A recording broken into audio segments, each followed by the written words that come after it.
That's when the electricity comes back. Okay. Yes, I'm on. Thank you. I'm in my office. Yeah. Yes, yes. Okay. Honorable Dr. Basop, you can be able to hear. Yes, thank you, Chairperson. I can hear. Can you hear me?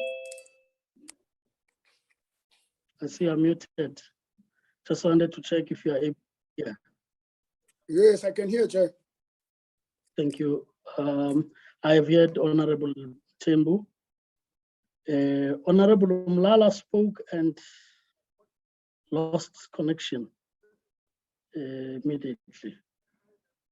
But we do have the numbers to start. I'm suggesting that we start whilst the administration may be following up with Honorable Mlala, Honorable Majosi, and Honorable Bambo. Is that agreed?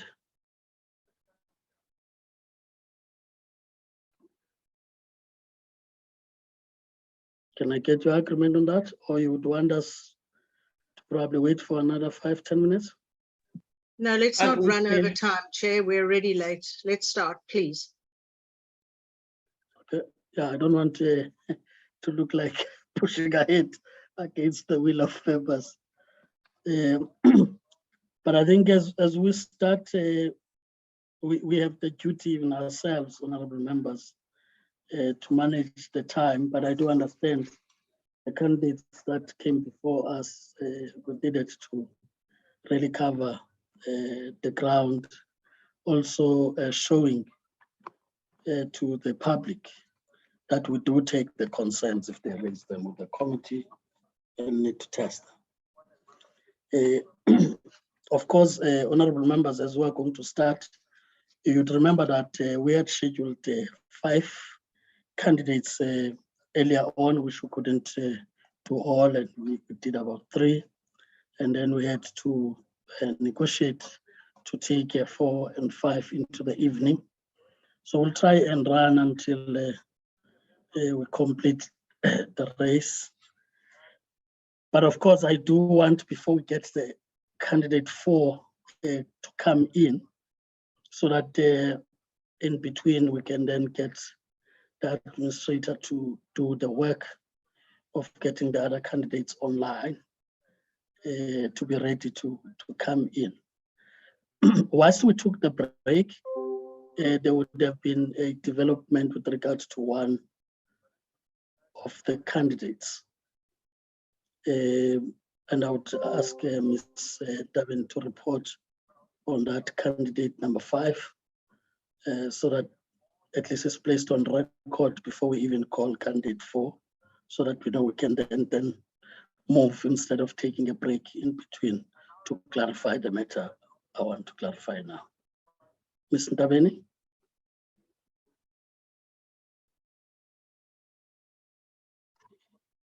Evening, Chairperson.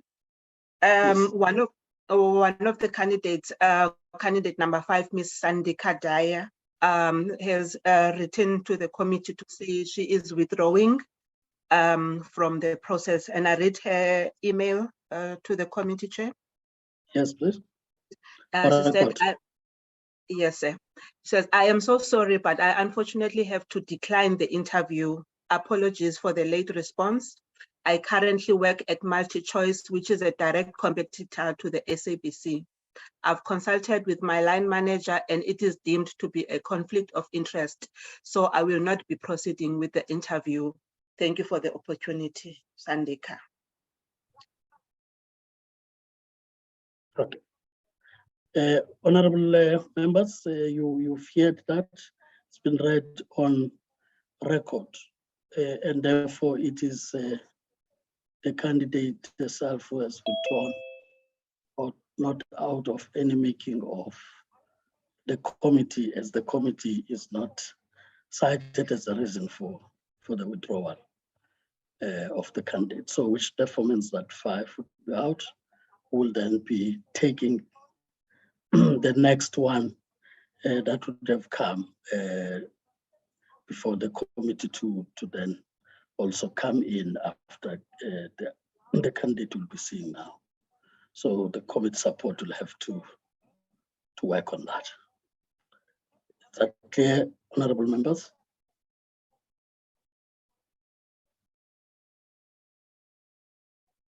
I take it that it's clear, so there's on that email that has been read.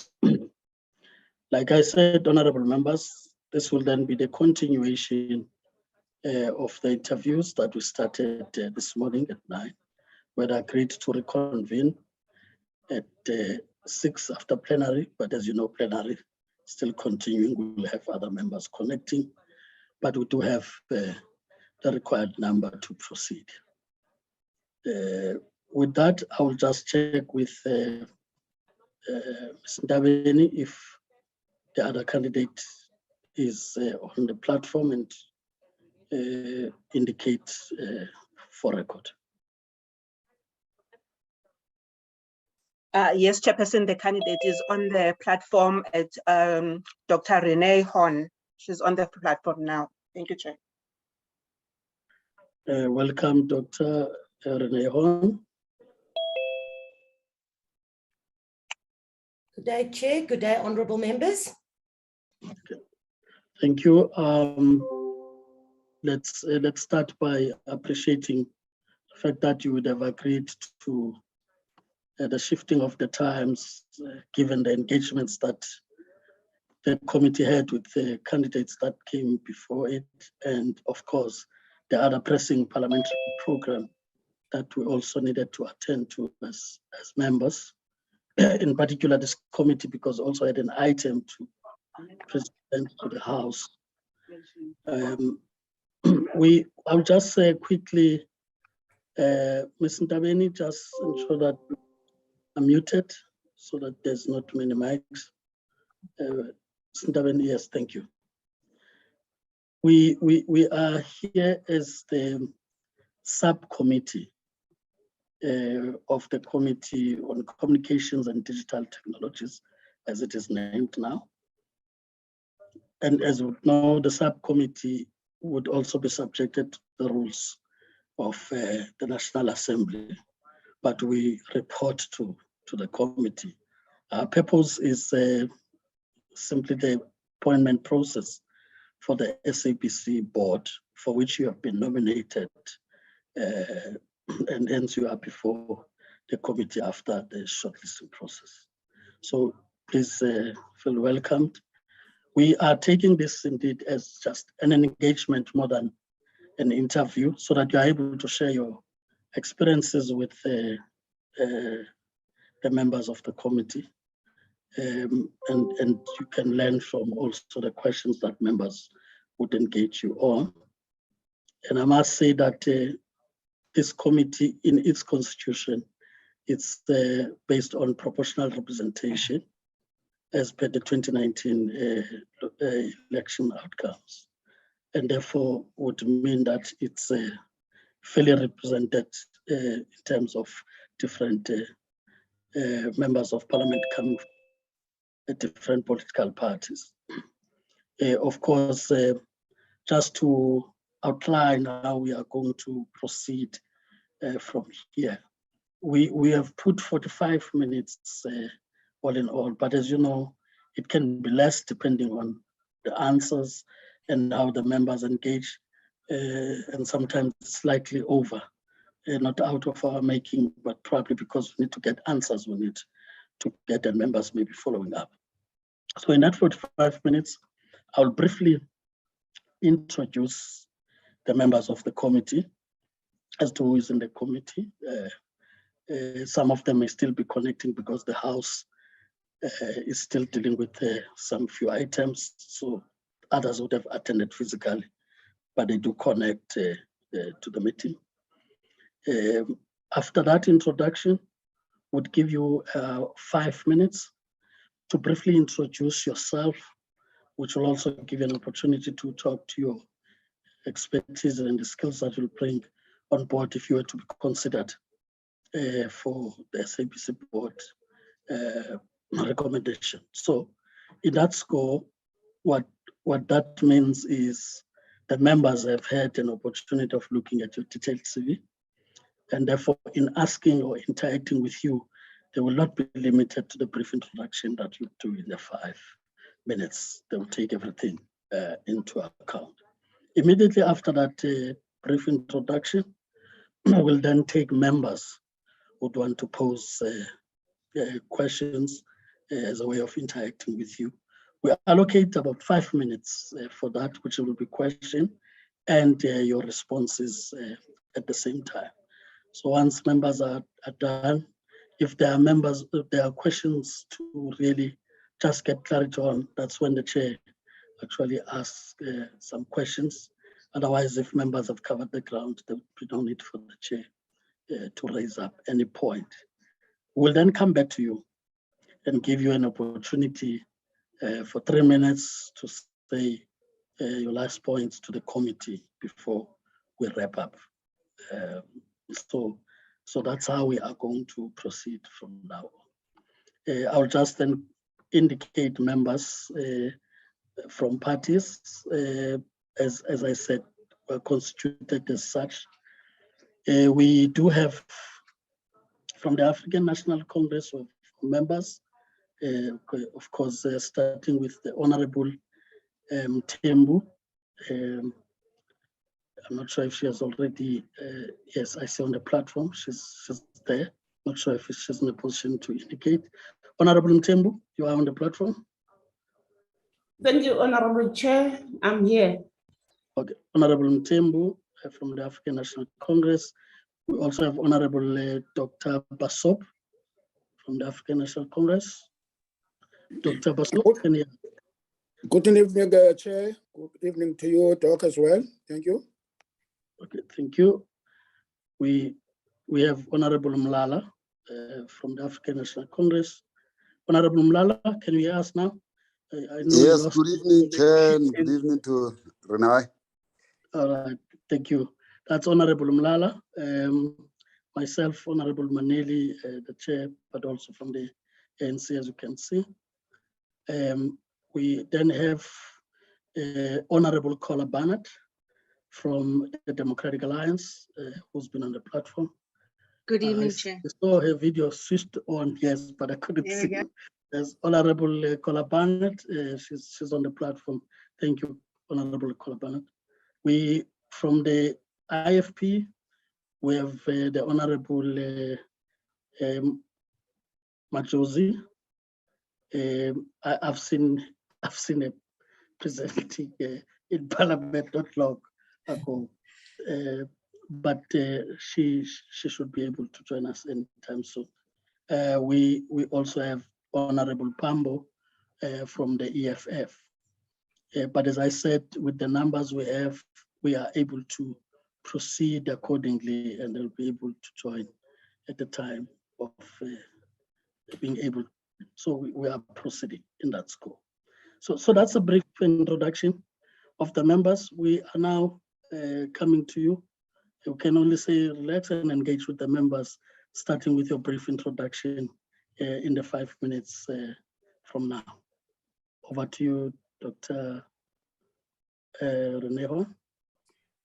Thank you very much, Chair, and thank you, honourable members. It's really an honour and a pleasure. My name is Renee Horn. I was born in Durban, KwaZulu-Natal, and I was raised by my grandmother, who comes from Sidara.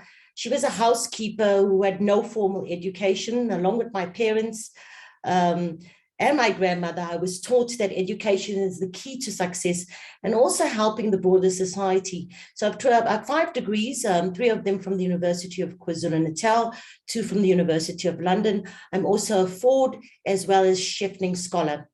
My experience is as follows.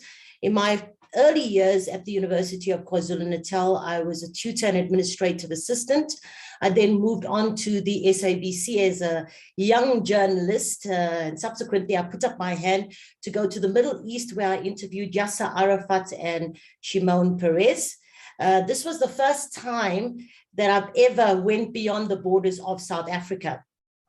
Later, I became a war correspondent and was dubbed the first African woman to go to a large-scale war in Iraq 2003. SABC was the only broadcaster from Africa that was on the front line at that stage. And due to our limited resources, we focused more on human interest stories rather than actually following the big stories. And at that stage, the SABC was financially sustainable in terms of an organization. In my pursuit to better serve my country, I decided to enroll for a second master's and PhD abroad, where I picked up experience from an international front as an editor for the World Entrepreneur Society, as well as also doing some consultancy work for Delta Economics. I successfully completed my PhD and returned to South Africa to head up the BEE unit at the Gordon Institute of Business Science, and also acted as a principal for one of the UK companies, Next Rubicon Capital. Subsequently, I moved on to Wits Business School, WBS, where I wanted to assist in shaping and developing South African future leaders. So I'm a senior lecturer and served then as the MBA director. In the same organization for many years, I've served also as the Director of International Relations, where we successfully provided linkages to various international partners around the world. This was to very much ensure that our South African leaders would learn to achieve the elements of a competitive advantage. I'm currently the Management Advancement Program Director at the Wits Business School, where we are developing future change leaders for the digital age. In addition to this, very much my passion is for the aspect in terms of ensuring that I'd like to develop Black South African businesses, and also the elements in terms of actually youth empowerment. This is done through my work by way of the South African Supplier Diversity Council, of which I am chairperson of. And of course, I volunteer my time by providing the necessary linkages between South African Black SME businesses into a viable ecosystem with that of corporate South Africa and multinationals.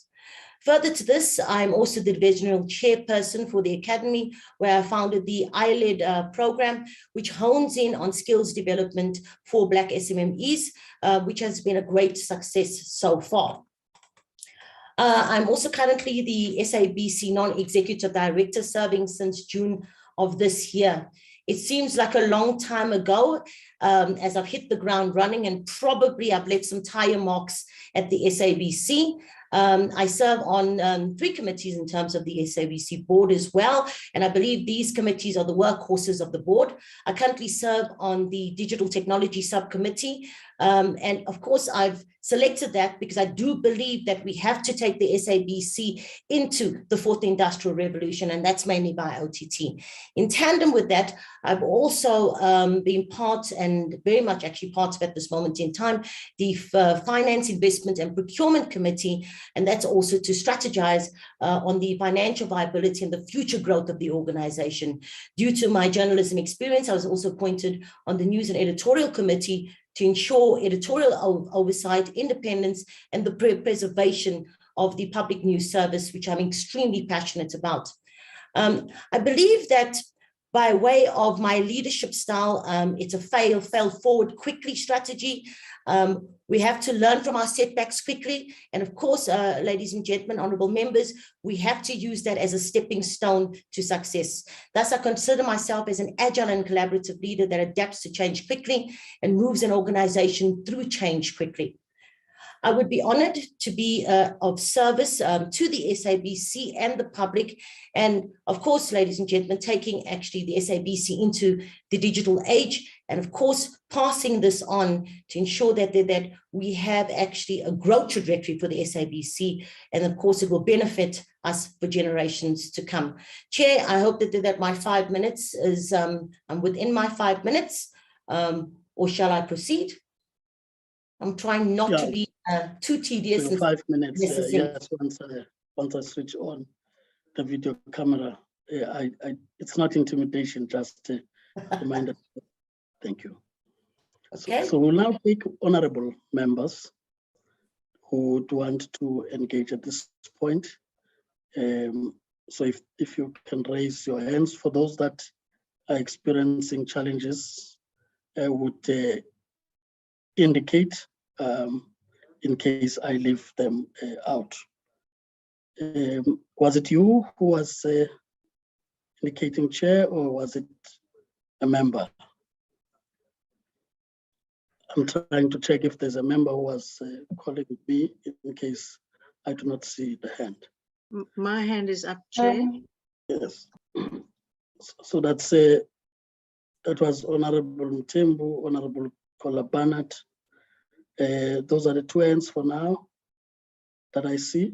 You can proceed, starting with Honorable Mthembu, followed by Honorable Kola-Barnett. Thank you very much, Honorable Chair. Greetings to you. Good evening to the lady, I don't remember the surname. Hone. Hone. Dr. Hone, yes. Good evening, Dr. Hone. Thank you, Honorable Member. Dr. Hone, I just want to start by saying I understand that you have experience in SABC, but I just want to know that if you may happen to be appointed as one of the board members, what will be your turnaround strategy that will sustain this institution in terms of finances? I mean, the institution of SABC. Thank you.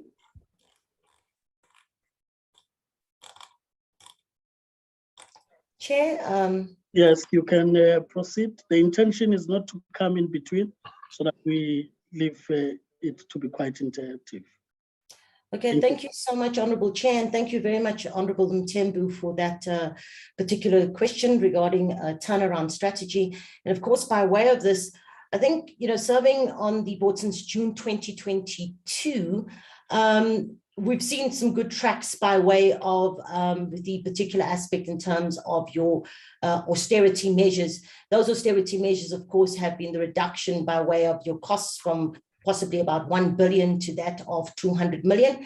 One of the things that we would like to see, and I think, off the bat, as a board member, if I'm afforded the opportunity, is that, of course, having the element in terms of the execution of the critical path, which what we would do is that ensure that then in the next 6 months or so, that at least the SABC could break even in terms of that particular 200 million rand, which could possibly be in deficit. So those are the necessary figures. So of course, that's the first actually kind of job that I would do along with the board to ensure that we actually bring the SABC very quickly in terms of actually the financial viability. One of the more welcome moves in terms of the SABC is, of course, the must carry actually regulation, which now requires actually subscription broadcasters to actually ensure that they actually pay for SABC channels. And obviously, we would actually ensure that we had negotiable terms in terms of this. And I believe that the must carry actually regulation is a low hanging fruit, and this could be necessarily done within the 6 months. Now, one of the things that I'm passionate about is, of course, the digital space. And of course, we do have obviously the Ltt Streaming Strategy. Now, this is something with reference to actually being a delay in terms of that particular strategy. I think that we would need to ensure that we have a plan that ensures that we get that strategy up and running, because it will provide the necessary revenue for the SABC at the end of the day. Also, I mean, of course, more of a long-term aspect in terms of financial sustainability would be the particular aspect in terms of TV licenses, and of course, changing that to more of a levy. So the OTT streaming platform, the particular aspects in terms of the levy, and of course, critical path and the must carry regulation is the most important, and that's something that the board, and if afforded the opportunity, I would be doing off the bat in terms of the SABC. Thank you, Honorable Mthembu. I now recognize Honorable Kola Barnett, who would then be followed by Honorable Dr. Basu. Thank you, Chair. Dr. Horn.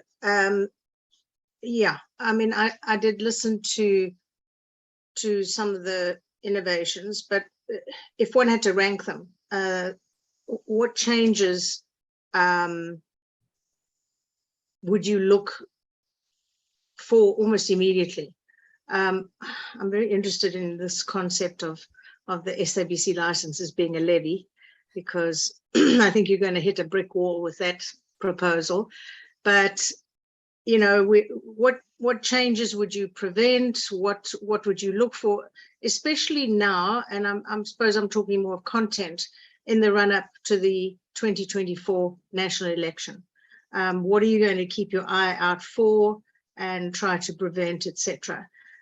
Then a question I've asked others as well. The SABC, of course, is now competing in a very difficult and broad market and environment. What was your thought process in watching the firing of the 600, and with it enormous amounts of expertise, along with scrapping of certain things such as special assignment, the investigative program of 24 years standing? Is not the issue of dropping audience relating directly to lack of content? And in your plans to turn around the SABC, and I heard many of your ideas there, which would deal directly with the Zondo Commission revelations of corruption within. And finally, yeah, the fact that the SABC is now hiring 400 people, having scrapped 600, there was a suggestion that perhaps the 400 will provide different skills to the 600 who were scrapped, but I know the 600 included enormous experience. And so I'm questioning that comment that was made previously. Your opinion on that. Thank you so much. Thank you, Chair. Thank you very much, Honourable Barnard. And if I understand, there are 5 or so questions in terms of actually the aspect in terms of how would I rank reaching the financial viability in terms of the SABC. I do believe in terms of the particular aspect with reference to the critical path aspect, in terms of the aspect of six months by way of breaking even. I think that's the first, port of call. Then, of course, if we're looking at that OTT streaming strategy, that would actually take, a longer period of time in terms of this. But I think that if afforded the opportunity, I would very much actually be front and center and try to actually ensure that we actually get that strategy up and running, because it will actually assist greatly in terms of the financial viability. Of course, the element of content that has to go along with the streaming strategy. So that's something that one has to take into account. So that would be probably a 2A in terms of that one.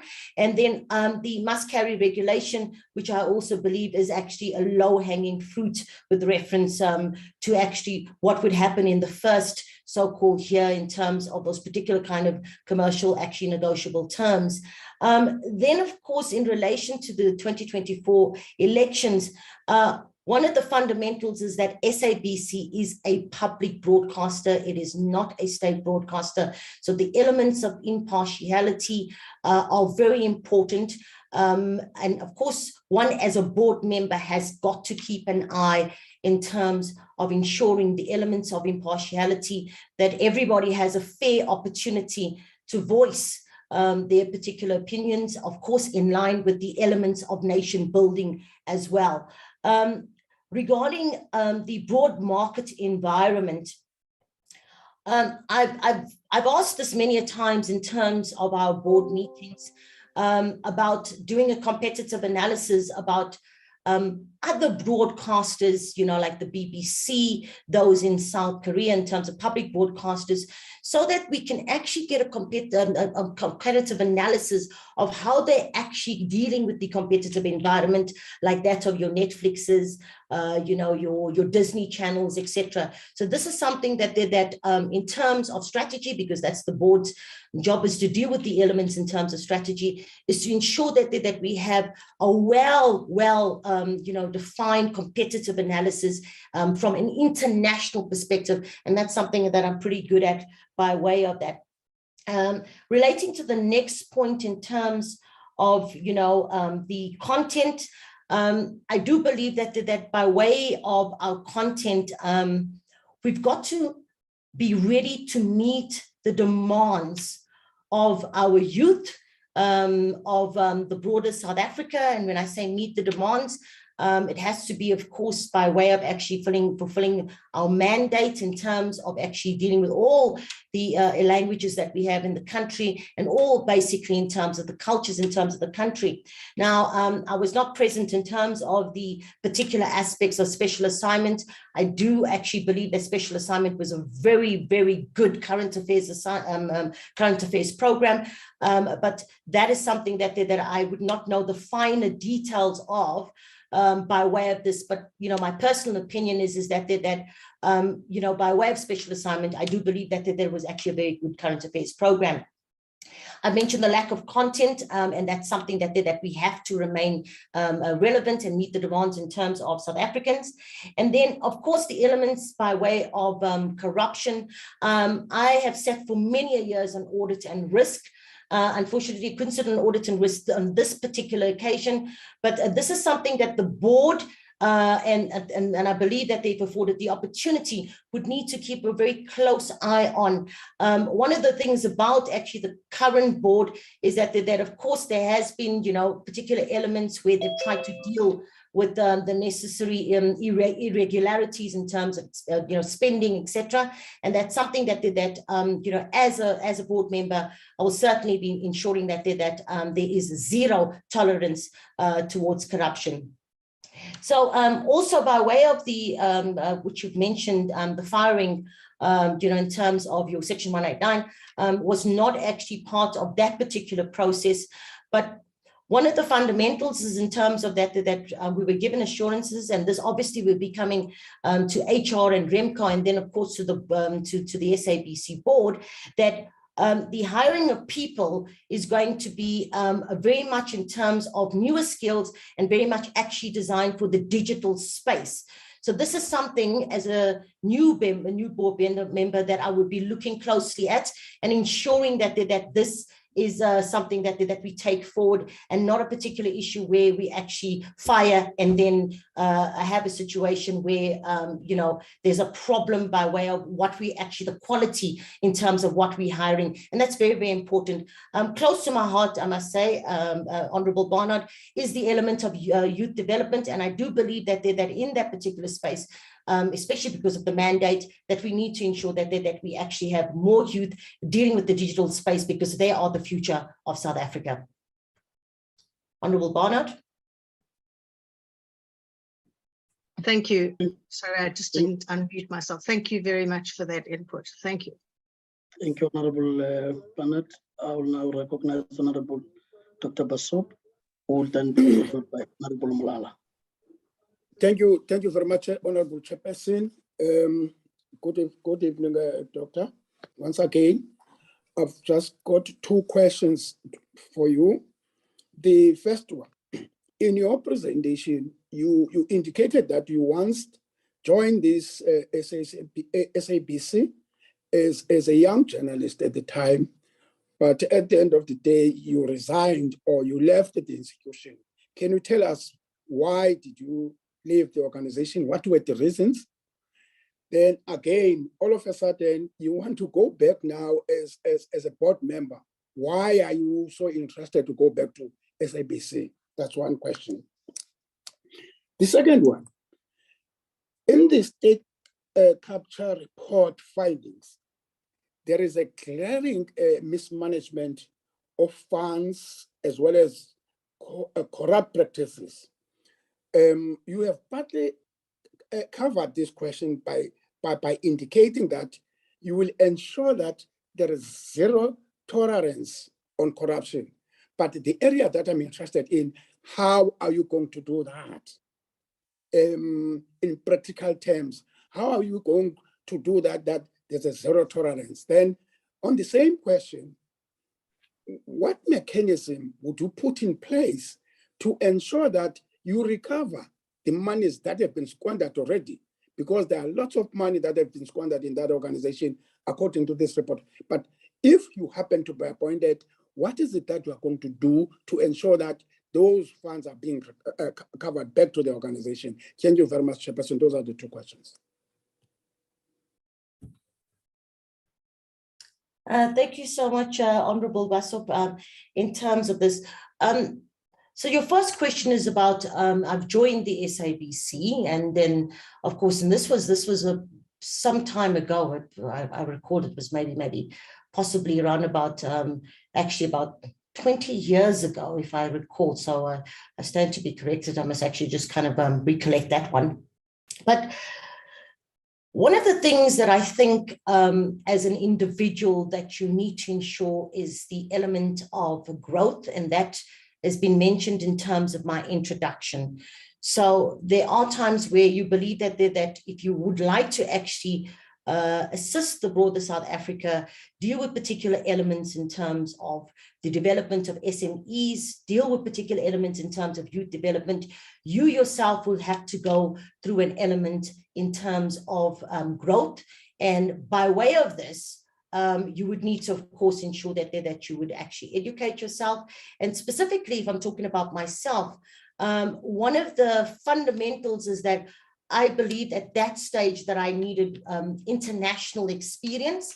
And I think international experience is very important in terms of how we actually run our institutions, because of then we can do the necessary comparative studies, do the necessary competitive analysis. And that's a very important component, having that international experience and international exposure, and also having the international qualifications, because it allows you to have the elements of global citizenry, so to speak.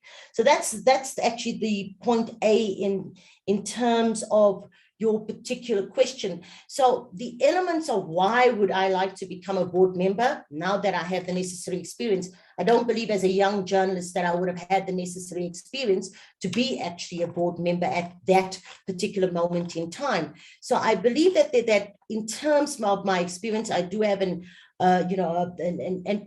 overall kind of a bird's eye view in terms of the particular elements by way of what the broadcaster does. But also, I do also believe that by way of my particular kind of experience in terms of the board, because boards require diversity, I've more of actually a well-rounded approach. So of course, I've sat on various boards, and I do believe that in terms of the SABC board, they do necessarily need the elements of experience by way of oversight and strategy. That even relates to your third point. And thus there has to be a high level of understanding in terms of impartiality and of course leadership. The element of corporate and stakeholder experience, that very much in terms of actually comes with actually engaging more with all parties equal and fairly. And that's, of course, I've done that, after actually being a young journalist. The international experience in terms of interacting with various actually corporations from around the world. And this is something that one has to take into account in terms of actually one as an individual and the growth path that one has to have. Regarding your particular issue in terms of the glaring mismanagement of funds and the element of zero corruption, as pointed out in many of these committee meetings, as well as the one board meeting that I've attended, and also the in-committee meetings, I have mentioned the particular aspects in terms of ensuring that there should be the elements of consequence management. And of course, there needs to be a plan that needs to be crafted in terms of the elements of consequence management and recovering actually the funds that have been lost by way of corruption. at this moment in time. Of course, I found it actually quite disturbing, and that's why in terms of irregular expenditure, I said, look, there has to be an element of consequence management, and how do we move forward? So in my four months, this is something that I've alerted the current SABC board, and taken it forward. We would ensure that we have the necessary plans in place in terms of consequence management and the recovery thereof in terms of particular funds. I hope that, Honourable Basub, I've answered your particular questions. To Honorable Dr. Basub. May I then check Honorable Mlala send is still up? Honorable Mlala? Sorry, Chair. Yes, Honorable Pambo. Yeah, I Chair, note you. my I hand was- noted Honorable Mlala. Yes. My hand was not up, Chair. I just wanted to follow up on the candidate's response. Perhaps maybe if Honorable Mlala is bringing a different matter. Can I just follow up on this one so that we don't have many issues being discussed? No, I will persuade Honorable Mlala, because I was calling him, that you can make the follow-up. He will still come back to ask his questions that may be different from what you're following. Yes. Proceed, Honorable Pambo. Thank you, Chair. Thank you for your indulgence. Thank you very much, ma'am. I'm just interested in how you would explain that you went into the board knowing that you do not have international experience, and you still accepted the post. So can you please explain that? It doesn't make sense that you only discovered when you were appointed and that you would have taken up the post. You knew before you became a member that you don't have international experience, and you only attended one board member. Did you have a Damascus moment? I'm not really convinced as to why would you accept the post if you knew that you don't have this experience that you think is so crucial that it would make you resign from a job that you would have, applied for, and you would have went through the process and only later to resign. Can you please explain that for me? Thanks. I think, Honourable Bambo, the question that was raised was, when I was actually a young journalist, why had I then resigned in terms of being a young journalist, resigned from the SABC? And if I recall, I'd mentioned that was to ensure that I developed more international experience by way of actually ensuring that I've done the necessary degrees, because of course I was also awarded with the necessary scholarships in terms of that. It does not apply to the board, which is very much a recent actually undertaking in terms of that. So I do have the relevant national international experience in terms of the SABC board, which I joined in June 2022 of this year. That was actually 20 years ago. And by way of that, I did mention that one of the fundamentals in terms of ensuring that as an individual, that you would need to have an element in terms of individual growth to ensure that you also want to actually transfer those particular skills, but you would need to also go through the relevant actually growth path. So that was actually roughly about 20 years ago. And now, of course, in terms of the SABC board, there's all the particular elements in terms of international experience, which has been done over the years within those 20 particular years. Honourable Bambo, I hope that I've answered that particular question and the clarification thereof. No, thank you very much, Chair, for your indulgence. Thank you, ma'am. You've answered me. Thank you. Well. Yeah. So it was just, thank you, Honourable miscommunication. Bambo, and thank you, Honourable Mlala. You will understand it was important to make this intervention so that the notes could be clarified. Honourable Mlala. Yeah, no, I do understand, Chair. Thanks very much, Chair, and Dr. Rena. Good afternoon, or good evening, actually. It's quite late. I've got two questions for you. Most of the people we interviewed today talking about of the board on the administration. I would like you, because I'd like you to describe to us what is your understanding between the board, the administration, and the shareholder. In the sense, where do you actually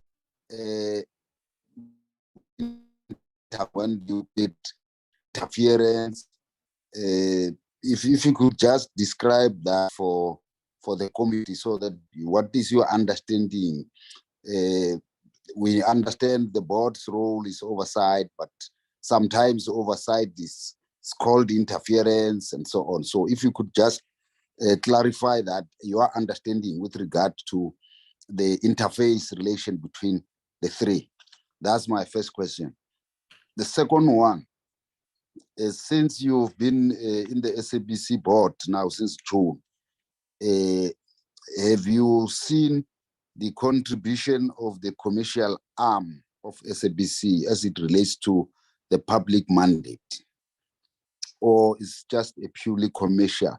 If you could just explain to us your understanding of this twin roles you see, both as a business and as a part of implementing the public mandate. Thanks, ma'am. I think those are my two questions. Okay, thank you so much, Honorable Molala. So I couldn't hear quite clearly, but my understanding in terms of your first question was, you know what I mean, the relationship or between the administration, and that is, of course, the C-suite, the shareholder, and the SABC board.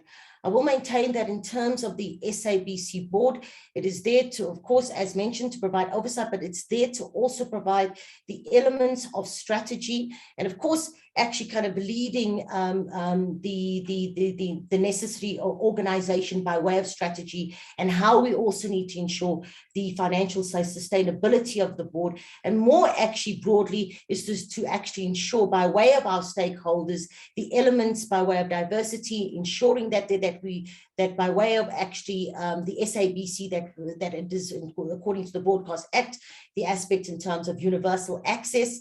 And that I think is fundamental in terms of that.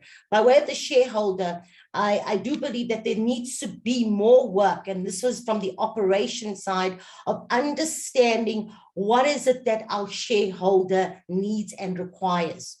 And I've mentioned this by way of, and if I recall, it was actually by way of Professor Barnard, in terms of even the content.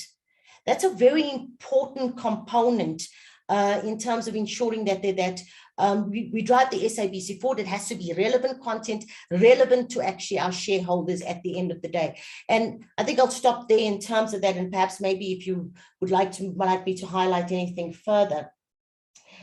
In terms of the SABC with reference to the particular elements by way of your commercial arm, I mean, of course, you have the PBS and the PCS. And by way of this, I do believe that with reference to radio, which has really, if you look at their market share, it's over 70% of the market share, and very much actually providing for, the particular access to all in South Africa. I do believe that by way of our particular aspects, by way of our commercial channels, even in terms of specifically television, there has been actually losses, and that very much actually aligns to the issue of content relevance at the end of the day. And of course, by way of content relevance, that means that many of our particular actually South Africans would probably opt for something else, another channel, rather than actually kind of looking towards SABC. And I do believe that in terms of our strategy, and that's the digital strategy, the OTT strategy, I think that's going to be something that's going to be very important to ensure we have the sustainability and the growth of the SABC. I hope that's actually indeed answered your questions, Honourable Malala.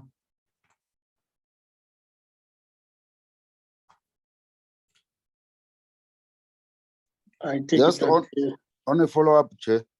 yes, Honorable. Yeah, I think Dr. Horn, you've answered part of my question. Maybe you did not hear the other part. The other part was on the interference on the board, on the administration. And what is your experience in that regard? Is there interference? There's also interference in terms of the newsroom. There was also a report about that. So I wanted to hear your understanding of that, and if that is still persistent or is not there, or what do you believe in? Do you believe that there is interference or there isn't interference? Thank you so much, Honorable Malala, in terms of that particular question, which I did not hear the second part by way of interference.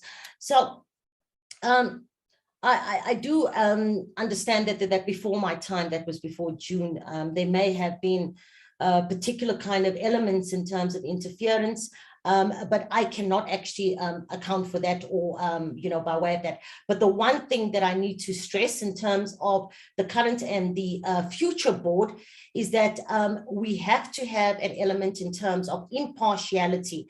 I will be one of the first to actually raise my hand and say that and actually kind of ask people by way of the SABC board itself to very much actually, account if there are any elements of, partiality or any elements in terms of interference.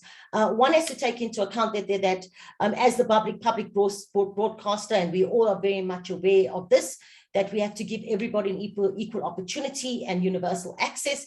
And of course, we need to make sure that all voices are heard, and we have to do this in an impartial manner. So any SABC board members that are prescribing to an element of interference, that would be something that we would have to actually bring to book by way of actually calling those particular kind of individuals by way of actually saying, well, this is not the way we actually go about doing business.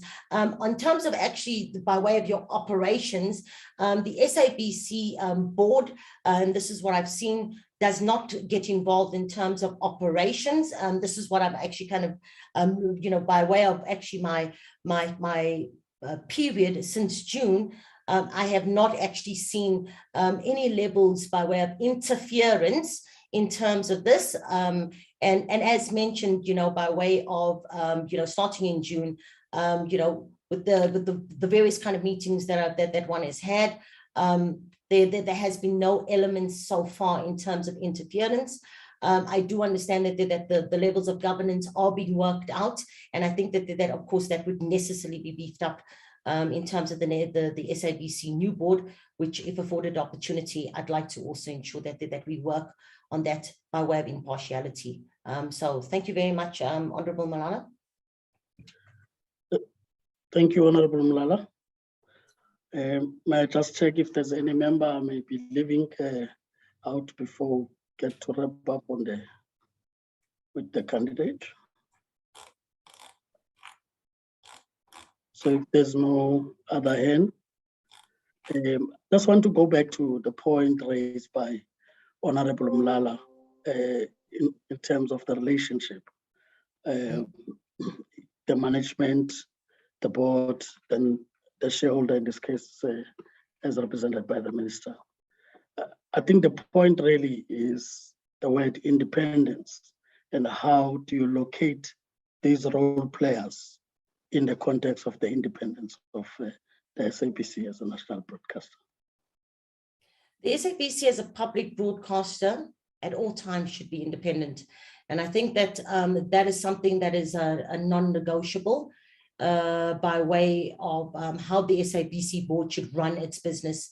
And of course, we've got various elements by way of our particular kind of legislation that very much aligns to that, is the element of independence. So this is something that by way of the new board, we would need to ensure that we keep editorial independence, the aspect in terms of impartiality very much in check. Specifically, Chair, when we're coming up to the elections, where I know that of course there is going to be actually many actually voices where they would like to have a particular say and elements of partiality in terms of this. As the public broadcaster, we would have to remain independent, and that's something that I'm very, very, very, very actually firm about, and ensuring that we also have that editorial actually code of conduct at the end of the day.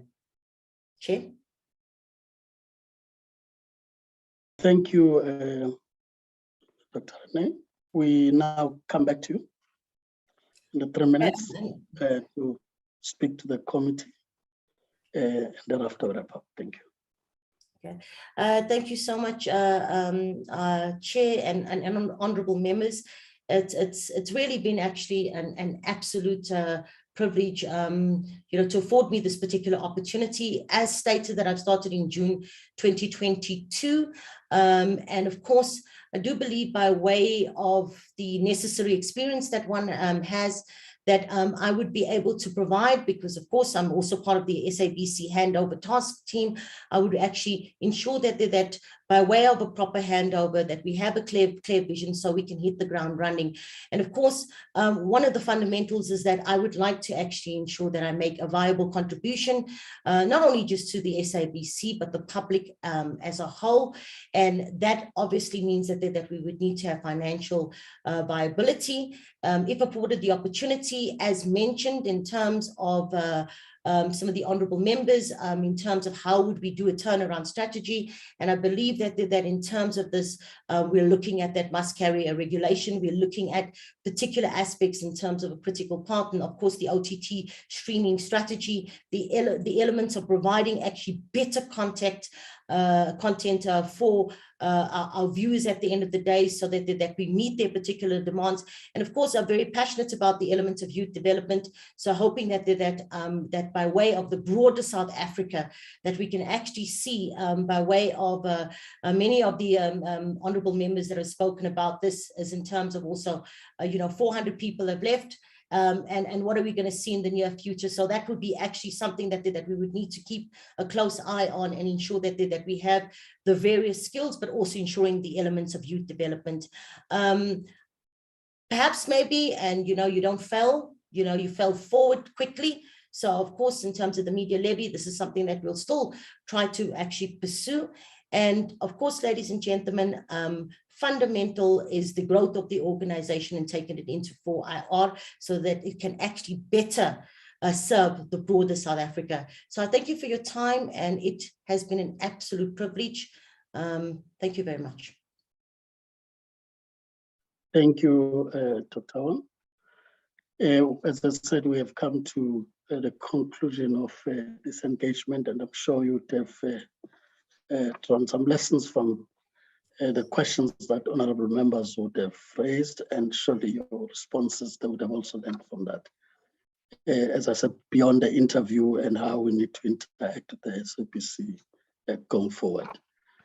Just to deal with the formalities, with regard to further questions post the interview, we have the administration that has been working with yourself to prepare for this interview, can interact with them.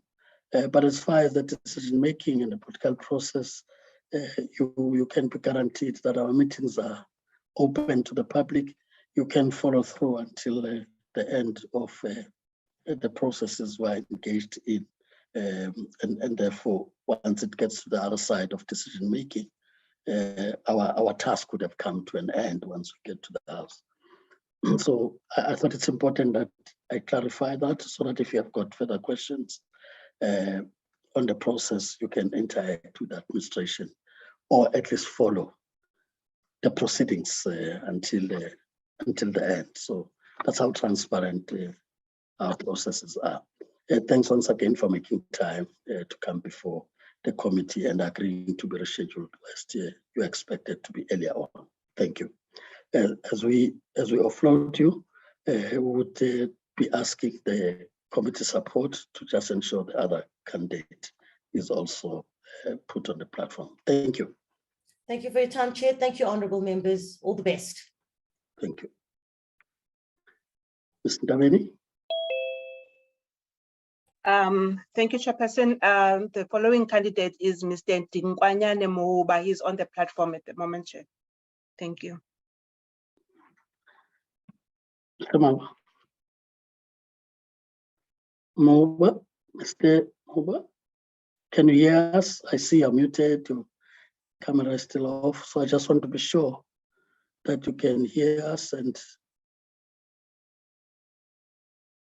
just unmute and switch on your video camera.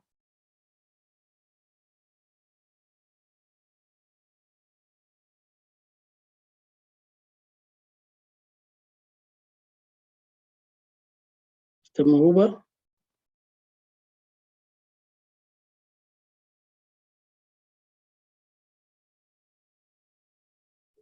Okay, Chairperson, I'm trying to call him on the side.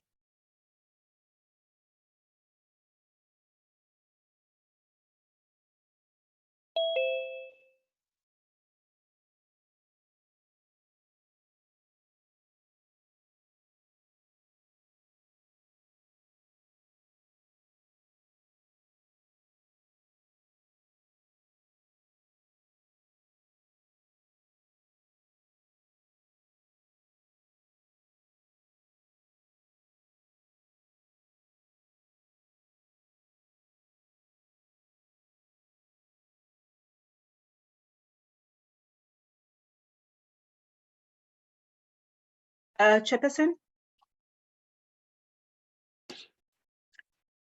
Chairperson. Okay. Oh, okay. Chairperson, I think I survived. I had a technical glitch and my apology for that. Okay. No, you are welcome. We saw you were in the platform, on the platform, but Yes. you remained muted and we were worried that you may be talking to yourself, thinking you are. This technology allows us to talk to ourselves, Chair. So please feel welcomed. You are now appearing before the committee, but this is a subcommittee of the Committee on Communications and Digital Technologies provided for in terms of National Assembly rules, meaning that we report to the main committee in terms of taking processes forward. So the subcommittee has been put together to perform the task of the appointment process for the SABC board, for which you have been nominated for and shortlisted, hence you are before this subcommittee. This subcommittee is constituted proportional to the size of electoral support as the 2019 elections for political parties. So therefore it is quite a representative committee with all the other parties, even though we work as a group of parliamentarians to represent the electorate. Without a waste of time, I will then in that score just explain briefly how we are going to approach this engagement, and you'll hear the choice of words is not to say the interview, but an engagement, so that you also engage honestly with us, and through the questions of members and your responses, we should both learn from that, even beyond the interviews, as we play an oversight role over the SABC, even beyond the interview. So with the we're looking at 45 minutes, but as you know, the engagement sometimes would overlap a bit, as it has been the case today. But it can also be shorter depending on the questions and the responses that get given. So in the 45 minutes, we'll briefly introduce who are the members of the subcommittee. From that, we'll then give you 5 minutes to briefly introduce yourself, also indicating, of course, your expertise, experience, skills that would make you to be considered for the board. recommendation. So once that is done, we'll then get members to ask questions. And I want to state this up front, that the members would not be limited to the 5 minutes introduction you make, because they've had an opportunity of going through your CV in detail, and therefore the questions could go beyond just the brief introduction of 5 minutes you do. Once the members are done with their questions, if there's any matter to highlight from what has been raised and did not come out clear, I may have to come back as the chair just to highlight that point so that you clarify. Further than that, we'll then have maximum 3 minutes again to yourself to address the committee as your last point before we actually wrap up this interaction with you. I hope that is quite clear. I will start now with the brief introduction, starting with Honorable Mthembu from the African National Congress. Honorable Mthembu, can you still hear us?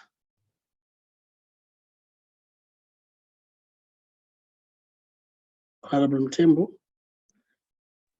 I see you are muted. Can you still hear us? Thank you, Chair. I'm here.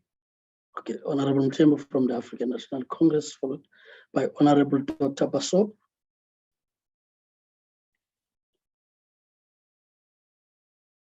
Honorable Dr. Basop, I see on the platform, but you're muted either way.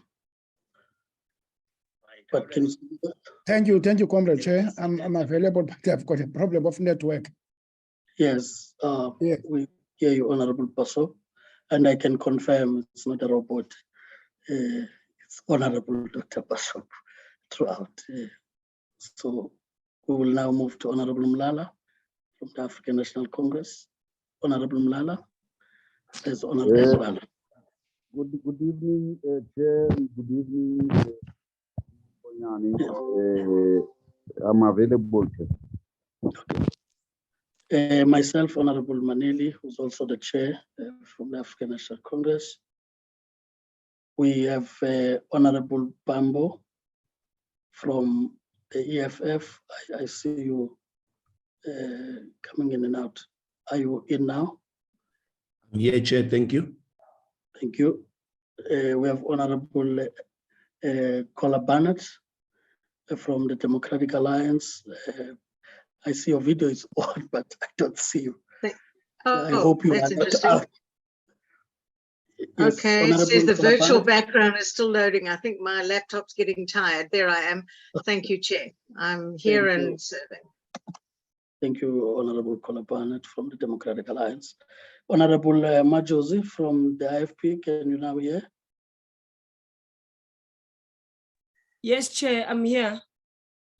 Okay, Honorable Majosi has also joined us. So we have almost all the members on the platform. That's the brief introduction. So that representation is now demonstrated to you.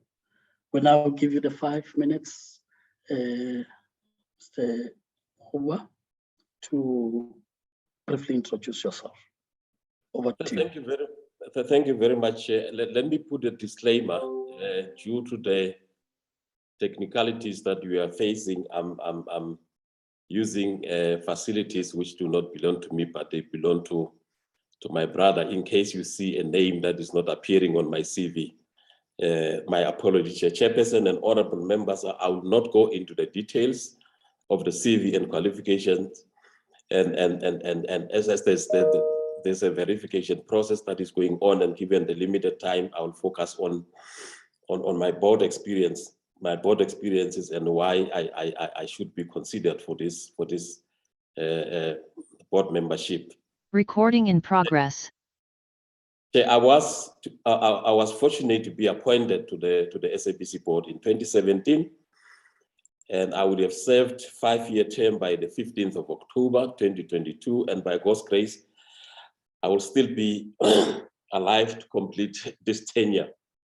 I have served in various committees of the board, except the digital and FIP committee. I agreed to serve in committees whereby the the governance and nomination considered my skills and considered my skills, and I never argued with them because I had hated to serve in a committee whereby I'm not going to add value, and consideration was made on my skills and my experience. Hence, they allocated me committees where I should serve. Chair and honorable members, I also had an opportunity to serve in the city of Johannesburg, parastatal called Joshko, which is the Johannesburg Social Housing Company in 29. Chair, I currently serve in another state-owned entity, which is PRASA, and also serve in the audit committee, audit and risk committee of its subsidiaries called Interside and Autopex.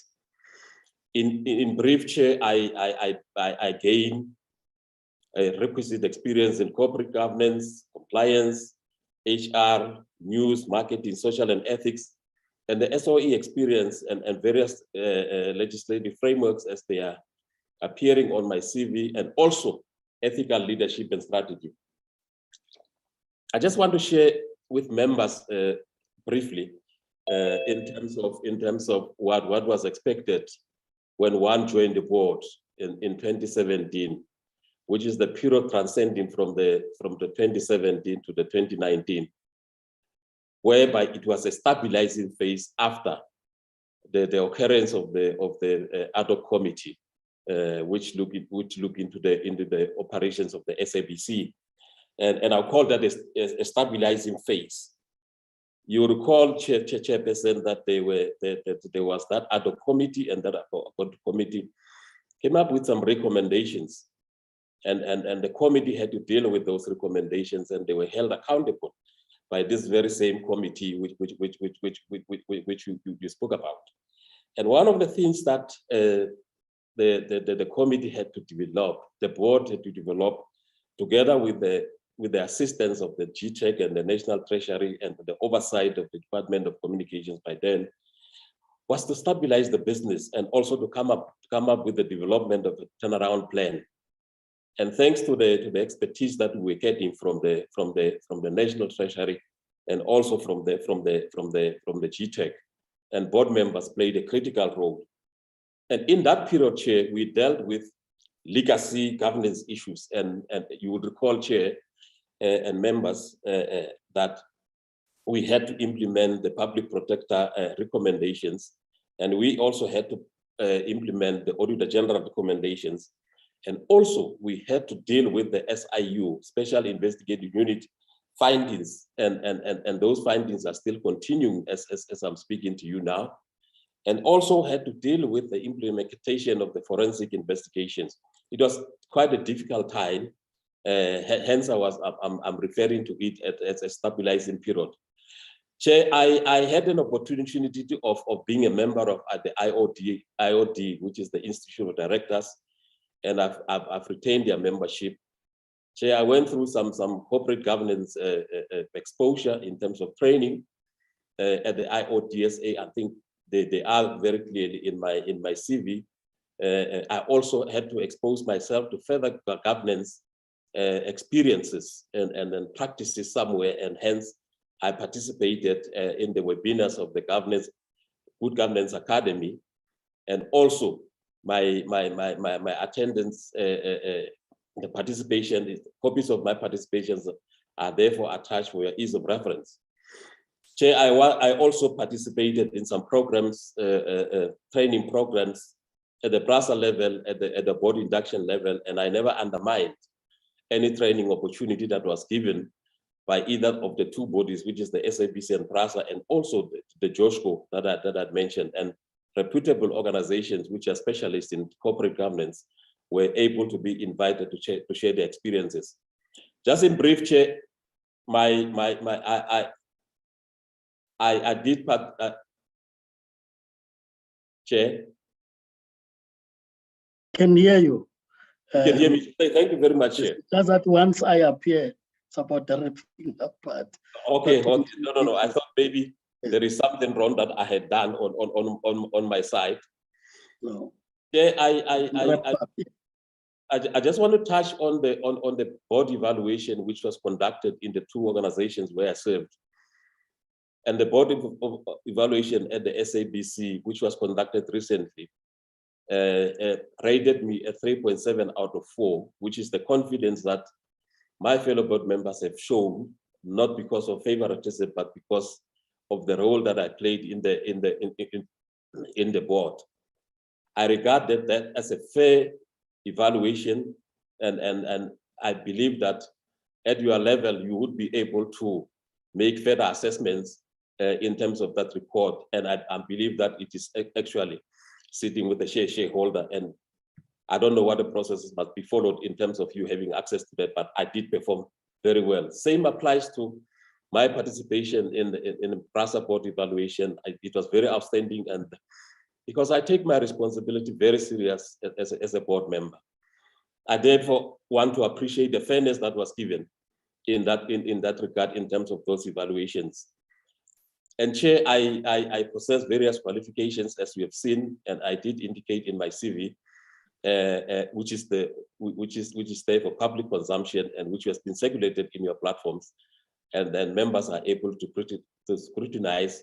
And further, that you had indicated that after this process there would be an additional process going on. I'm very comfortable now, Chair, that you had indicated that this is not an interview, is an engagement, and my attention is east now. Thank you, Chair. Thank you. Of course, we'll talk about the minute extra that would have happened later when we give you the next. My apologies, Chair. Thank you. May I then invite honorable members who would want to interact? I see Honorable Kolabanat, one. In case I do not see your hand, please to shout to indicate. Chair. Tembu, Honorable Molala. Let's take those in the meantime and proceed. Honorable Kolabanat. Thank you, Chairperson. I'm going to go straight to the elephant in the room, as it were. It seems that during your tenure at the SABC, there came a scandal over your doctoral degree.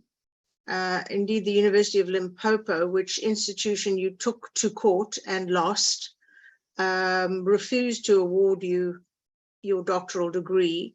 You were suspended where you were at that stage the director for communications. You were deregistered as a student. You were then fired. Termination of a 5-year contract as marketing and communications executive director because of the allegations that you'd hired 2 Zimbabweans who you flew into the country to write your thesis. So what I think is needed from you is an explanation for this entire unsavory business. Thank you.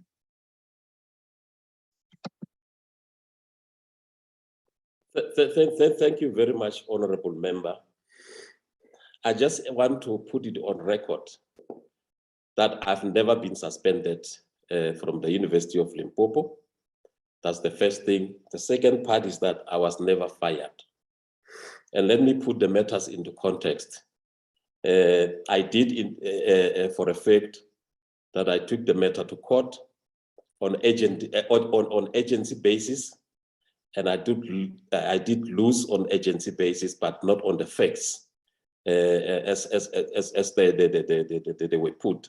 And I'm not sure as whether the what you call the judgment is there on the SAFLI for you to go and verify. Unfortunately, Chair, as members of the public, we are subjected to court of public opinion with no facts, and I'm not the only person who has been subjected to that process. I want to indicate that this matter, Chair, was raised twice by Parliament. And when it was raised twice by Parliament through the shareholder, I did respond to these matters extensively, and the records will show, if you were to verify further, Chairperson and members of the team, honorable members, you would be able to see that I had responded in the 2 occasions in which it was fingered. I don't want to go into very much details, because there is what you call, I'm not sure as what I would be impeding on the sub judice rule, because this matter is before courts and the matter is at the Supreme Court of Appeal now. But what I want to emphasize is that though the matter is at the Supreme Court of Appeal, there has never been a time when we dealt with the merits and the demerits of the case. I just want to address the questions of the Tuesday, but there's never been a time, unless in the public, in the media, whereby there is evidence that was shown that my doctoral degree, which I believe I will qualify for it when these processes have been concluded. And because we have not even gone to trial to test the merits and the demerits of the case, we have not gone to the trial. So for the record, Chair, I want to indicate that I've never been suspended by the University of Limpopo. I have never been fired by the University of Limpopo. If you go into the records of what we avail to the shareholder by then, you will be able to indicate, you will be able to know and attest for yourself that I was actually the big victim whose contract was terminated, without a due process. And I wish that members can actually go further as you do your oversight role to go and investigate circumstances of BK Mukuba at the University of Limpopo. And I'm very certain that there's a lot that you can avail. For now, I just want to respect the sub judice rule in the fact that the matter is at the Supreme Court of Appeal, and I don't want to detail so much information about it. Thank you, Chair. Thank you. I now recognize Honorable Kolabanak. You are fine with the response. Can I move to the next member? Yes, I will probably have a follow-up a bit later. Thank you. Okay, thank you, Honorable Kolabanak. I now recognize Honorable Tembo. Please proceed. Thank you very much, Honorable Chair. Good evening, sir. Good evening, Honorable Mtembo. You said when you introduce yourself, you don't want to serve in a committee where you do not add value. That give me a clear indication that you want to add value when you happen to be in an SABC board. Honorable Member, I in the last five years of my participation, which I had indicated. Let me finish, and then you Let me finish the question. I think there was a break. Probably thought you are done. You can proceed, Honorable. My apology. Thank you, Honorable Chair. Then you can expand what kind of value you want to add in this institution, in the sector of finance, in sustaining financially in that area of finance. You can add a value of sustainability, as we all understand that SABC sometimes were struggling when it comes to finance. Thank you very much, Chair. Chairperson, can I speak now? You can move in. I just make it a point that I don't come in between, so that there was a gap, I think, that confused you, like the member would have completed. Otherwise, I wanted to be interactive. You can proceed. I just want to go to the issue of the value add and also just adding numbers. And I had indicated to honorable members that the evaluation processes that were done at both SABC and PRASA had indicated my commitment to the kind of the work that is expected for a reputable board member. In many cases, you would find that in some boards, people do sit and only collect fees, which is very unfortunate. And that is evidenced in many number of investigations that were made. I had indicated that I started adding value in the SABC in 2017, and I had listed a number of interventions where I have been since 2017. But let me indicate that I did put a disclaimer that I've not been part of the finance, investment, and procurement committee, which is called FIP, and I have not been part of the digital committee. Chair, when you sit at the SABC, you see we're starting with an organization that was coming from a very dismal environment when we joined in 2017. And then through various interventions, one of the interventions that was done when we joined, and which we found having been done by the previous interim board in order to sustain the organization, number one, was that at that level, they established a committee, which was called a payment committee, which was dealing with various supplier payment of suppliers, chaired by one board member. I won't mention his name because I don't have permission to do that, but it was a payment committee. That was an approach to sustain the organization, which was very bleeding. Secondly, there was a turnaround plan that was developed, and I indicated earlier on, which resulted in a plan being submitted to the National Treasury for a bailout of 3.2 billion. Over and above that, there was an oversight responsibility which was performed by this very committee, whereby on quarterly basis we have to indicate how we have performed in terms of the bailout.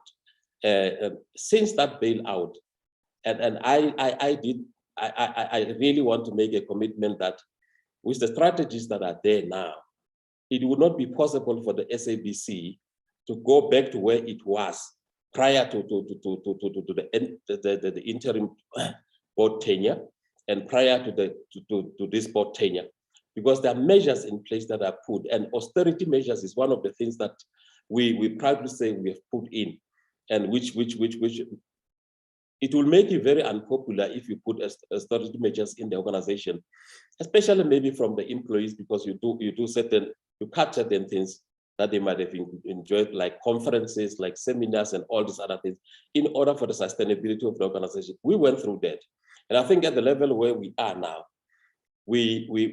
if appointed back into the committee, Honorable Mthembu, we will be able to share the experiences with the new members, and it will be vital for them to have this history, so that going on, we don't create the instability that was observed in the previous boards. Thank you very much, Chairperson. I hope I did address the questions appropriately, but I'm ready for a follow-up. Honorable Mthembu, you are fine. Can I move then to Honorable Mlala? Thank you, Honorable Chair, I'm fine. The Honorable Mlala, you are recognized. Can you proceed? Yeah, thanks, Chair.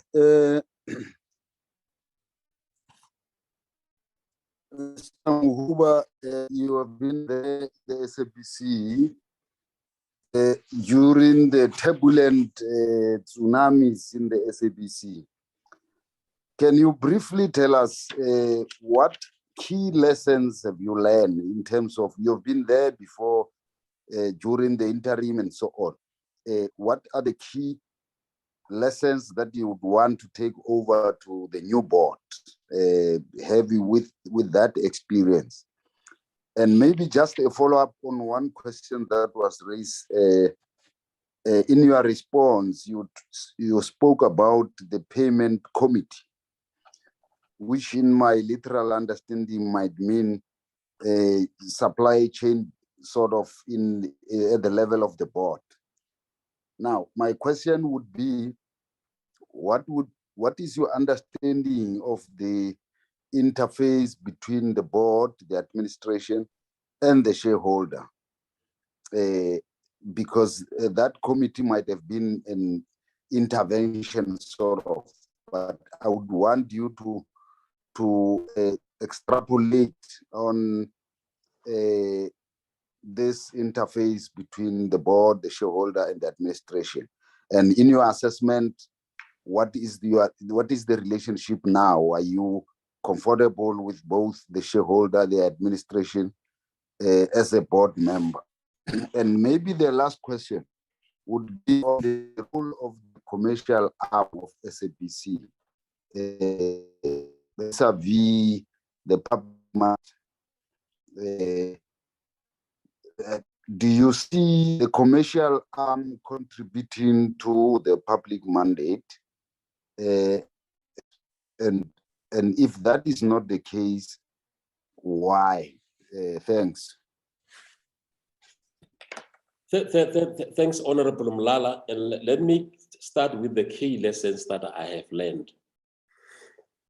And because by the time when I appeared for the first time at the SABC in 2017, and by then I was busy with my doctoral research, and which is based on corporate governance. One of the things that I had said, which after reading various literature reviews, is that one has to understand the legislative framework that governs the SABC. And because the SABC is a very unique, it's not like any other SOE. Many do exist, but they don't have the same attention as the SABCs. That is number one. Number two, Chair, when you go through the board orientation processes, don't undermine the board orientation processes because they expose you to the prevalence of the board charter and what the board charter entails. They also expose you to the Principal Act, which is the Companies Act. They also expose you to the Memorandum of Incorporation. And both the Memorandum of Incorporation is very clear. And answering your third question is very clear because it tells you about the relationship between the shareholder and the board and the reporting framework that happens between those bodies, those two bodies. Therefore, the relationship between the board and the shareholder is very important for the sustainability of the organization.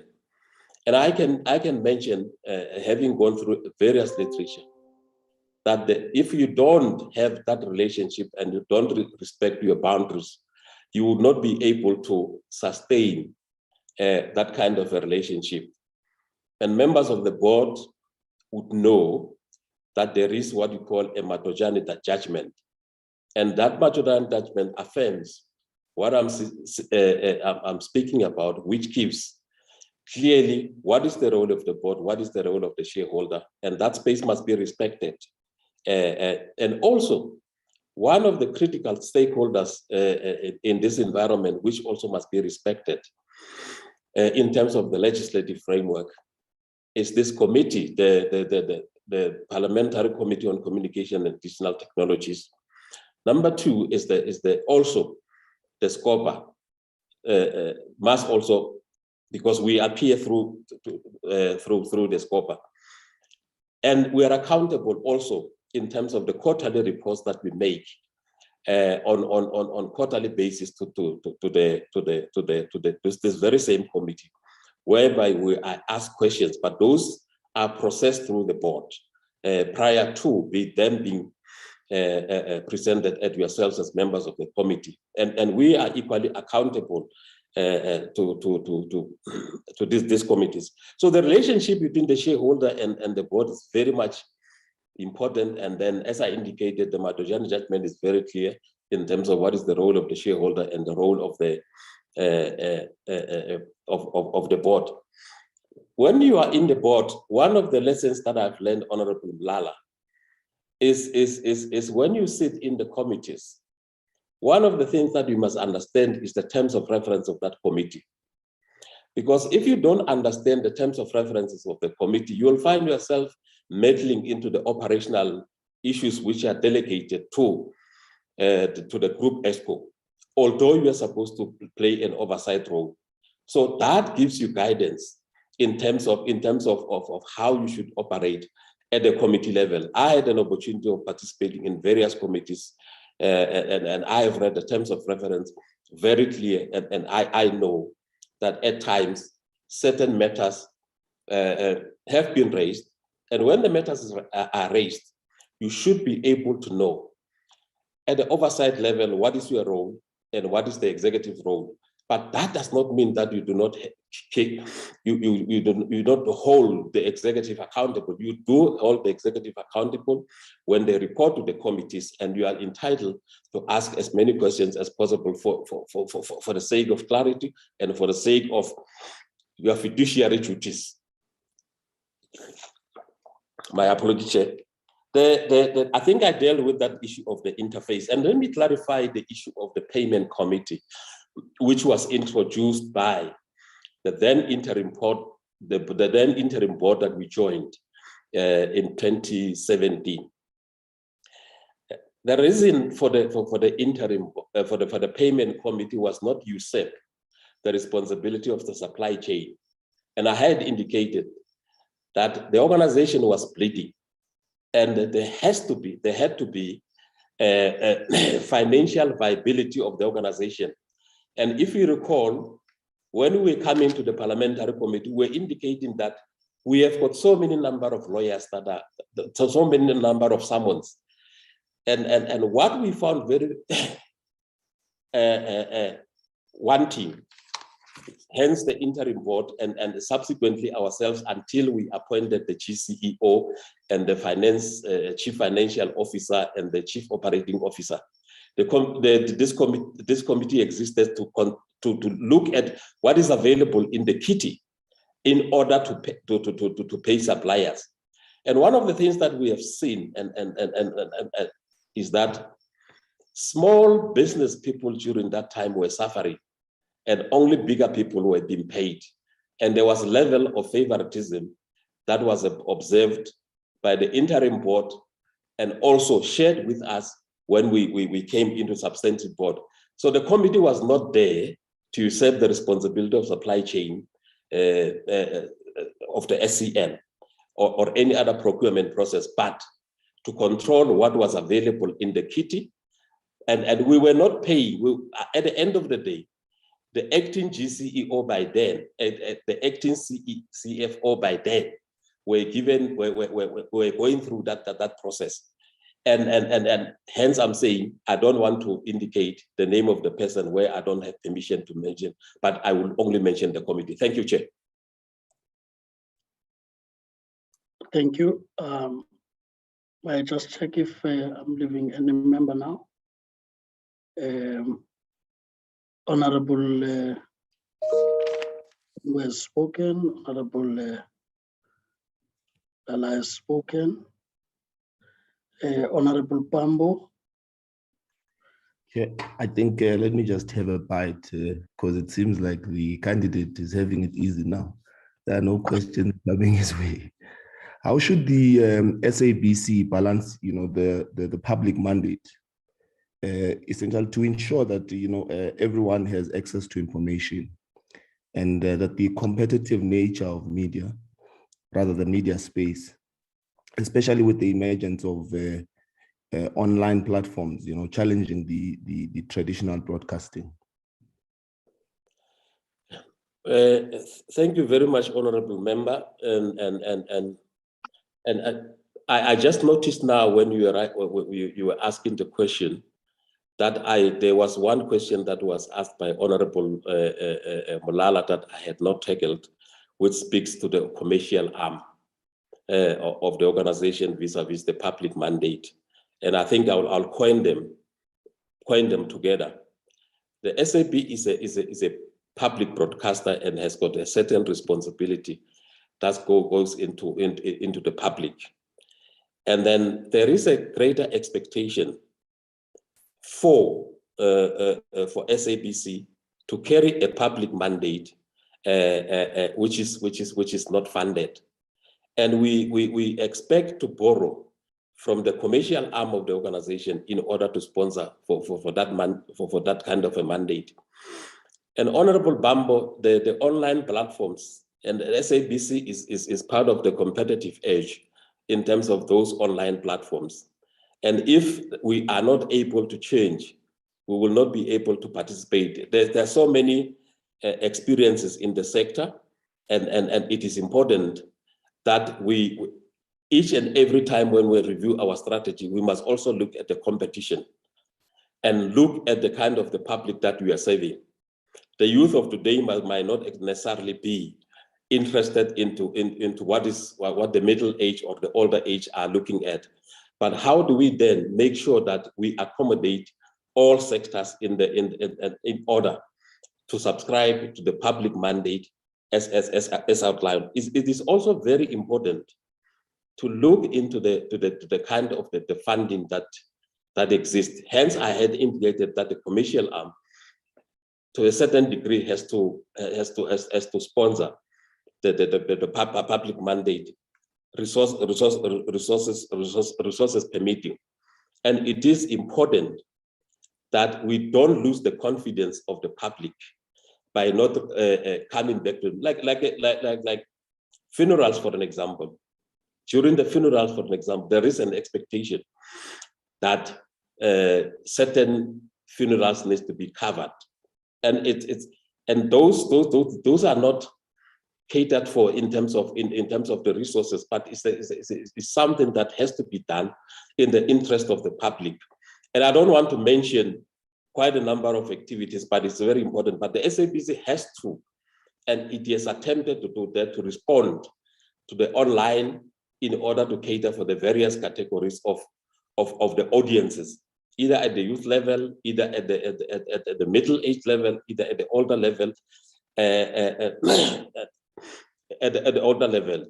So the question is, part of the strategies that we have must also be relevant to the audience that we are serving, and also be mindful that we are dealing with competition here, and the competition which is very stiff. Thank you very much, Chairperson. Honorable Bambo, Honorable Kolabanat, you're making follow-up, Yes. and I recognize you to proceed. Thank you. Yes, a follow-up. I've been looking again at the matter that I raised, and to quote from the Vice Chancellor at the University of Limpopo, he said they're of the opinion that having carefully considered their options, it's in their best interests to terminate your employment contract. That was September the 9th, 2019. Initially, you were put on special leave. So the way I read that is you were first suspended and then fired. But you said earlier that you were not suspended and not fired. I'm not sure if it's semantics or what. I've looked, there are over a dozen reports on this matter as it happened. So are you saying that those reports are all wrong? Because it does seem you lost in court and now appealing that judgment. Please clarify for me. Chairperson, let me take members because I'm a member of the public, and it's important that whatever I say now should go and be verified with my permission or without my permission. And I want to go back to honorable member and say, indeed, my contract was terminated on September 2019. But let me take you, the public, through that process. I have never, I personally am the one who spoke to the Vice Chancellor and said to him, for the sake of this investigation, let me recuse myself from the activities of the university so that I'm not able to be labeled as interfering into the processes.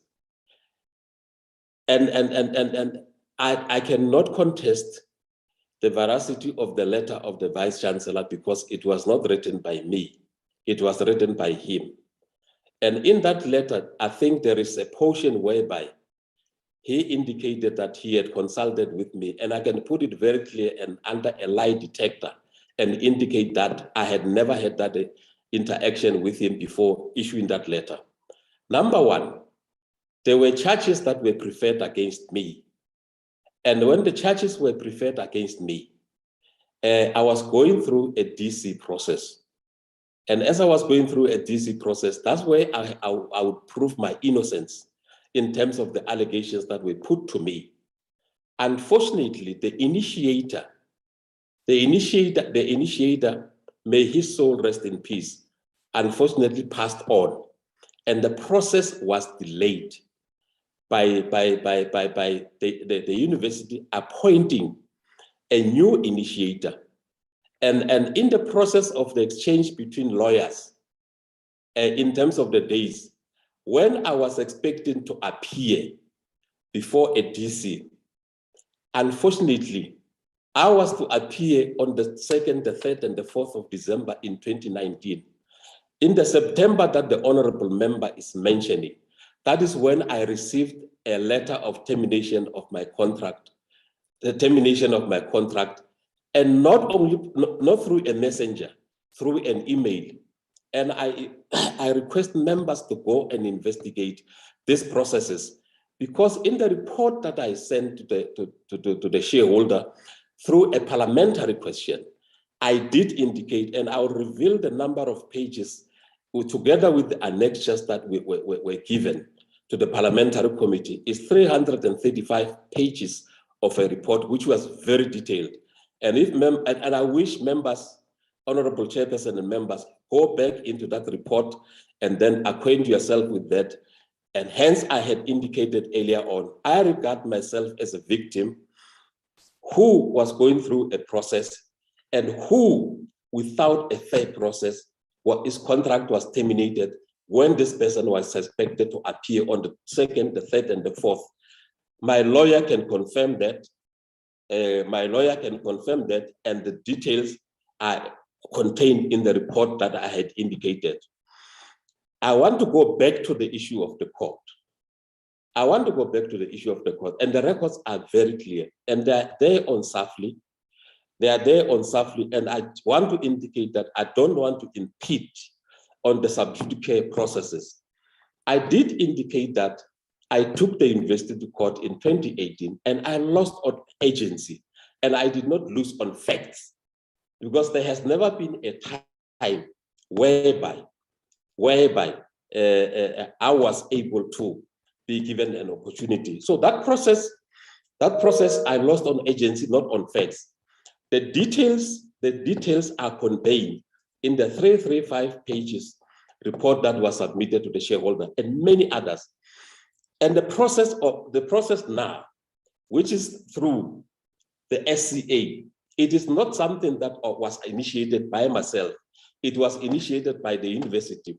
But there's a case number which is there in the Polokwane High Court in terms of process, in terms of a certain process. But the Supreme Court of Appeal process is available, and if members would want to do further verifications, I would be able to give it to you. Hence, I'm careful, Chairperson, in trying to get into the details of a subjudicate rule, and I don't want to jeopardize any other process of the law. But information is available if members want to verify through myself, through your administrators. I'm able to give that information for your final determination. Thank you, Chair. Thank you. I take it, Honorable Kolabana, your follow-up question has been responded. Yes, I have indeed heard his response. Thank you very much. Thank you, Honorable Kolabana. But just to go back on the part of implementing different phases of the SABC, as you indicated, you came in at a time of stabilization. You are now looking at sustenance. The report we have seen that came before the portfolio committee has shown no improvement in terms of revenues. In fact, the losses are still there. Maybe you would want to take the the subcommittee into confidence, because this is also related to the plea that you made from a legacy point of view of inherited bloated salary bill and asked for retrenchments as part of the strategy. And it would appear that the results are not really showing in that regard. So if you can speak to that point, just to conclude the understanding of these phases you were talking about. Chair, I want to speak to the phase of the business transformation, which comes in when we have stabilized the organization. Remember, we developed a new operating model, and then we also went through some new organizational structure. And one of the things in terms of what one has noted, which the board has raised, is that the revenue have declined. Management must go and revise their strategy in terms of that. And I think the FIP committee, which was assist with this matter, and finally to the board, raised quite a number of issues in terms of that. And I don't want to point that that matter has not been raised. And watching developments of this committee also, there was a greater concern in terms of that, of that kind of a strategy. But I want to indicate that the strategic evolution is a process. And I had indicated that we came out of the stabilizing phases and we went into business transformation. And then we should get into financial sustainability. And we are sitting with that kind of environment, and concerns that were raised by the portfolio committee were also raised by the board to say, let's sustain these organizations. And then as we sustain this organization, let's review quite a number of things. Number one, I can indicate to you that content is the first thing that we should look at. And it should actually be a compelling content which is consumed by the audiences. And content translate into numbers. When we have got bigger numbers, you are able to attract advertisers. Remember, in terms of the SABC, advertisers are the greatest contributors in terms of the financial revenue of the institution, and come into and also have what we call have the TV license contributions, and also the government subsidy. So the content being consumed by as many audience as possible attract a lot of audience, and the advertisers look at the spots where they can indicate. If you recall, the Honorable Bambo had actually indicated the fact of the competition. Our content must be able to be competitive in order to attract audiences, and the audiences will improve the kind of the revenue that you have. One of the things that has actually indicated is the agility and the turnaround time in terms of the content. And I can tell you that, and which the honorable members might know, that the National Treasury has actually eased certain regulations, and then adopted the practice notes that speaks to deviation. And I think that will be able to help the SABC when they have got the new content, not to go through the process as defined in the PFMA, but the board will be able to help in the deviation processes, so that by the time that content comes into the public domain, it is not something that has been delayed in the processes, in the internal kind of processes, but deviating, but respecting legislative governance and the procedures that must be followed in terms of the SABC. Improvement of the content, I add in the chapters, is very much important. Agility is very much important. The turnaround time in terms of that content so that it is not belated, it is very much important. So our competitors must always put us on the edge in order to improve on daily basis and improve. By the time when we come to the committee, we should be able to say, committee, you have noted this concern and we have also noted this concerns in terms of financial stability. These are the steps that we have created, but mainly content plays a very important role as it is consumed by the audiences. And the more the numbers rise, the more the investors have, the advertisers have confidence in the program and want to invest in there. Hence, you would be able to improve the kind of the revenue that we want to have. Thank you, Chair. Thank you. If there are no further hands, honorable members. Chair? Is that a follow-up, Honorable Pam? Yes, sir. Yes, please do, and then we'll wrap up. Mr. Mahubo, my surname is Pambo, not what you were pronouncing. But I thought let me leave you for the sake of the process flowing nicely. But I take the opportunity to ask you that you pronounce it properly. Yes. I'm responding because you spoke about content and you spoke about it being one of the reasons why the audience ratings has dropped in a sense.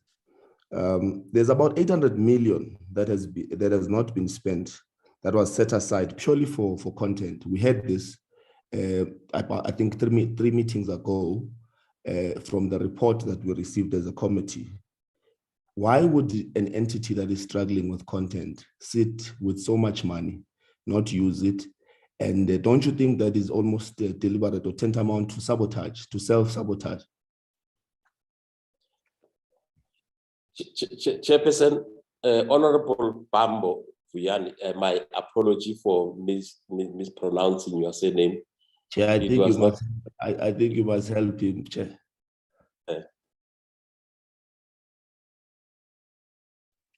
Yeah, it's Pambo. Oh, thank you, Honorable Malala. Thanks very much for that clarification. I do want to indicate, Honorable Member, that I had indicated it is not a question of sabotage in terms of the 800 million in terms of content. I did indicate that we are fortunate with the National Treasury practice note, which is deviation, which is going to promote agility. And the spend on the content is going to accelerate, given that practice note. Concerns of the honorable members have been taken into consideration, and hence I had said earlier on that the content must be mobile and be relevant. And the 800 million that we might have observed is not necessarily a point of sabotage, is to look at the agility and the turnaround time which has been catered for in the deviation practice notes, which has been there by the Treasury. And if members might feel that either the board or the management of the SABC might be sabotaging the public, it is not the case. In the next turnaround, in the next phase, you will see actually indicate that there's going to be a very fast-track program, but respecting the procedures as they are outlined. It was not sabotage at all. Honorable Member. Thank you, there was no, but you didn't really need deviation, because this is money that is already there, that is set aside for content. In relation to content, there was no need for that. It's there, it's not being used. And I think that's the crux of the matter. This is where the concern comes from, that you have so much money that you have not spent in an area which you're struggling in. Let's take it to be the last opportunity to clarify. Over to you. Yeah, I just want to indicate and reiterate that it is not the board's intention and the board's intention to frustrate the process. And then we did raise the concern also, but it must not be seen as an act of sabotage. And for sure, the management is repositioning its activities to make sure that this 800 million is spent as it's supposed to be spent in terms of content. That's how far I can go in terms of this question, Honorable Member. Thank you, Honorable Pambo.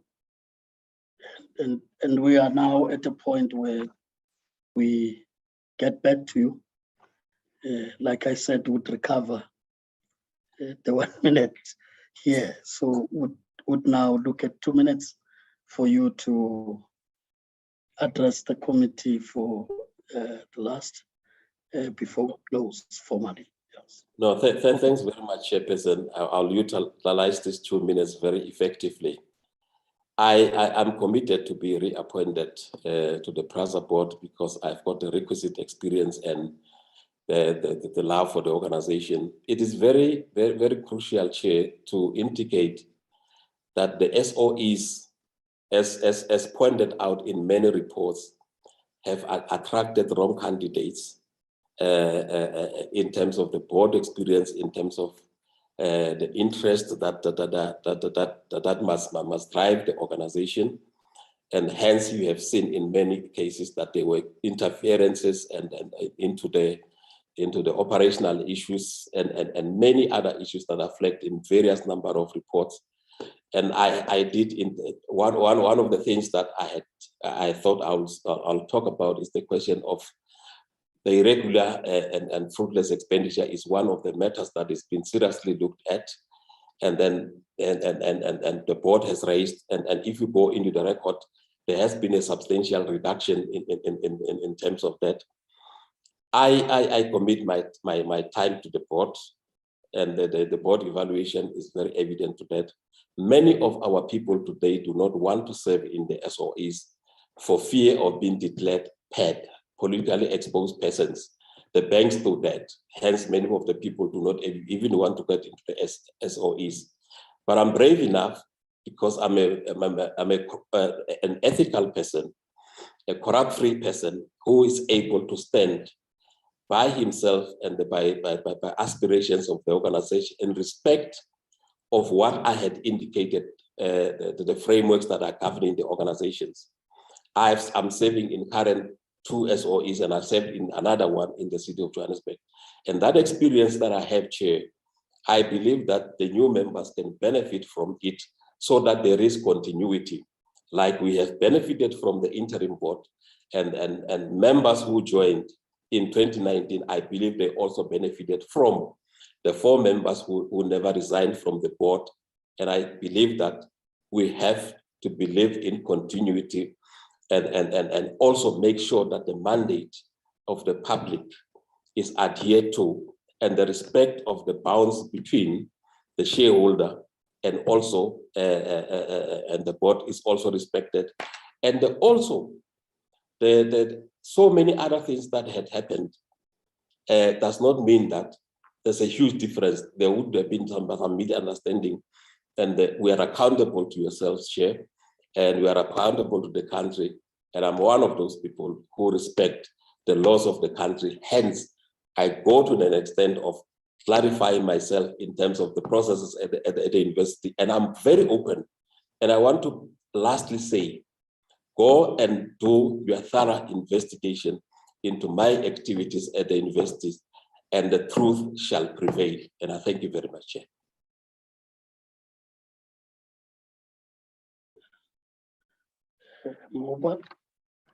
We are now, as I said, to the end, and surely you would agree that the objectives have been met, that it's a real engagement. And surely you'd have drawn some lessons from the questions, and we have also learned a lot from what you've shared with the subcommittee. But just to deal with the formalities, if there are follow-ups to be made post the interview, the administration that you worked with in preparation for the interview, you can interact with them for any clarities you would want to get or give. But as it relates to the decision-making process, as you know, all our sessions are in the public. you should be able to follow the proceedings up until our process ends and it gets to the other side where the president needs to make a decision. But for any other administrative question, Portia and the team would be ready to clarify you in that regard. That having been said, let me take the opportunity once again to really thank you for making time, including agreeing to the shifting of the time given the challenges of the day. And you'll understand the 55 minutes point I have raised, that it may be less, it may be more, depending on what gets to be shared with the committee and the answers we would want to get from yourselves as candidates. Thank you. Now, Chair, I won't blame you because I'm also borrowing somebody's facility in order to be relevant to this committee. Thank you very much, Chair, for the opportunity. Let the right decisions be made for the survival of the SABC. Thank you. So we'll now float Mr. Mohoba, whilst the administration, you ensure that the next candidate is connected and that we can proceed. Thank you, Chairperson. The next candidate is Ms. Nomvuyiso Baki. She's on the platform already, Chair. Thank you. Okay, just the previous candidate to get off the platform so that we proceed. My apology, Chair. I'm struggling to leave the platform, leave the meeting. You'll be assisted. No, that's fine. Honorable members, we now get to our next candidate. We're told it's Ms. Baji. Ms. Baji, welcome. Good evening, Chairperson and members. Okay. Yes. We hope you can hear us well. I start by apologizing because of the shift in time, and we really thank you for that understanding. But I can also confirm to you that you are now appearing before the subcommittee from the Committee of Communications and Digital Technologies, as it is called now.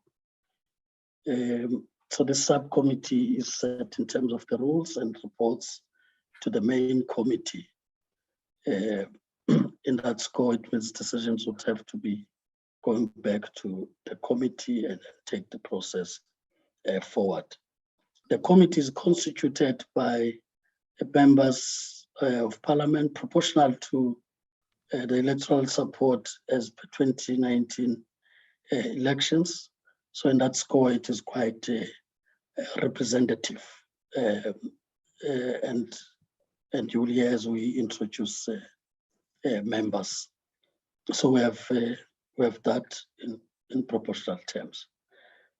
So just to outline, I welcome you once again, just to outline the process we're going to follow.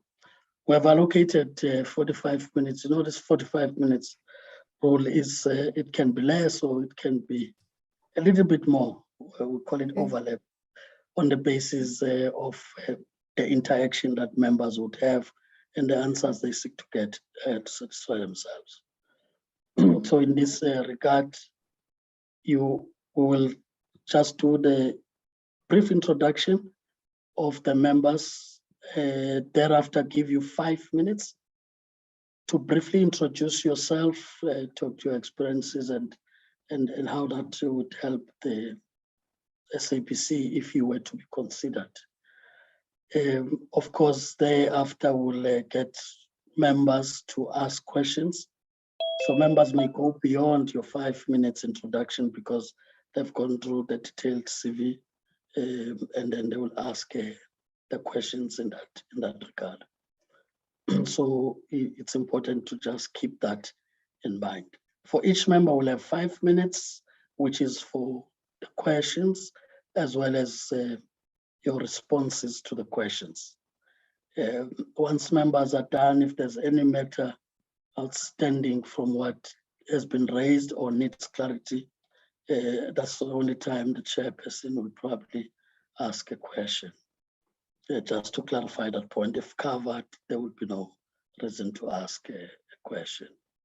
We'll then, after that, give you 3 minutes max to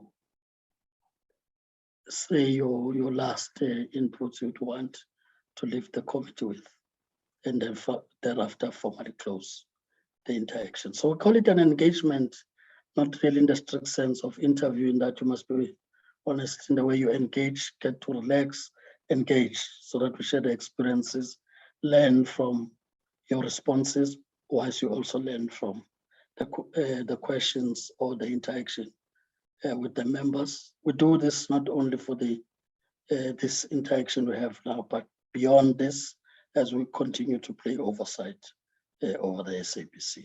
So I hope that is clear. I will then, without waste of time, quickly go to the members, starting with the members of the African National Congress, with Honorable Mthembu.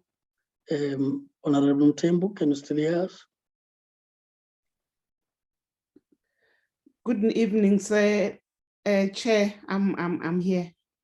Yes, still standing. So, Honorable Mthembu from the African National Congress. Honorable Dr. Basso, can you still hear us? I know you indicated earlier there were connectivity issues. Good. Can you still hear? Evening, Chair. Evening to you, Ms. Baki, as well. Thank you, Honorable Dr. Basso. Honorable Malala. Good evening, Chair, and good evening, Ms. Baki. That's Honorable Malala from the African National Congress. Myself, Honorable Maneli from the ANC, but also chair of the subcommittee. I will now introduce I nearly said doctor again, because the names are quite close to each other. We now have Honorable Kola Pandat. I'm sure this doctor Not a doctor. Yes. Thank you, Chair. Honorable Kola Pandat from the Democratic Alliance. You already see her. Spaji, thank you. We have the Honorable Pambo from the EFF. Honorable Pambo. Evening, Chair. Evening to the candidate. That's Honorable Pambo. We can confirm that.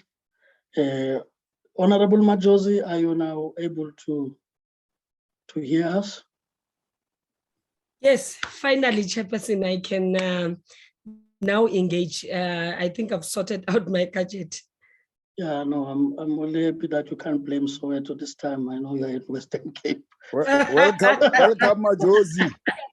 No, my gadget is giving me problems. I don't know, maybe it's bewitched. Okay, so that's Honorable Majosi from the IFP.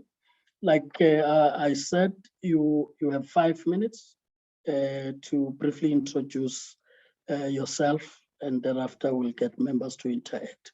Over to you, Ms. Baji. Thank you, Chair, and good evening to the members as well. Chair, just briefly, just to introduce myself, I have BProc, LLB, and Masters in Business Leadership qualifications. The BProc and the LLB, I did receive them from the University of Forte, and the Masters in Business Leadership from UNISA. I started my working environment from the university days. Thereafter, as early as 2000, I was at the Competition Commission. I was hired as an investigator.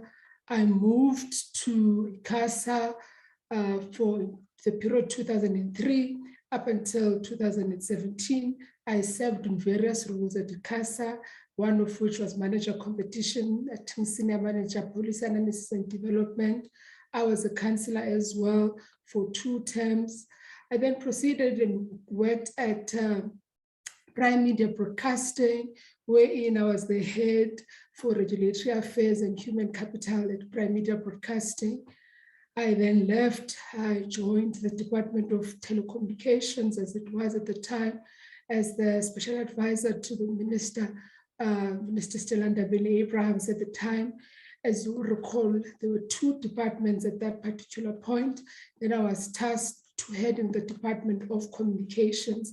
in the main was to ensure that the merger of the Department of Communications and Telecommunications happens seamlessly, which did happen. And at this time, I was also spearheading the funding and turnaround plans for SABC and ensuring that GTech comes on board amongst other issues. Thereafter, I was within the department, I was heading the PC4 Presidential Commission for the 4th Industrial Revolution. And during this time, as we're just starting to work, Chair, I must say, as of April 2020, I've been sort of at low, my hands have been on the floor dealing with the issues of COVID. I was the head of the COVID response for the sector that is broadcasting, media, telecommunications, and OTT services as of April 2020 up until the end of 2021. Just towards the end of 2021, I was asked to temporarily go, and because there was a resignation at Film and Publication Board to assist there. However, I had to leave because now I had taken a position at the Association of Comms and Technology. Why this importance of this job? Why am I taking over this job of being a board member? I believe the experience that I have gained both from CASA as a councillor and the governance expertise that I received there, as well as the work that I did very closely with the SABC in its turnaround plans, having worked very closely with National Treasury and GTech in ensuring that the SABC receives the bailout as it was at the time. So that is, Chair, in a nutshell, what I would like to present as who am I. I do apologize for my voice. I hope you can hear me. We can hear you, Ms. Baji. Thank you. We'll now take honorable members who want to engage with yourself. As it is the rule, those that can raise the hand, please do indicate that you'd want to speak. I now, yes, I now recognize, I don't want to make that mistake, Honorable Colin Paddock. Then Not the doctor, yes. Doctor. You are just close to Dr. Apostle, so I make the mistake all the time. Then I have heard the voice of Honorable Mtembu, Honorable Machozi. I will then take the other hands as we proceed. Honorable Pambo, I do note, I'll be calling those. Let me start to save the time that Honorable Kolabanat can then proceed in the meantime, followed by Thank you, Honorable, Chair. which was all not the other hands. Good evening, Ms. Batai. I would like to start. Bati, is it? Sorry, Chair. Think of it in Afrikaans. Think of the court. No, that's good. That's good from Batai. That's good. Batai, okay. Jacket. Bati, there are many ways to say it, I fear. Let's just have a look. First of all, just fill me in. Are you in relation to the former minister, Minister Abrams, a personal friend there? I'm looking at the relationship and the working with situation, and perhaps also a close personal friend of the current minister. I mean, is this a sort of relationship that you have? I fear there might be an issue because your current position as CEO of the Association of Communications and Technology has an aim, that entity has an aim of looking after the interests of Africa's major telecommunications operators. Now, it seems to be a direct conflict of interest as stipulated in Section 17(1) of the Broadcasting Act and it would be of an ongoing nature. We have an example, for example, the live conflict of interest issue would be Vodacom, a key member of your entity, the ATC, litigated in favor of the analog switch off date, including before the Constitutional Court, which ASO issue is still unresolved and underway. The SABC's opposed the ASO of the remaining 4 provinces, as that would result in a loss of 68% of its audience. There's a press statement in that regard. So the issue would be that in every single instance, when an issue of digital broadcasting or digital content arose in an SABC board meeting, you would then have to disclose the conflict, and the other board members would then have to take a decision, consider whether or not you should be precluded from participating on the issue. So it's a huge problem. I mean, I believe you would make an excellent member of the board, but I fear it would have to be subject to the condition that you resign as the CEO, a member of ACT, prior to taking up the board position. Could I have your response on that, please? Thank you, Honorable Member Kola Barnett. I'll start with the first question that you asked in terms of the personal relationship I perceived to have had with Ministers Stella Ndebeni-Abrahams and Minister Chabeni. I must say this has taken me by surprise. I have worked with all ministers from the time of Minister Ivy Matsepe Kasapori. And I have, from a policy and regulatory space, enjoyed a relationship of respect and that of professional relationship. And perhaps I'll say maybe the confusion can be caused by the fact that Minister Chabeni has attended the launch of the ACT. She attended the launch in her capacity as the minister.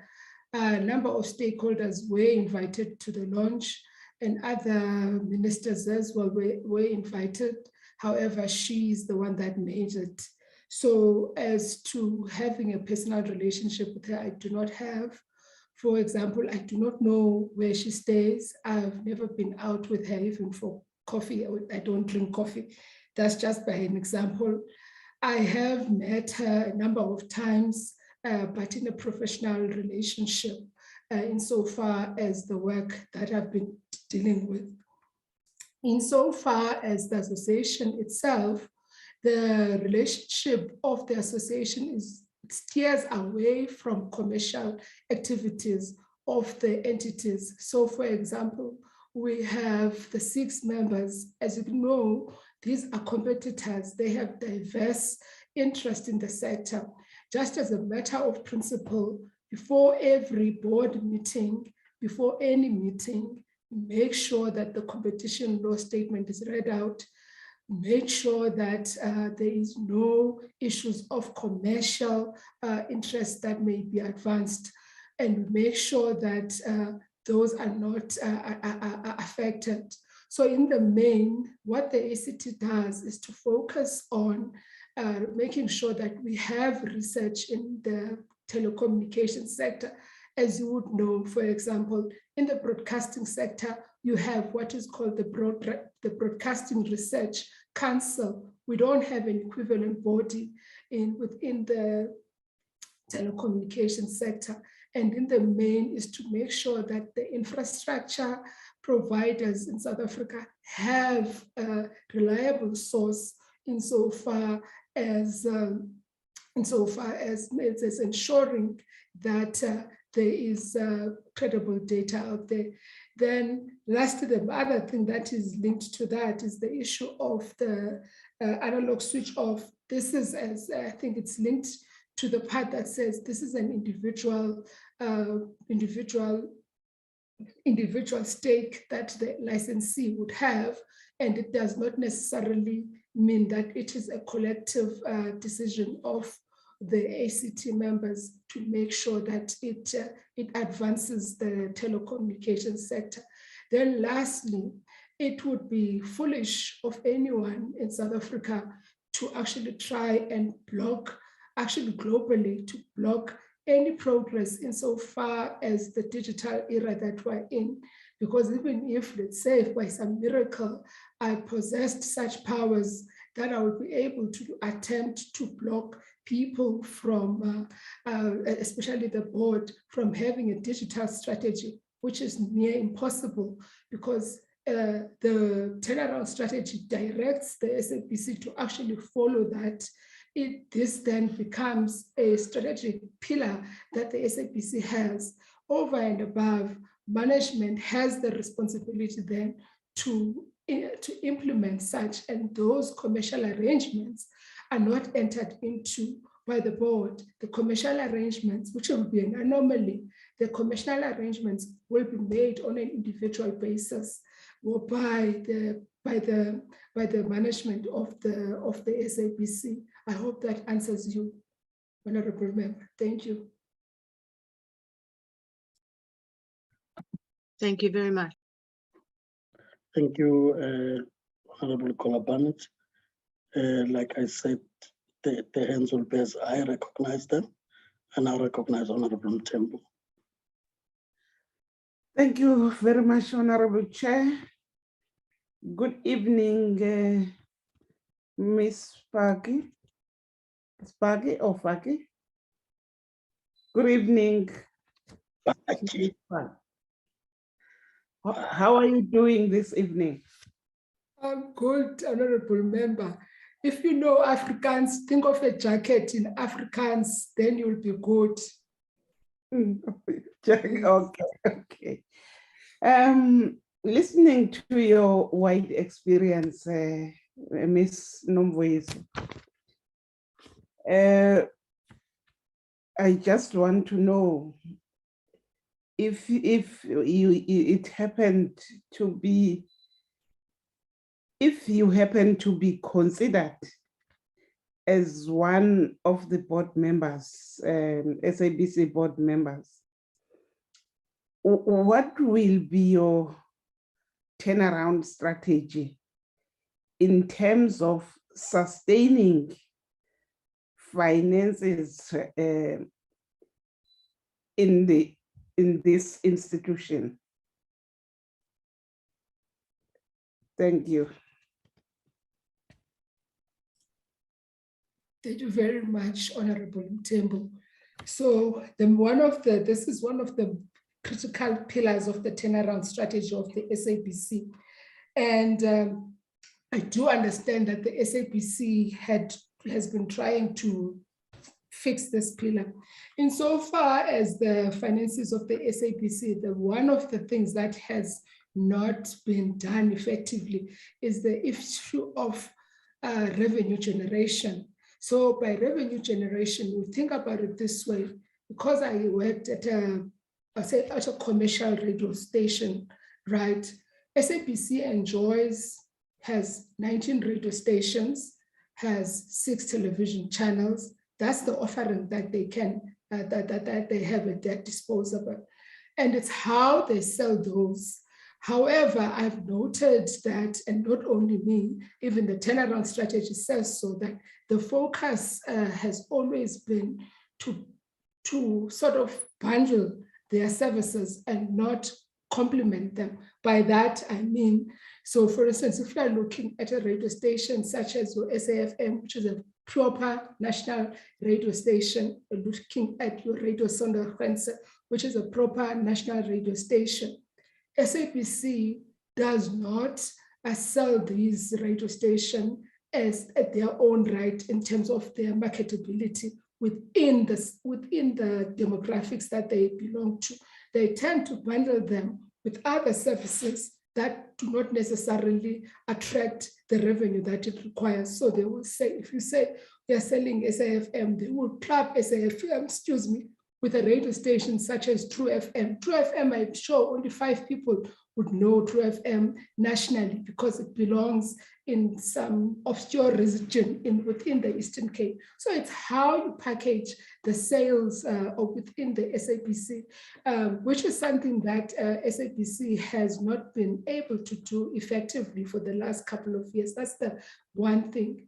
The next thing from a financial service profitability point of sustainability is the issue of overheads. So overheads in SABC does not only mean the employees, it also means the issues around your cost drivers, such as your Centec cost. So SABC still keeps the same amount of transmitters that it had when it was bigger. It has not been able to rearrange those transmitters or ask the regulator to say, look, regulator, can we share specific sites with somebody else? Because the cost that we currently are paying are quite high. And the last part is the issue of making sure that when SABC partners with digital partners, it's digital partners that will take their product to people that will be able to subscribe to it. Think about it this way, Honorable Mthembu. You have people that are experts that are based outside South Africa. So if you were today, we're going to check a programming in, let's say, ABC in Australia, you can't get that programming up until you subscribe to it because you're outside the region of Australia. But however, if you want to check a programming from SABC, by way of example, Uzalo, right? You can get the, let's say, 2 weeks ago episode on YouTube without any subscription. So it's about how the revenue generation is, the mix is packaged together. And there are a number of nimble things that the SABC should be able to consider and what commercial broadcasters are doing good at. Thank you. Honorable Mthembu. Thank you. Thank you. Thank you, Honorable Mthembu. And I recognize Honorable Machozi. Can proceed. Thank you, Chairperson. Mine would be one. Good evening, Ms. Paki. I would like to know. I know that you were acting DG in the communications department, and with all the challenges that SABC had, and irregular expenditure that we would speak of all the time. What do you think you will change when you come into the board that you couldn't do different when you're still acting DG in the communications department? Thanks. Thank you, Chair. Good evening to you as well, Honorable Machozi. So remember the function of the board is that of having oversight towards management. So it's about having effective controls in place. Those are some of the findings that were there. And I believe that the team has really been trying the last couple of years to introduce those controls. If you are thinking of the supply chain challenges that the SABC had at a particular point in time, especially 2019-20, insofar as not having staff and making sure that SABC within the supply chain department or division of the SABC is sufficiently skilled and is sufficiently capacitated, which is a function that will be done by the executive, which is something I believe that the SABC at the time, and it's actually quite recorded, was lacking at, because it couldn't attract people with the requisite skills. So to have a strategy that says, how do we attract skills in the appropriate divisions, such as your supply chain? That was the challenge that the SABC had during that period. And I know that there are a number of interventions in place that have been trying to deal with that.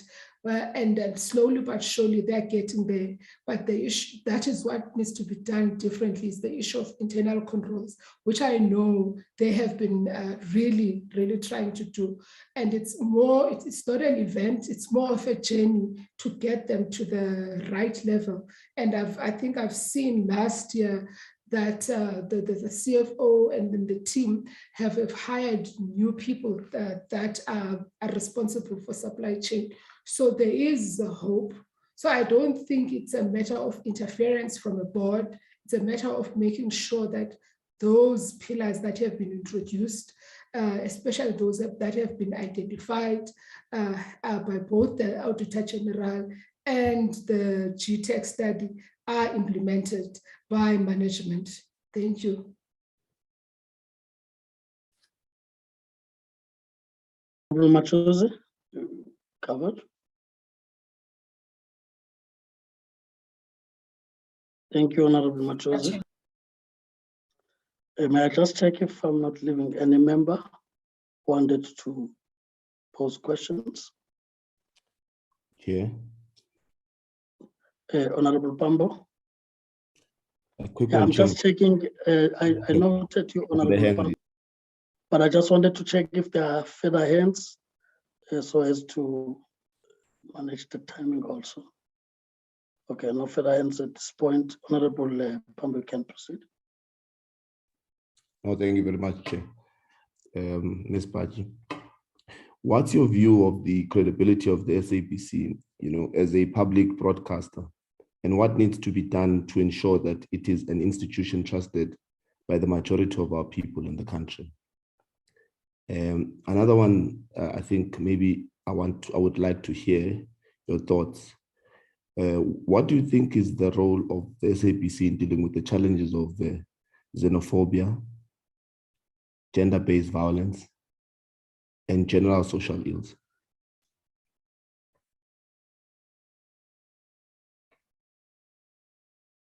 Thanks, Chair.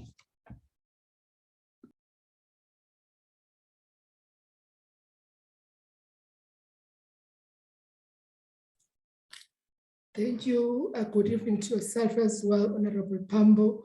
So the first one is the view on credibility as a public broadcaster to the majority of South Africans. I think the measure here is the one that actually comes out during elections, wherein you see and you actually have it on record that SABC, from a news point of view and coverage of political parties during elections, has always scored highly and has been found credible. That's the first one. The second thing is that when you are looking at the BRC figures, which is the Broadcast Research Council figures, you will see time and again, the top 5 watched programming in South Africa comes from the SABC.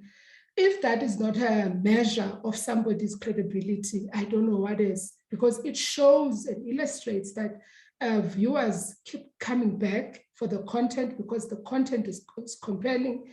The content speaks to what they are looking for. So it's both those things that I can use briefly as an example, that the credibility in terms of the majority of people that view SABC see that SABC is trustworthy because the numbers tell us so, that people continue to go and watch SABC. Even those people with the direct to home links, they do that. Then, insofar as the challenges of, insofar as the social ills such as xenophobia, yes. Just to be consistent, can I just follow up on the answer to that question? You see, 2022 has essentially been characterized partly by political party elective conferences. In the EFF, we call them assemblies. And this is in particular to the ANC, the EFF, and also we saw the PAC also having its elective conference. What are your thoughts regarding the allegations against SABC? In this regard, the head of news, Moshweshe Monar, and the manner in which he, sort of determines how political coverage is given for elective conferences without any criteria or guideline. as an aspirant board member of the SABC, do you think that editorial decisions should be made regarding the extent of the political party coverage without a consistent criteria? So, and this is considering the allegation that elective conferences of the ANC are comprehensively covered compared to the elective conferences of other political parties. And I think that smile for me partly sort of, shows that you are aware of this, and we keep on seeing it. We see it in elections. We see it with these conferences that we're having. So Munari attributes this to like a whimsical editorial decision making. There is no criteria, and we can't continue like this. It can't be that we don't have consistency of coverage on all these other political parties. So the ANC essentially appears to be prioritized. Your thoughts? Thank you, Honorable Pambu. I'll say this as a start. Outside an election, which is the normal elections that everyone participates, the issue of coverage and the coverage of political rallies, political conferences, and the likes is determined. That is solely the discretion of the newsroom, right? Which is something that we have fought for as South Africans, that we wanted an independent newsroom. We want an editor-in-chief that is independent from political interference, including the interference of the board. And this is what we strive for in South Africa, and which we have all, as said, we are agreeing to. And to this end, I think the most appropriate platform then would be to say, because remember, the board itself cannot interfere, should not interfere in the editorial activities of the SABC, right? The best platform is that SABC, should it be seen as biased, should it be seen as taking a certain political stance, there are various other bodies that the SABC could be reported to, such as the Broadcasting Commission of South Africa, because that falls outside the election process. Whereas the examples that I was making was more in line, wherein there is an election period. What are the rules? The rules are very clear. What needs to happen, how a coverage is supposed to be done. Things that fall, activities that fall outside the election process in itself are mainly in the realm of the head of news and his or her editorial team. The same could be said that a couple of years ago, the then head of news, there was allegations that the head of news was doing something that was the opposite. So there's always the debate around the person who's heading the news. So I've seen the media reports that, I think it was the Sunday World, if I'm not lying, what also written. I've seen those allegations. However, I would say they still need to be tested, because each and everything, especially in the broadcasting space, you're able to point to a report, not only newspaper. You say, this is what was published by the IEC, this is what was published by Media Monitoring Africa, this is what was published by the Broadcast Research Council, and this is the finding. Up until you have that, we will always have our nuanced differences as to how I have been covered in the news. That is why I'm saying this belongs outside the boardroom. It still talks to the editor, the head of news of the SABC, and those that are aggrieved how they are covered, there are alternatives as to how they need to deal with the allegations of unfair reporting by the SABC. I hope that helps.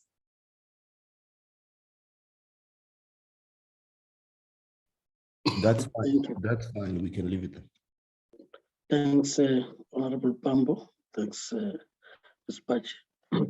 Now that I do not see the That was a follow-up to one of the questions. I think she's got a second question that was posed to her by myself. Thanks.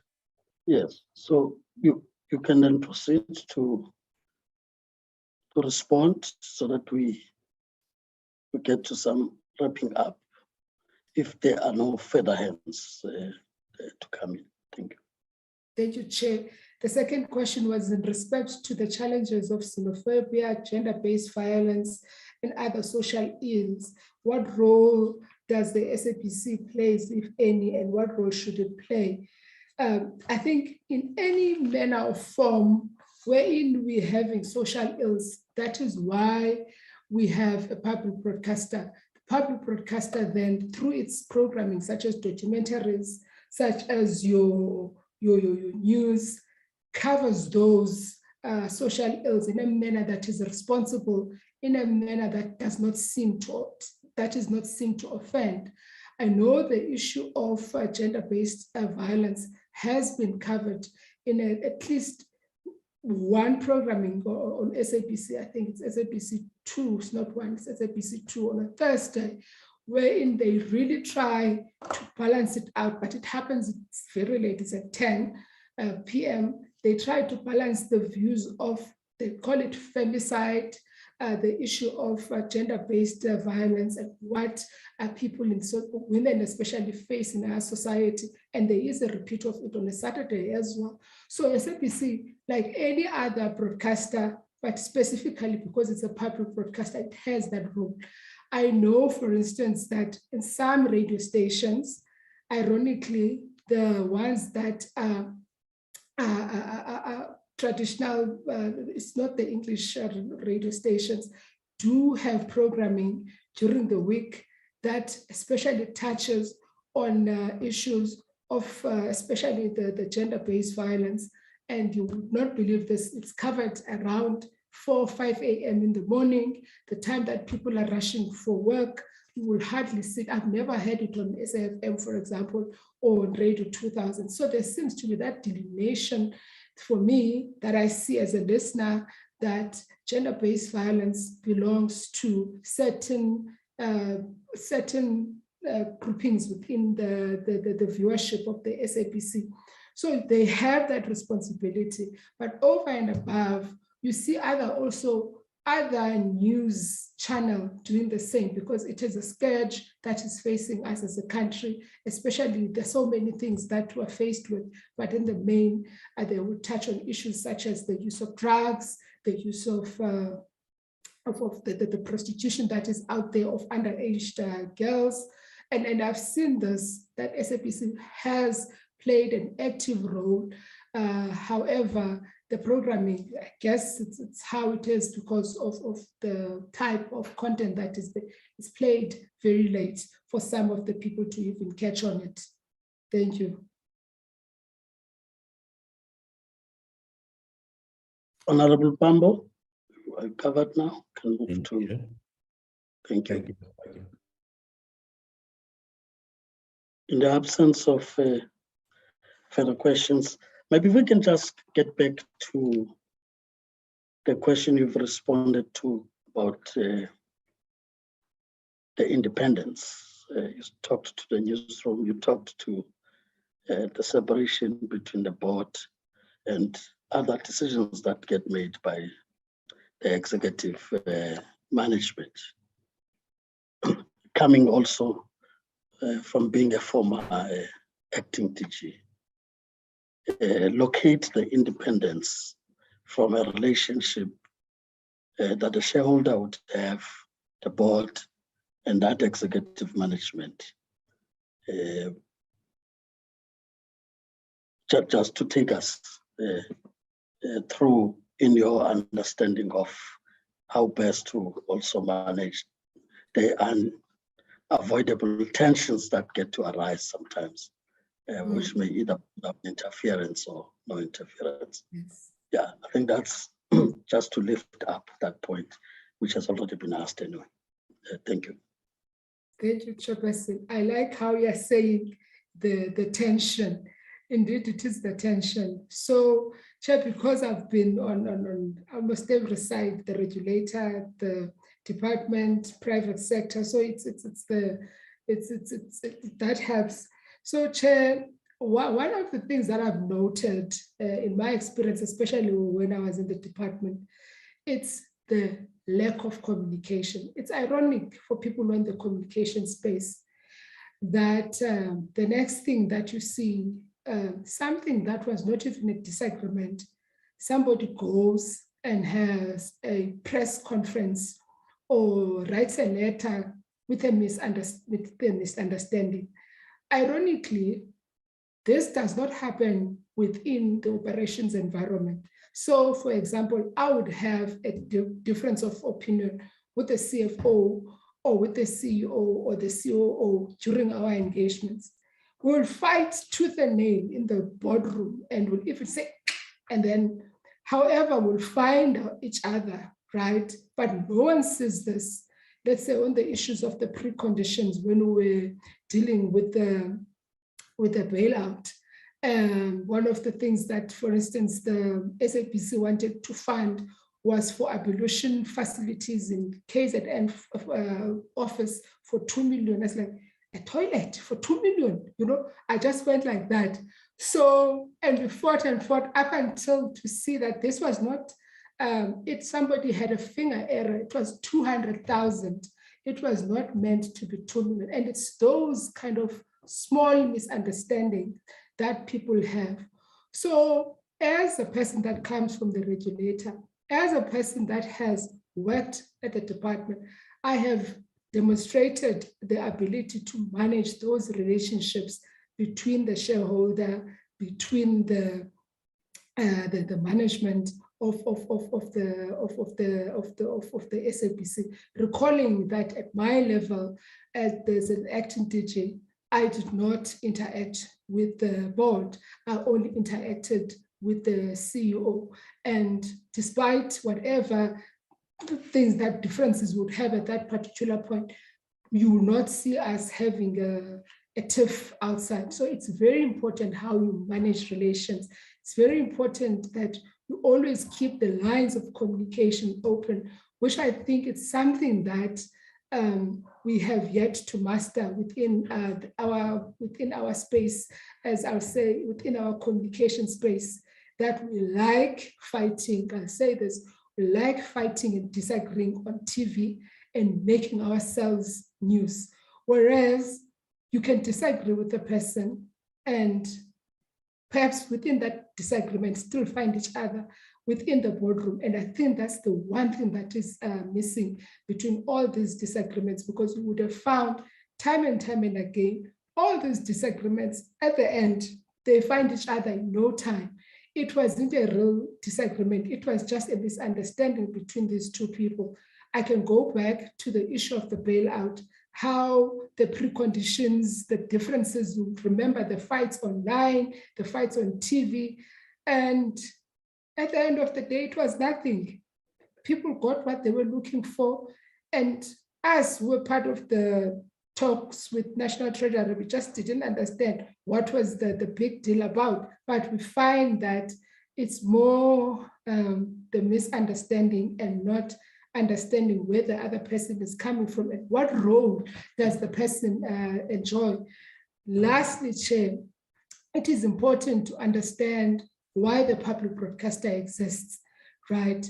What might be the shareholder? A shareholder does not mean being involved in the strategic oversight of the entity. You can set a policy. You may set the targets as to SABC. You had these preconditions that you needed to achieve. How far are you with these preconditions? Share your plans with us, and that is the role of the policymaker insofar as oversight.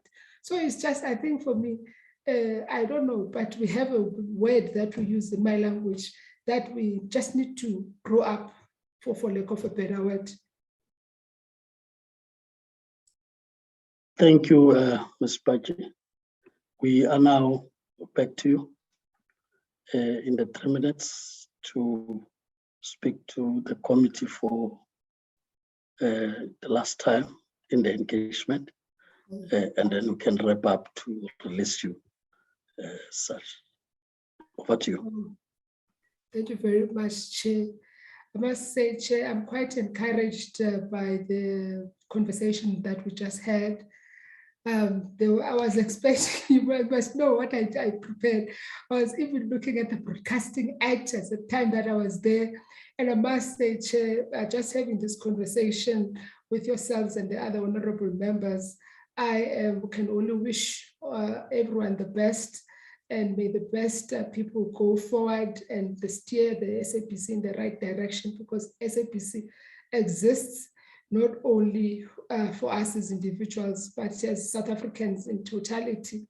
And all the challenges that the SABC has faced in the last couple of years, I think we can, as South Africans, try and steer it in the right direction. So I am encouraged also by the direction that has been taken by the regulators in this regard. You look at the must carry obligations that have been relaxed. You look at the sports of national interest that they are doing. So it's quite encouraging that there is a drive, deliberate drive within the spheres of government to assist the SABC as best as people have within their powers. So, Chair, that's what I want to leave it at this particular point. Thank you. Thank you, Ms. Bachi. Like I said earlier, it's a conversation really to also learn from you, and that you'll also draw lessons from questions that honorable members would have raised with you, which goes beyond just this conversation we have. Of course, just to deal with the formalities, any further questions post this interaction, the administrative support that has worked with you as you were preparing to get to the interviews, you can make follow-ups with them on that. As it relates to the decision-making process, as you are aware, all our meetings are open to the public. You'll just have to follow us as we continue with the process until our turn ends and it gets to the other side where the president plays a role in that regard. So those would be open, but any other question, the administration would be ready to handle that part. Once again, thanks for making time and understanding the shifts we needed to make and still be available to interact with the subcommittee. So as we allow you to leave the platform, the administration would also help us to get to the next candidate. Thank you. Thank you, Chairperson. Thank you. Good evening. Thank you.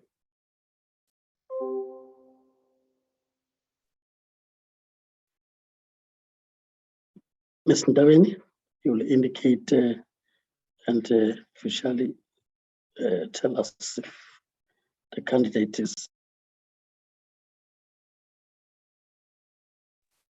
Good evening, Chairperson. The next candidate is Professor Satavasivan Cooper, and he's on the platform already, Chair. Thank you. Okay. Good evening, Prof. Cooper. I hope you can hear properly on your side. You can hear us.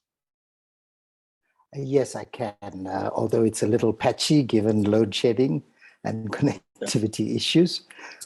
Now, if you can hear, I think we can hear you from our side.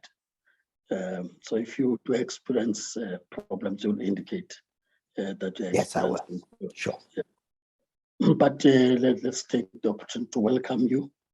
You are appearing before a subcommittee of the Committee on Communications and Digital Technologies, as it is called now, which has been set in terms of the rules of the National Assembly, meaning that we report back to the main committee as the subcommittee. The task of the subcommittee is merely the appointment process for the SABC board, which you've been nominated once again, and that's why you are appearing before this subcommittee having been shortlisted. Having clarified that, I would, as I said, just indicate to you that you're welcomed. Take this as a conversation or engagement you're having with members of the subcommittee, so you can relax, engage with the committee in the times that are allocated. We do so as to learn from your responses, and that you can also learn from the interaction with the members. So just to guide how we are moving forward, we have allocated 45 minutes, but as you could have seen, the 45 minutes can either be less or a little bit overlapping depending on the engagement and the answers that members may want to get from you. So that's the situation we have, and we apologize for that. It is meant to get the best out of the process. But strictly it's 45 minutes, which takes into account brief introduction of the members of the subcommittee, as the subcommittee is constituted by members from different political parties proportional to the size of the electoral support as per the 2019 elections. But it's in a way quite representative as members of parliament drawn from those different parties. So I'll briefly introduce the members. Having done that, I will then come back to you, give you 5 minutes to briefly introduce yourself, Prof, which will also give you an opportunity to share your expertise, your skills, and how that could contribute if you were to be considered to go back to the board of the SABC. After that 5 minutes brief introduction, we'll then allow members to interact with you.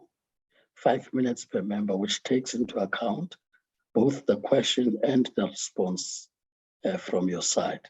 Members may ask way beyond your 5 minutes brief introduction because they've also had an opportunity of going through your detailed CV in that regard. Thereafter, of course, if there's any matter to lift up from the point of the chair, which could have been asked already, I'll do that. But if all points are covered, there'll be no need to ask further questions on you. So then in that score, we'll then come back to you and give you 3 minutes to say your last words to the committee before the closure of the interview or engagement. And then after we wrap up formally. But because we've also seen you, in case you are experiencing network challenges, you would be able to indicate.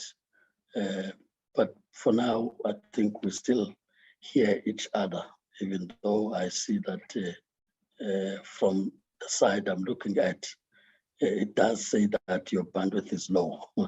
It shows. So if you do experience challenges, you'll indicate.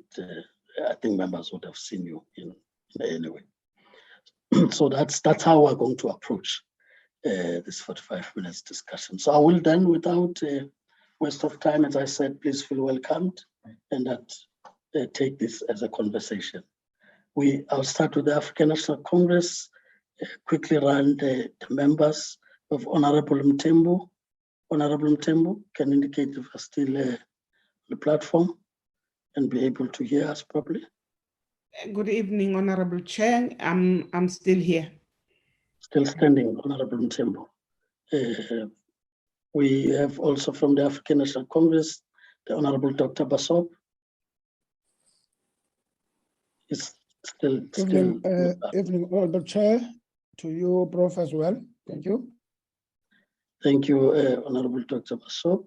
We'll then look at Honorable Mlala. Good evening, Chair, and good evening, Prof. Thank you. Thank you, Honorable Mlala. Myself, Honorable Maneli, also from the NC and the chair of the subcommittee. We have Honorable Kolabanat from the Democratic Alliance. Honorable Kolabanat. Thank you, Chairperson. Honorable Kolabanat still standing. We have Honorable Pambo from Economic Freedom Fighters. Honorable Pambo, still on the platform. We're still up, Chair. Still standing, that's good. That's Honorable Pambo from the EFF. Honorable Machozi, are you still Here, Chairperson. not there? Yes, so Honorable Machozi is still on the call. So we have almost all our members, and therefore we can proceed as such. We are now back to you, Prof. Cooper, to do your 5 minutes brief introduction as we start. Over to you. Thank you very much, Chairperson and members, for that warm welcome and introduction. I know that it's late in the hour, and I don't think Parliament and our rules allow for overtime, but I must commend you for the staying power you've shown to go late into the night, and therefore I'll be as brief as possible. I don't want to refer to any of the issues that are common cause in my CV. I want to say that I am an open book. I have been a public figure for quite some time.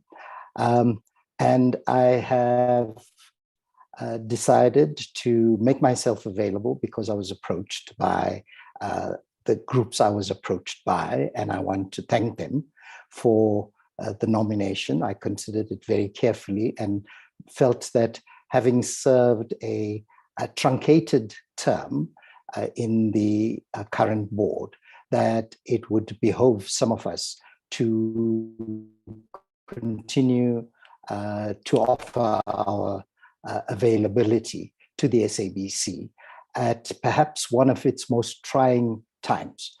Indeed, against the backdrop of the COVID pandemic and all that we see around us, the economic and socio-political conditions which are deteriorating in our country, the SABC has to remain as a public broadcaster that allows for a multiplicity of voices, which during my tenure was ensured in various ways, and that the public broadcaster plays a role of not merely being there for itself, but for the nation, still crying to be born because we're angry against ourselves, and to the rest of the world. I think that the SABC has done creditably. There have been some downs, but emerging from the past, which has been a pall over all of us, the SABC with the current board and leadership has emerged as one of those that has not been open to any traducement of any kind, but all the board members, as I know them, have been true to their purpose. And I believe I have played a singular role in ensuring that we pull together as a board. I recall being interviewed early in 2019, and one of the questions asked by some of the members was, you're a very strong personality. Will you be able to work with other people? I think I've shown that quite clearly. I've been able to respect and to be respected by my fellow board members in very trying circumstances. And the areas that I think I can contribute is understanding the terrain. It's a very changed terrain, understanding our country at its crossroads, because the future is an uncertain and insecure one, and shaping people's thinking to be responsible citizens, whatever their persuasion, however they describe themselves, whatever language backgrounds they come from, that they need to have agency. And the SABC is part of that enablement process, but also to ensure that people are kept informed. I have no hesitation in saying that the SABC probably attracts opprobrium from certain quarters because it has not been sycophantic. It has been out there to represent people in remote places as well as people in the urban areas. And for that, I think it's cost the SABC quite a bit, but it also means that the SABC has emerged as a credible voice from the terrible state broadcaster it was in the previous era and the sycophancy of the recent past.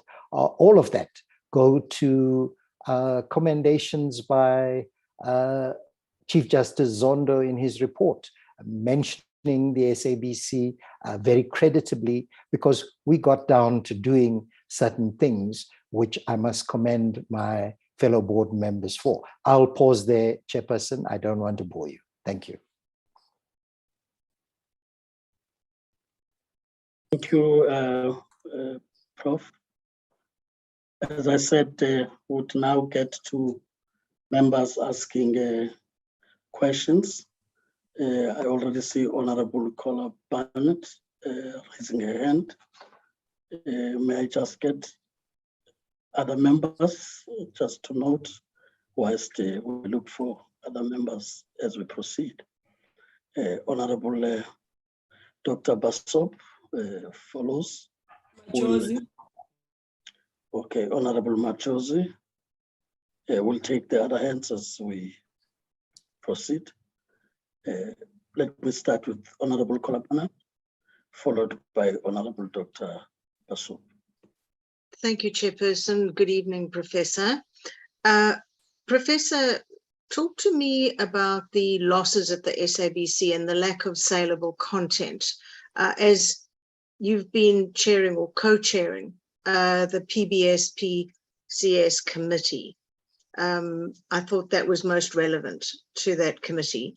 And then, yeah, I was very interested in your opinions and your quick reference to independence of the news. Where are we standing now with the SABC, and where do you see, and when the real pressures come on the run up to the national election in 2 years, what sort of controls will be needed to ensure that the broadcast stays credible, maintains credibility? And what guarantees are there?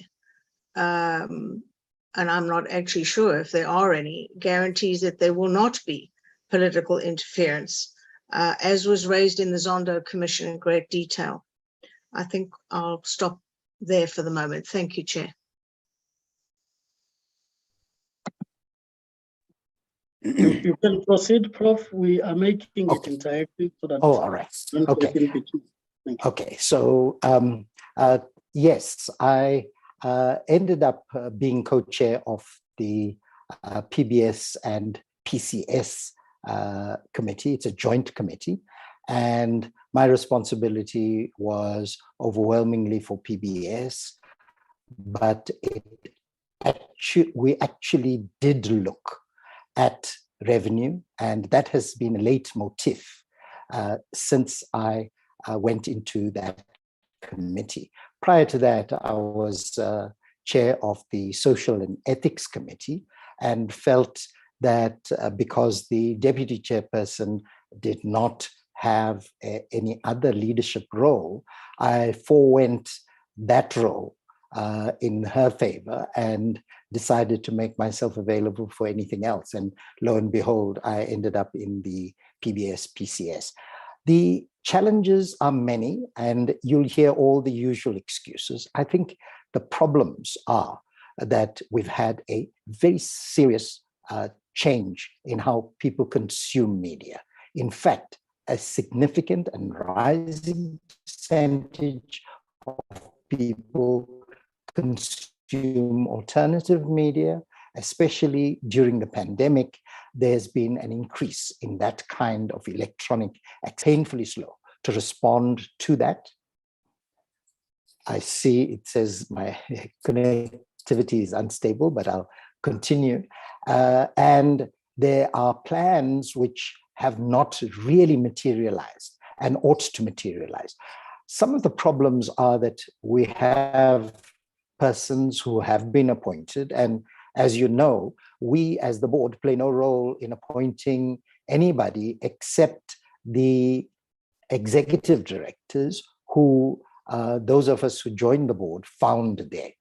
There's been, I think, a lack of appropriate appointment to meet the challenges that we confront. I think that speaking about compelling content has become a leitmotif rather than an actuality.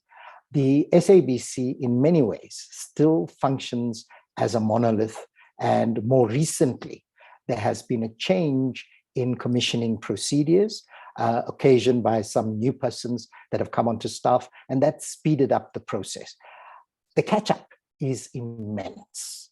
That needs to be dealt with, and part of the problem, Honourable Member and Committee, is that the bulk of the SABC's television stations and radio stations are public broadcasting, and they have specific remits in terms of what needs to be done. There are only a few, less than a handful, one television station that is commercial and 3 radio stations that are commercial. The irony is that some of the public stations outdo by performance the commercial ones. And we've held workshops going into depth about trying to turn that around. Unfortunately, we play no role in the appointment of people, and we find them where they are. And it is what it is. That needs to change. And it's probably coming from an era where the board can often get looked at as interfering in operational matters with regard to appointments, etc. However, the board has been vigorous in challenging appointments and looking at them so that they can be justified. And I think that critical engagement needs to continue. In terms of news and independence of the news, I don't think there's any political party in the country represented in Parliament that's 100% happy with the SABC. In that lies the SABC's ability to spread itself to be more inclusive. We're not the voice of any party, although there tends to be a preponderance of reporting on certain leading figures in cabinet and the provinces and so on. But that's equally so for the ANC as well as the DA and various local councils where there may be other leadership. So I think that that is critical for a vibrant democracy. All those voices need to be heard, however individuals may feel about them. I think the problem in our country, committee members, is that we all bear the marks of our origin and we're unable to rise above our own personal beliefs to cater for the greater need of the larger majority in our country. And to get to that, it means overcoming our own prejudices. And that I find increasingly our journalism schools don't teach that kind of critical thinking. They don't teach that kind of engaging in critical issues so that they can really unpack. It becomes something where you chase the news, if you like. Coming to the elections, I think we've done creditably in the last local government elections, which raised hackles with certain individuals, but also in the previous national elections before my time, we did have an important and respectful role that we played. Although listening to some of the parties, they blame the SABC for their losses and nothing. And that I note from the previous COO, who I refer to as part of our murky past. He was notorious for blaming the SABC, as were one or two other smaller parties. But don't blame the messenger. Look at yourselves as political parties if you don't get the kind of press you need. So in terms of critical engagements, yes, it is there, and hopefully that will persist. We don't have persons who toady to anybody in power, who, however high they may be. The enablement to question, the enablement to go below the story and its face value, the ability not to give a prevailing narrative which can be counterproductive for our people is very important, because agency, I repeat, that agency needs to be with our people out there. Thank you so much, Chairperson. Thank you, Honorable Kola.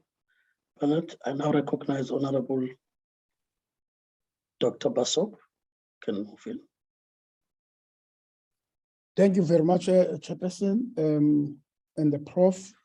Perhaps as a follow-up to the issue of the state capture reports, in as far as the findings are concerned, amongst other things that were identified in the report is the glaring mismanagement of funds, as well as the corrupt practices that were there. Now, the question is, as a board member, what mechanism do you think could be put in place to ensure that this is not taking place in future going forward? Then secondly, what kind of mechanism can be employed to ensure that you recover the monies that have been squandered in the process? Thank you very much, Chair. Thank you very much, Honorable Doctor, for that.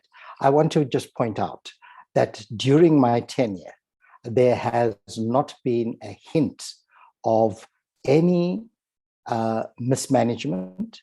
We have a very stringent external audit process. The Auditor General is the person responsible directly. It's not been farmed out to any other agency, any other practice or group of practices. And we have a vigorous internal audit and forensic process. Indeed, the board invited the SIU, and the president enacted that, and the SIU is still resolving some of those issues that the Honorable Basoko has raised. And I think that the ability to get some of our money back is with the courts now. Particularly the former COO has been using every trick in the book to try to keep his day of reckoning at bay. But the approach that the SABC has adopted is to follow anybody, whether they're in office or not, whether they among staff or they've taken the convenient route of leaving. We get advice on it in terms of what is the cost of chasing somebody versus should we leave that, and vigorous arguments entail. We've got a legal team that we challenge and we engage with on that matter. And I think that the practices that we have now, the processes that we have are working. There needs to be a careful watch on it, and that's up to the incoming board as well as the leadership of the SABC in terms of its executive directors to ensure that those are not going to be repeated in any fashion by any incoming board, because hopefully that is part of the murky past. We need to recognize it for what it is and move on, but with consequences for those guilty of whether it's fraud or not, or any other misdemeanors.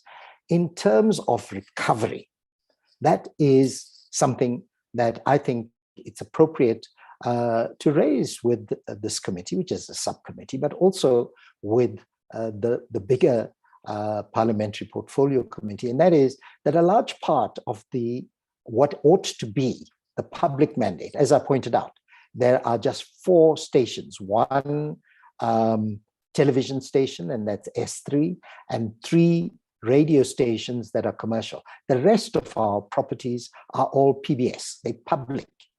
There's unfunded mandates that need to be funded. There hasn't been that kind of funding. Anywhere else in the world, we would ensure we funded our cultural heritage, we funded our varied voices, and at last count a few years ago, the 3rd most diverse society on earth, so that we can understand ourselves, and by understanding ourselves, understand each other better. We need that kind of allocation, which seems not to be part of the Treasury approach to the need for information, to ensure that we safeguard our democracy. That is something that we have to look at together. I personally believe that the license fees are a problem because it's antiquated. It becomes a grudge purchase, like we put wealth tax and various other kinds of taxes. There are more creative ways of looking at it, and those have been shared with the executives, and hopefully the incoming board will get a full report on alternative sources of funding, which I think to go into detail here would be inappropriate, because the executives have been tasked with looking at those without necessarily going through statutory means, regulatory means of taxing all sorts of things like a cell phone and so on, because there's a changed environment. That will add to the pressures, I think, in a changed environment for people to want to watch and listen to the SABC. Thank you, Doctor. Thank you, Honorable Dr. Basop. I now recognize Honorable Machozi. Still want to come in? Thank you, Honorable Chairperson. Yes. Good evening, Mr. Cooper. Good evening. Now, mine would be on knowing that the SABC, we can say that it's going through a transformation with a new strategy that they have adopted, and they are implementing in terms of what maybe Treasury would have wanted when they gave them the bailout. And also what the conditions were. One of the conditions was that they should manage the salary bill of the entity. Coming in, how would you then, with your expertise, make sure that SABC is able to sustain itself and it does not ask for more bailouts, and the salary bill as well? How will you then be able to make sure that the salary bill does not, it is not over the threshold of Treasury? And also in your leadership style, I would want to know what expertise will you bring in the board if you are appointed, that you try to make sure that you persuade one another, and up until you get to that agreement, you stick as a board, and maybe not have 3 sides or 2 sides of the board that would have to listen to, maybe coming to committees where it had a scenario like that. So I would want to know, in terms of your expertise in leadership, what is it that you would bring to make sure that you do not go as far as that? Thank you, Chair. Thanks so much, Honorable Majosi.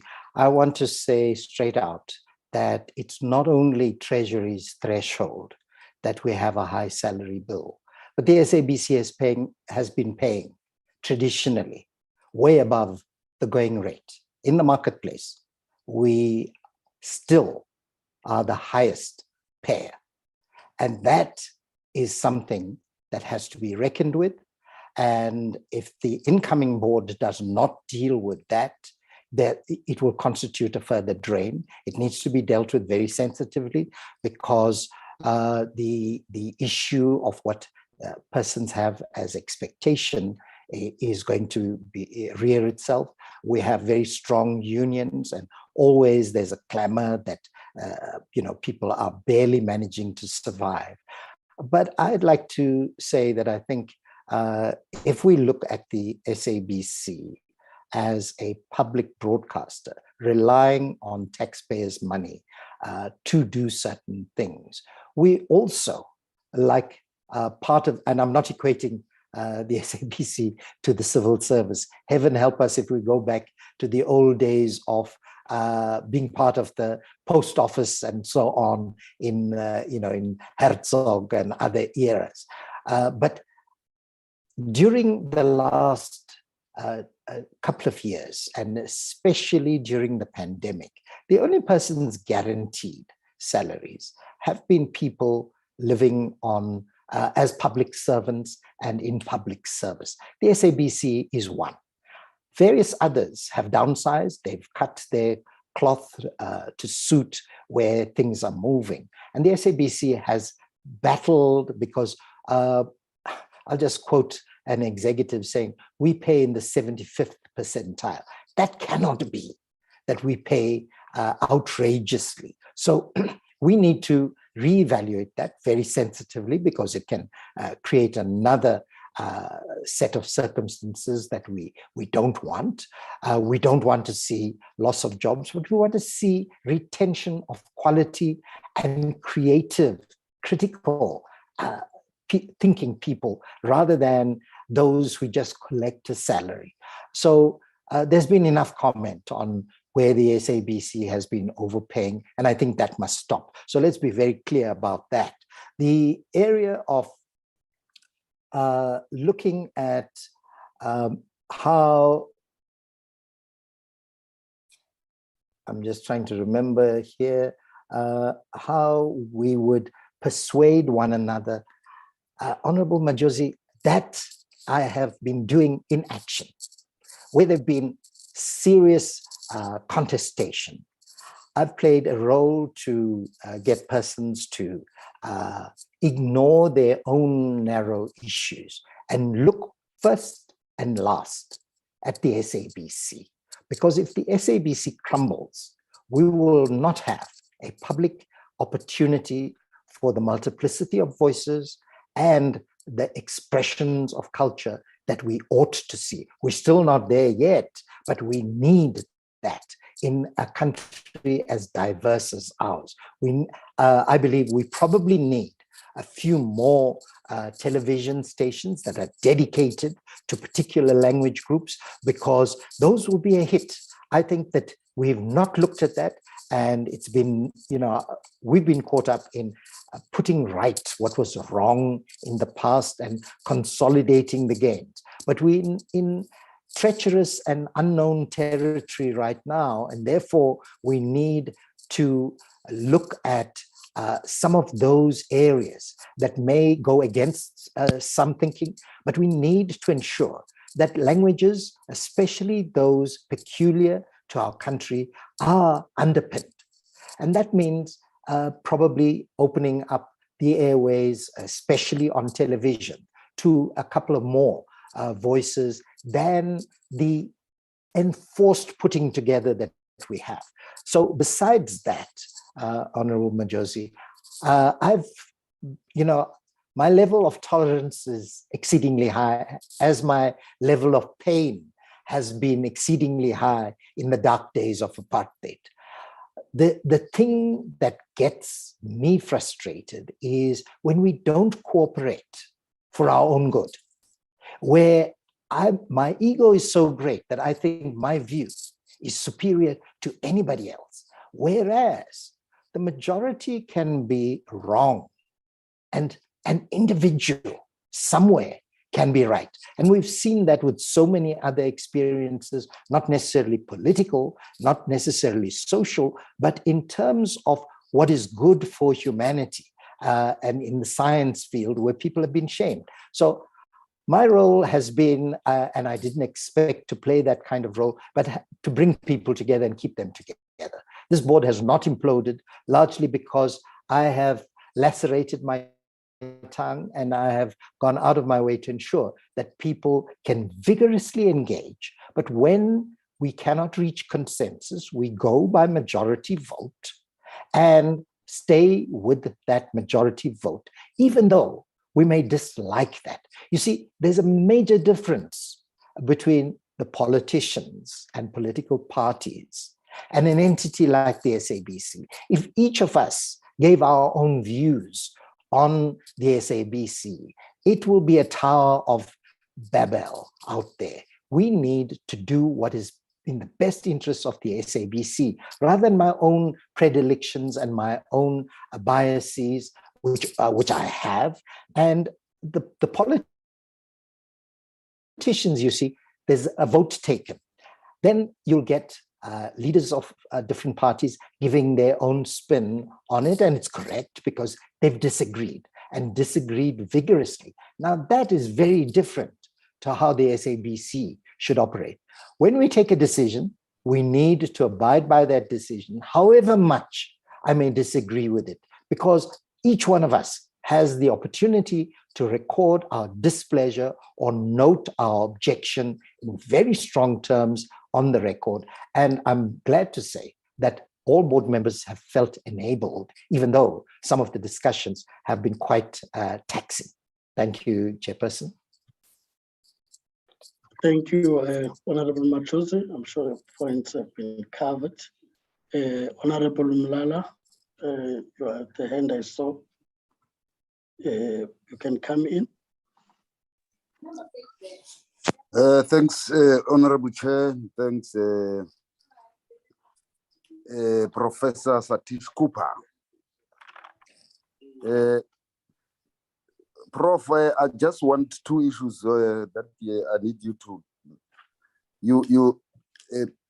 The first one would be a follow-up on Honorable Machozi's question with regard to a high salary bill. I want you to reconcile that salary high bill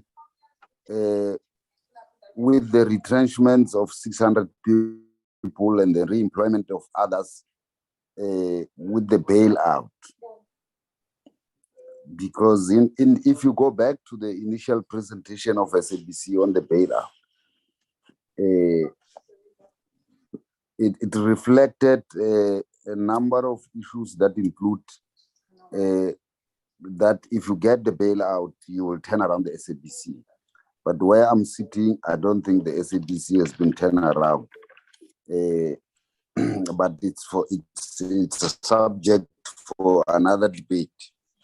The second question is, in your view, was there an editorial interference? Because this has been a burning issue since before the interim board up until now. And I don't know what is your view about that.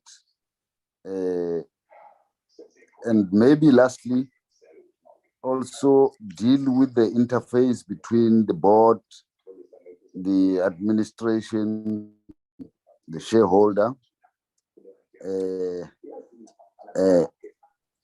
and the portfolio committee.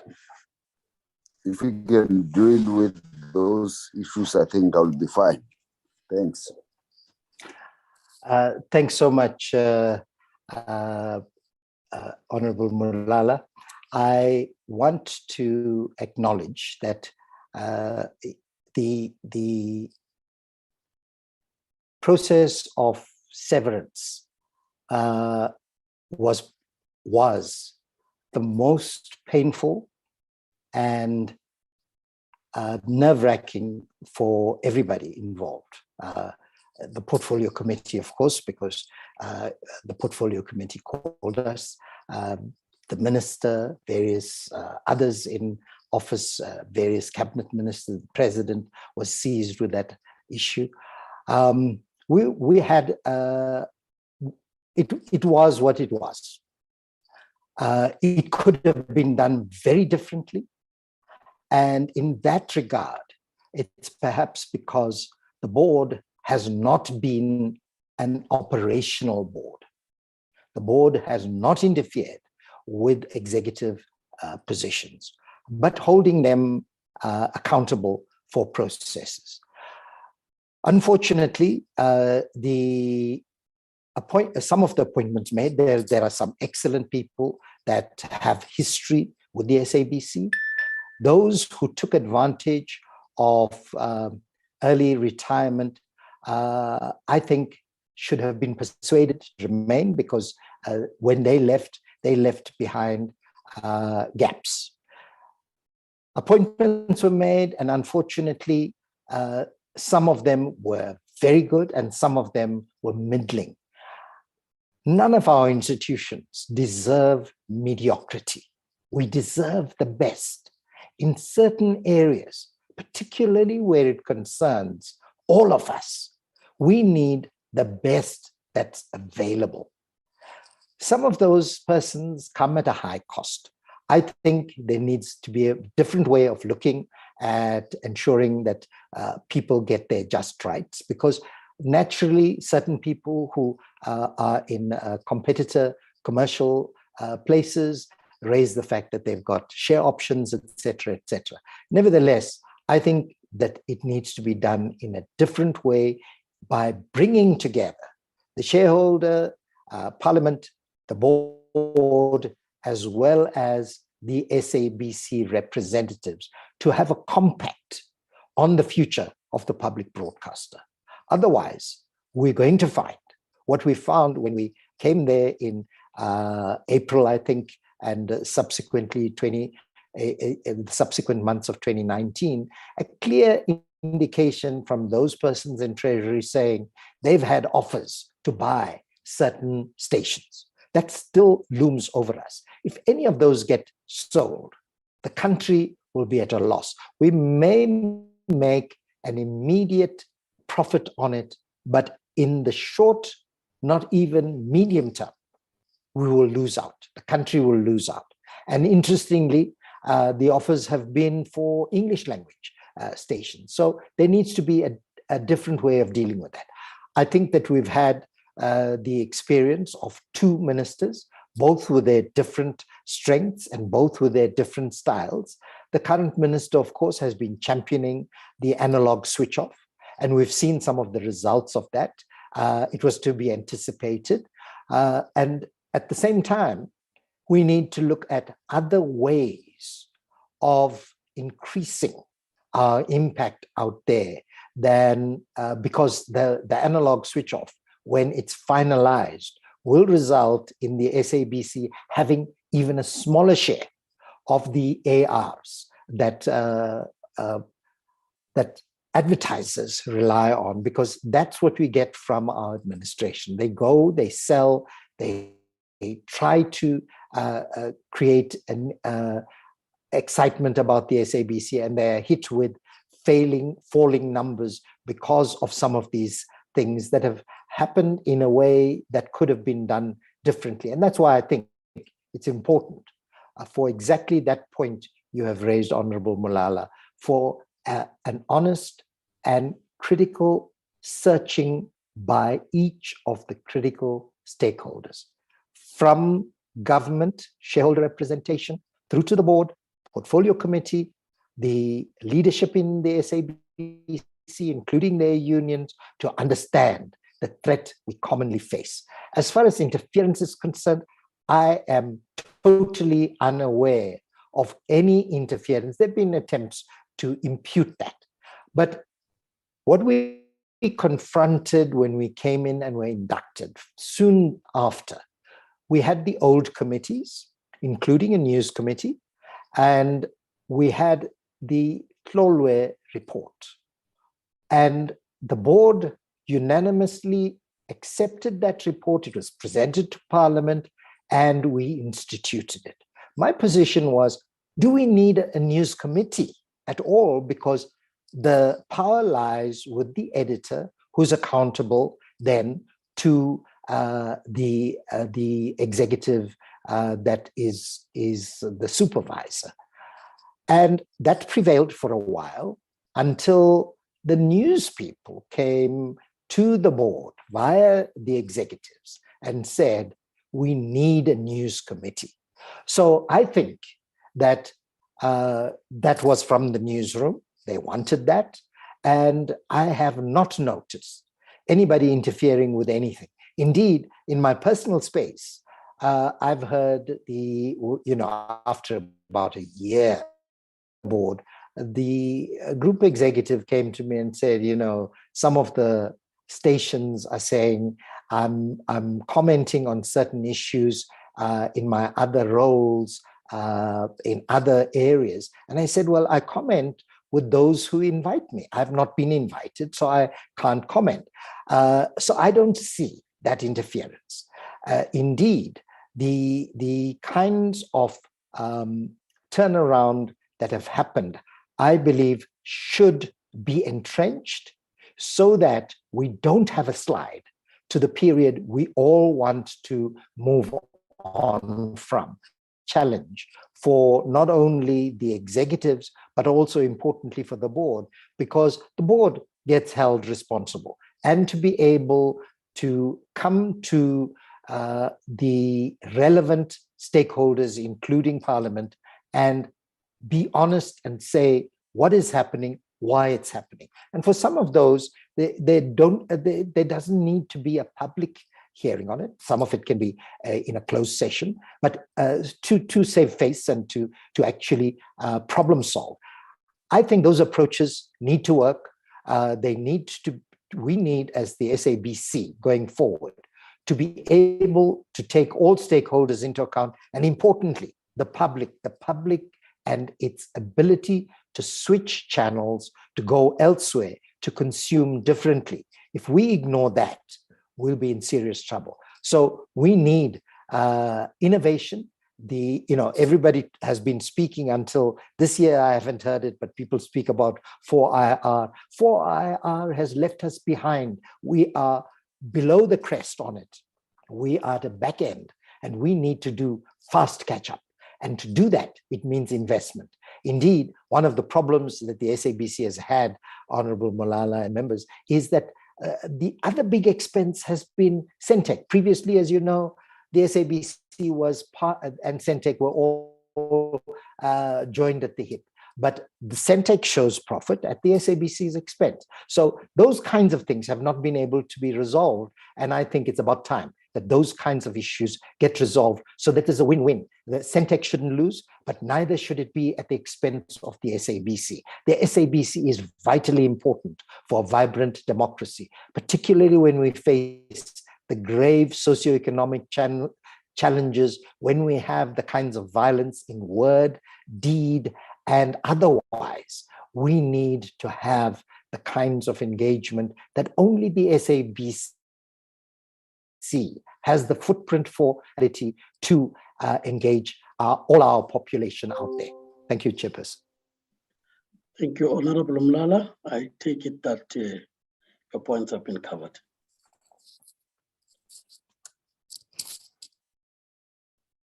Thank you. Like I said, would also then come back to it unless there's a hand I've left out, but I didn't see any. And I think you've covered the points raised by members. I will come back to you now. That your 3 minutes back to you. Okay. Speak to the committee because I've not seen any. Okay. Honorable Pambo. I did have my hand up, but it's fine. I've not seen that, Honorable Pambo. You can come in if you're following up. Prof, I know you've been answering this question, and there is something that I'm not hearing. The retrenchment process last year was said to be central to the turnaround plan. And in order to make sure that the SABC was or is self-reliant and reliable as a public broadcaster, and a public media organization, essentially. Do you think, or did the retrenchments of the 621 people help in the turnaround of the SABC. And this question is not only for operational reasons. This question, has affected, or rather this issue has affected a lot of people. And one would really be interested to hear that this sort of move by the SABC to retrench so many people, was it worth it? Did it really save or help in turning around the SABC? Because you have people who are sitting at home now, and they were told that part of the reasons why they're being removed is to help this sinking ship, and they are the heavy load that is, sinking the ship. And what do you think? And if it's not, if the turnaround is not there, in your opinion, honestly, what do you think? What do you think is the reason? And why would we have, retrenched 621 people and yet have the same situation that we had before the retrenchment of these workers? Honorable Pambo, yes, that was the stated intention. It was a board resolution that was taken before we got into the board, and it was felt that this needed to be operationalized. We engaged with that very strenuously, and it was approved to move ahead. A new approach was developed, and frankly, I think it's caused more pain. I think it's caused some loss to us of skills, as I've mentioned before, because those who should have, the square pegs in round holes. Please, Honorable Pambo and members, don't underestimate the appointments made for convenience in the past. Some of those appointments are still there. So as I pointed out, when voluntary severance was offered, I think that we lost certain people we shouldn't have lost. And I think that there are still persons there who are just holding a seat, and the value is not there because times have left them behind. The changed environment, they're not appropriate to dealing with. The old way of production and the old way of delivery is probably still there. And you see it with newer, sharper, brighter people who are au fait with the changed landscape. So, but the executives swore on it, and I think the board needs to hold them to that, because that's what exactly the board is doing now in terms of performance evaluating the executives and saying, where's this and where's that? And I think that would be the handover report that goes to the new board to avoid, nice words, but to see action where there's really a grappling with those issues that have been papered over. So I'm sorry I can't go into too much detail on that,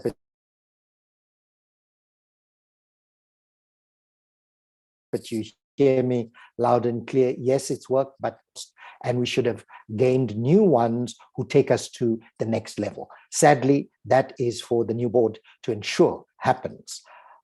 Thank you, Honorable Pambo.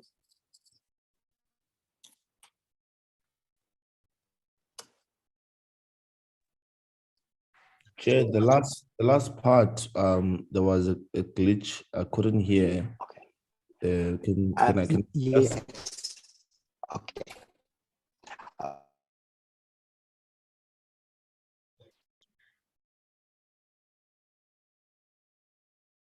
Maybe try to switch the video camera off and see if we can hear you, because we're struggling to hear you now.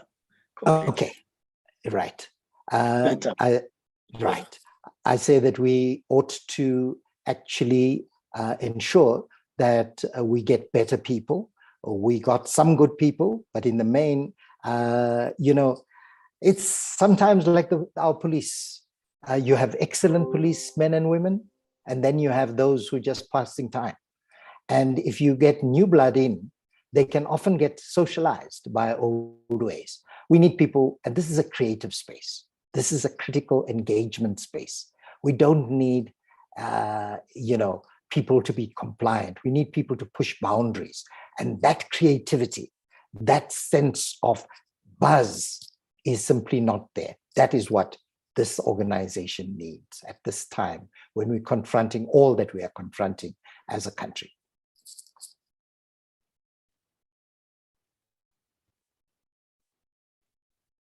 Got it, Honorable Pambo.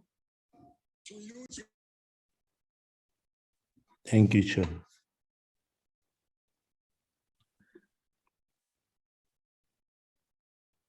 Thank you, Honorable Pambo. Prof, I'm back to you.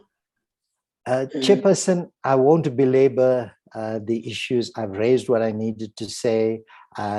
Your members have pulled some of those issues out, and I thank you for doing that. I wish you well in your choices, and thank you for breaching almost the, I hope none of you turns into a pumpkin when you get home, because we're entering the bewitching hours. But thank you. It's been a good engagement, and I wish you good luck with your choices.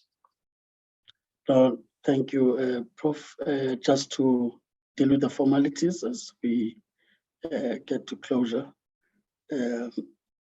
Firstly, just from a point of follow-ups post this interview, you can still make those follow-ups with the administration that worked with you as you were preparing for this interview.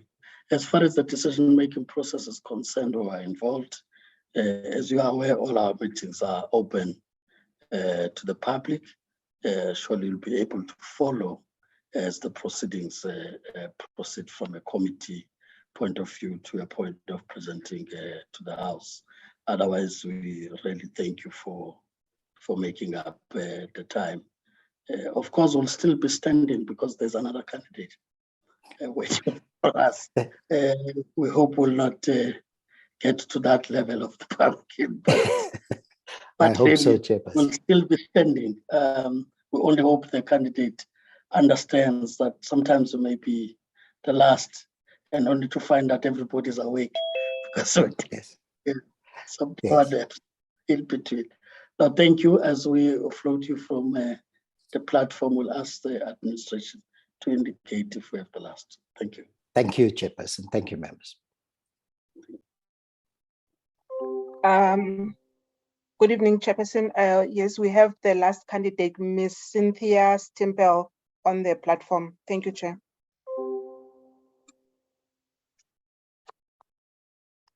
Let's welcome Ms. Stimple. I hope I pronounce it properly. Yes, sir. Good evening to you. Good evening. We really apologize for waking up at this point. We know members of parliament can go for long because they get involved in other activities, constituencies that lead them to engage throughout the night. We really apologize to keep you. We had overlaps in time, but we really appreciate that you still wanted to still see the committee as invited to come before the committee.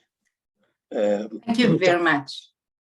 Yes, just to quickly deal, Ms. Stimple, with the formalities. You are appearing before a subcommittee of the Committee on Communications and Digital Technologies in the National Assembly, in their role. So therefore means that this subcommittee reports to the committee, the main committee, in terms of taking these decisions forward. So the subcommittee task, it's really the appointment process for the SABC board, which you were nominated for and shortlisted, appearing before the committee this evening. And of course, I would not waste any more time, but just to indicate to you, first and foremost, we take this as an engagement or conversation we're having with you more than just a an interview of the candidate. In that, we would want to learn from the responses you'll share with us, whilst you also learn from the questions that members will be posing to you as a way of interaction. So we hope to achieve that by the end of this conversation.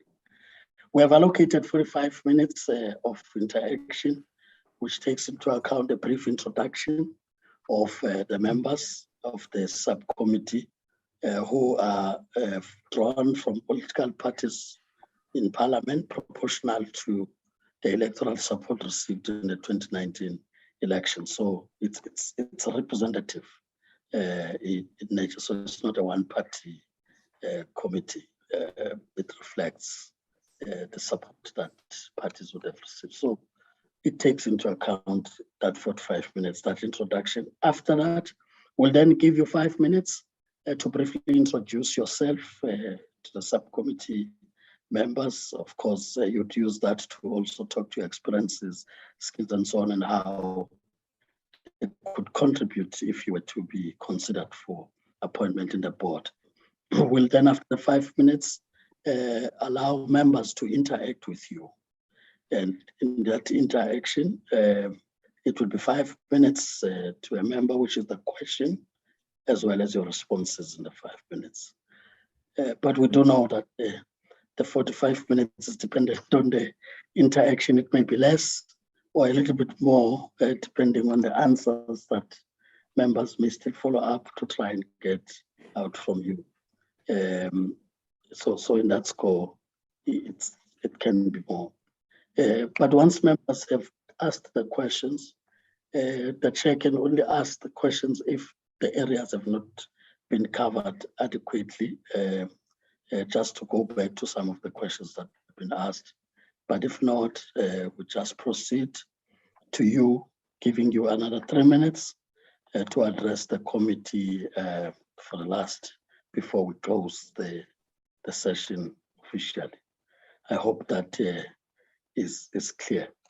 So I will, without waste of time then, briefly introduce the members. We are starting with the African National Congress, just to check if the members are still on the platform. Honorable Mthembu, are you still standing? Honorable, I'm still standing.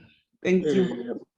Honorable Mthembu from the African National Congress, followed by Honorable Dr. Basop, still on the platform, or we've lost you. Honorable Dr. Basop, it seems we may have lost him. Honorable Mlala from the African National Congress. I'm still standing, Chair. Honorable Mlala, still standing. As I said, we may have lost Dr. Basop, who had network challenges before and load shedding. I will then, myself, Honorable Maneli, as you can see, also from the African National Congress, but also the chair of the subcommittee. We have from the Democratic Alliance, Honorable Kola Barnett. Thank you, Chair. I've just managed to reconnect because the whole of Parliament, well, I'm sitting in the dark in my office in Parliament, but I've managed to connect with the dongle, so I'm back. Thank you.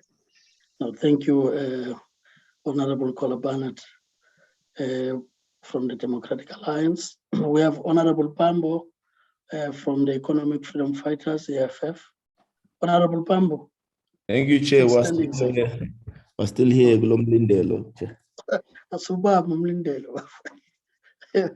Almost there. Honorable Majosi from the IFP. Honorable Majosi, I'm still standing.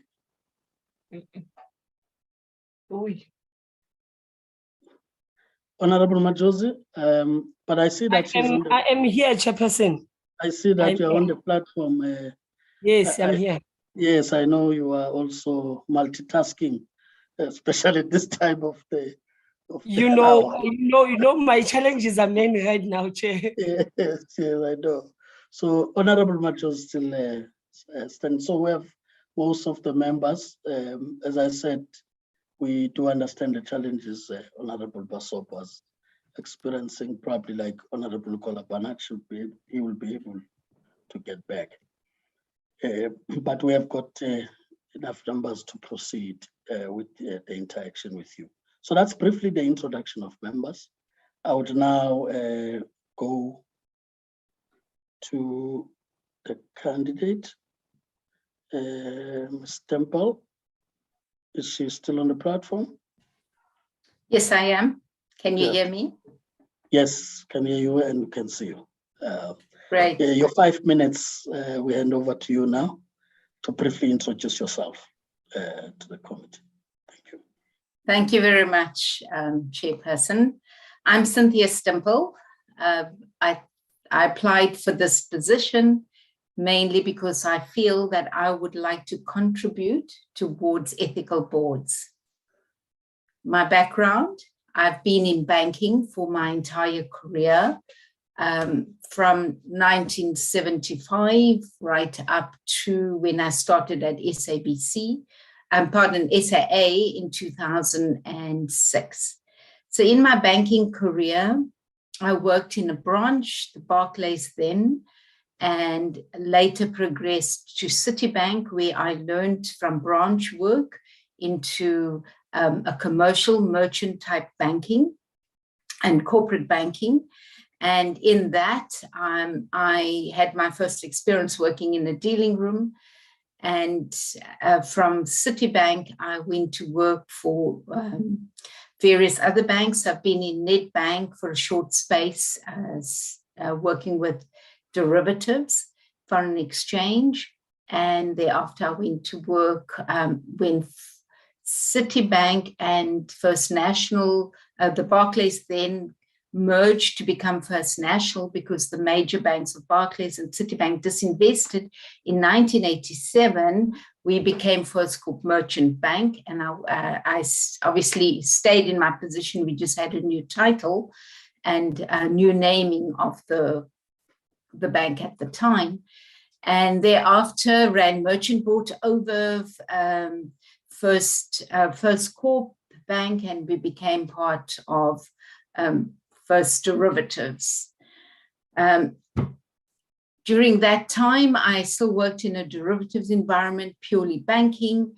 And then I went to work for Development Bank of Southern Africa. My main reason was in 2002, we had the World Summit, which was in our country, in Johannesburg.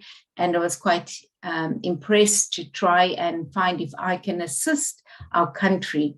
I went to work for Development Bank of Southern Africa because their mandate stated that they were there to uplift our country and poverty and our people from poverty was the main mandate.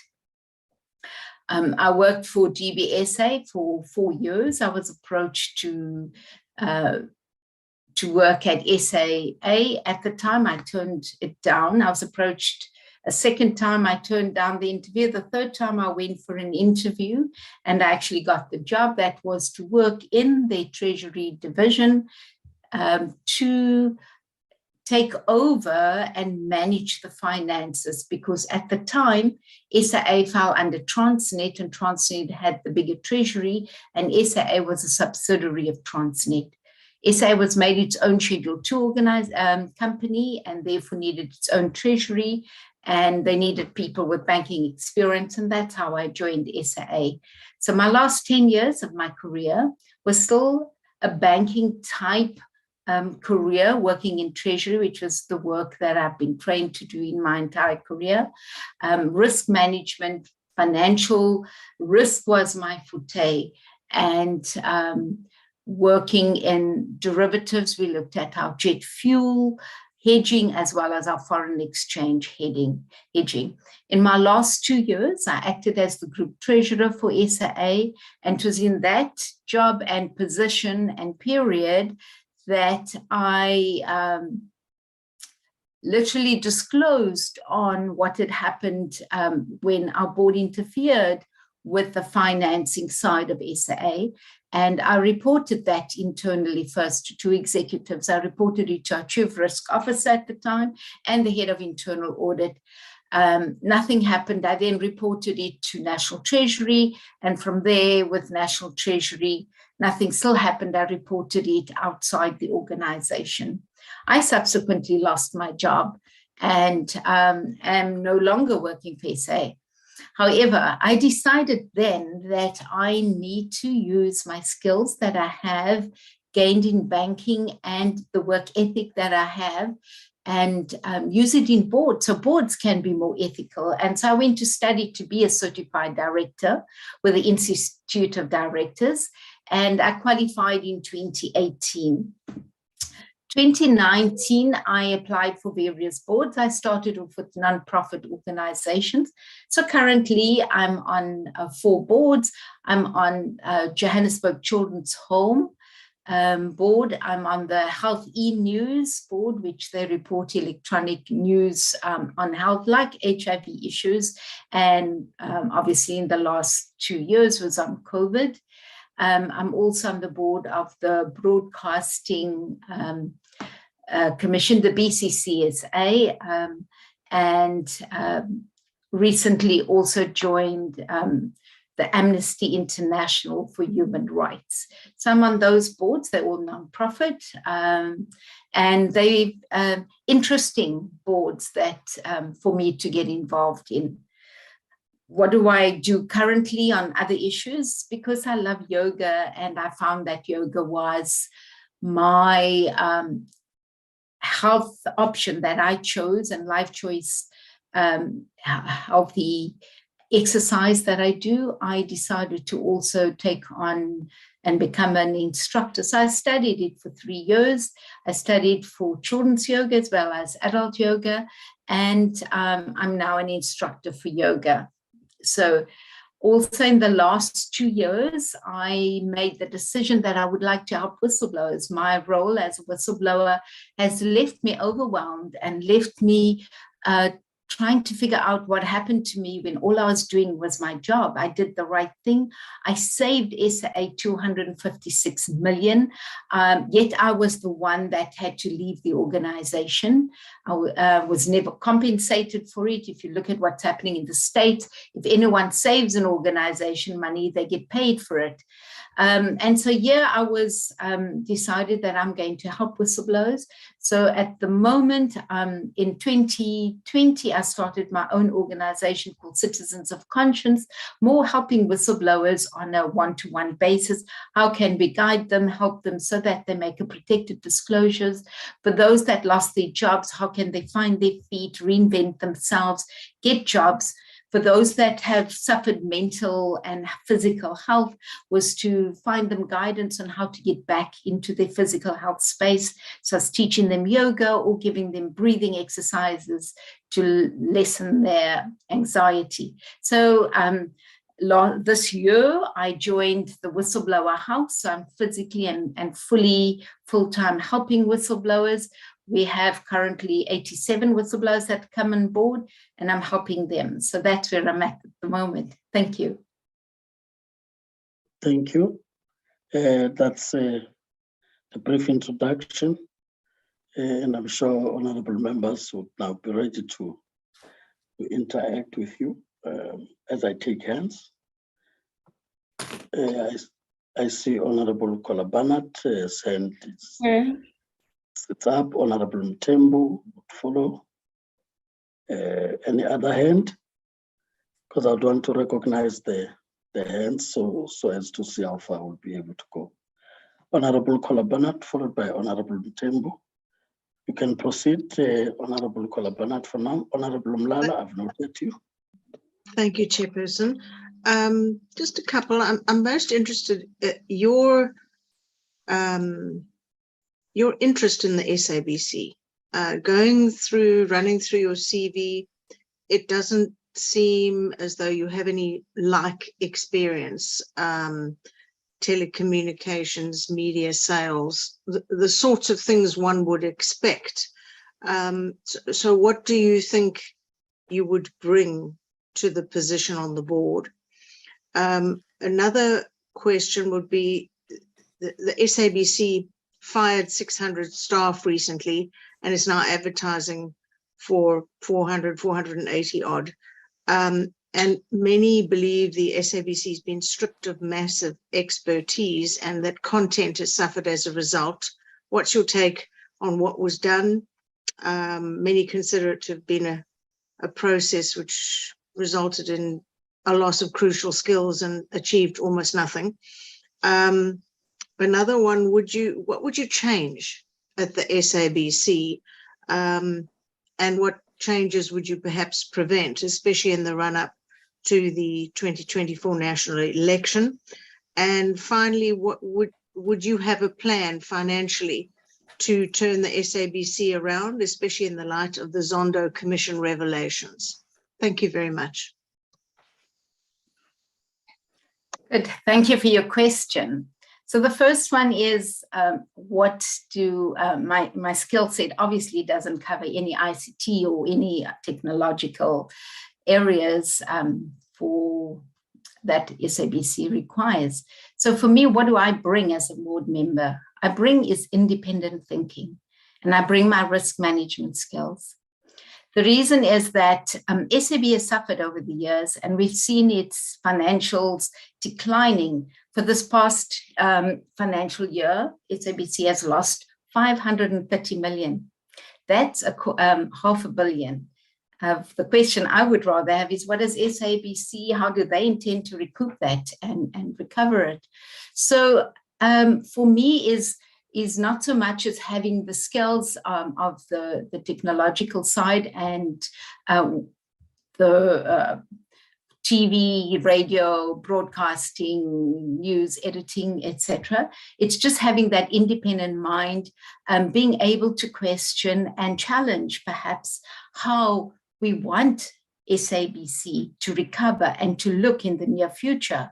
How would we want a future SABC aligned to a South Africa that is willing to become what we're supposed to be, as in this one nation that has all the criteria to grow and develop?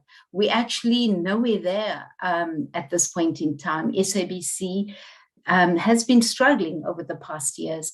So for me, it's that independent thinking and the risk management of its issues that it has. The other question you had about was the staff, that so many have been retrenched, and what then the impact of that. I totally agree with you that when so many staff are retrenched, of course, there's a loss of skills. And how do you recoup those skills? And what can we do about it? I would implement and ensure that there's always succession planning. So every single manager, every single executive, every single staff should have some succession planning. There should be cross-training of skills. So in order that when you lose any staff, whether you lose them through A, retirement, B, through them resigning on their own accord, or C, through retrenchment because there's no other option because SABC has lost money, is a method of that skills are always retained. So that's what I would instill. In my banking career, that's what I've always had. If we've never lost, if we've had to lose people, the skills remained within the organization because we're multi-skilled people. We made sure that there was segregation of duty so that there was not, and there was the independence, but the main thing was that your skills are retained within your organization. The last, you gave me 3 questions. The last one, what would I do to change at SABC? As I said, for me would be changing the how do we approach our policies and procedures? How do we approach our training to retain skills within the organization? And how do we create a transparent SABC? How do we get the South African citizens to love SABC again? Because we've seen that people aren't paying their TV license, which is a source of revenue for SABC. And hence that is contributing to the loss. And there's competition whereby people can easily pay a subscription to Netflix or Showmax or the Disney channels, etc., and still get their best movies or sport or whatever else they need. So that's in competition. So one needs to then look at how do we change that, get the people, the South African citizens, to again fall in love with SABC. How can they then want to put their money there?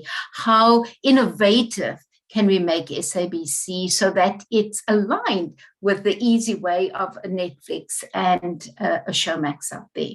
Thank you. Thank you. Thank you Honorable very Kolpana. much. Thank you. Honorable Mthembu. Thank you very much, Honorable Chair. Good evening, Mrs. Stenberg. How are you doing? Very good. Thank you very much. Hope it's been a long evening for all of you, I guess. Long evening. I've heard about your vast experience in handling finances. How could you apply your experience in the SABC if you might consider to be in the board? And how can you uplift the standard of the institution in the area of finances? Thank you. Thank you very much, Honorable Mthembu. So for me, what would be the best is to look at what your annual financial statements have been doing, which I have looked at prior to this interview, is to try and find improve your revenue generating streams. So you have the one revenue generating stream is obviously your TV license. The other would be your slots that you have for the research that you have, the education. I'm not sure what part is prorated versus what is bringing in revenue, and then obviously your TV entertainment shows. It's then perhaps I'm sure SABC has done that, where they've done surveys to find out what your viewership wants, and then honing in on what they want, the entertainment, the education, the sports, etc., and then try and categorize that so that you get the better revenue stream from it. Looking at how to manage your finances per se is obviously is being more on top of recouping your funds. So, for instance, I know that you're going to be changing your TV licenses to a sort of levy, and I'm not sure if that's yet been approved because that's been recently in the media, and how is then enforcing that levy so that one can then project forward. If you know that this is the amount of clients that you have, this is your expected income, and you can then extrapolate it to 2 to 3 years forward, knowing exactly that this is what we can work with. Where you have concerns, what type of clients are your non-paying clients, defaulting clients, or ones that just refuse to pay, that already gives you an indication of what you're going to lose. And not only when the financials are done at the end of the year that you realize you've lost X amount of million. So it's to ensure that your revenue streams are consistent, that they are managed, that whoever's managing them is constantly following up, constantly reminding people to pay. Whatever your other generation of revenue is, that you meet your international standards. So research needs to be done on how international standards in Europe, the US, in the Far East are working, and perhaps align it. Sometimes because of where we are as South Africa and where our economy is at present, is that it's really hard for people to pay. And so we need to perhaps come to a compromise that if you lower the amount and it's a flat fee, but you get everyone's buy-in. Let's say how many people are paying at the moment. And if you look at so many adults, and let's take a quick calculation, we're over 60 million as citizens in this country, but you take 20 million of that paying a flat fee on an annual basis or monthly basis, whichever way you're going to calculate it, and they agree to that, and we ensure that that money comes in, you already know that that is your standard revenue. And then anything extra becomes and fills the coffers and ensure that you've got additional revenue. So yes, so one would need to look at how to manage that, how to ensure that you're on top of it, that you don't lose sight of whoever's paying, that you follow up, rather than taking it to outside debt collectors. It should be done in-house and managed. Once it's managed effectively, you'll find that your revenue streams start flowing. Thank you.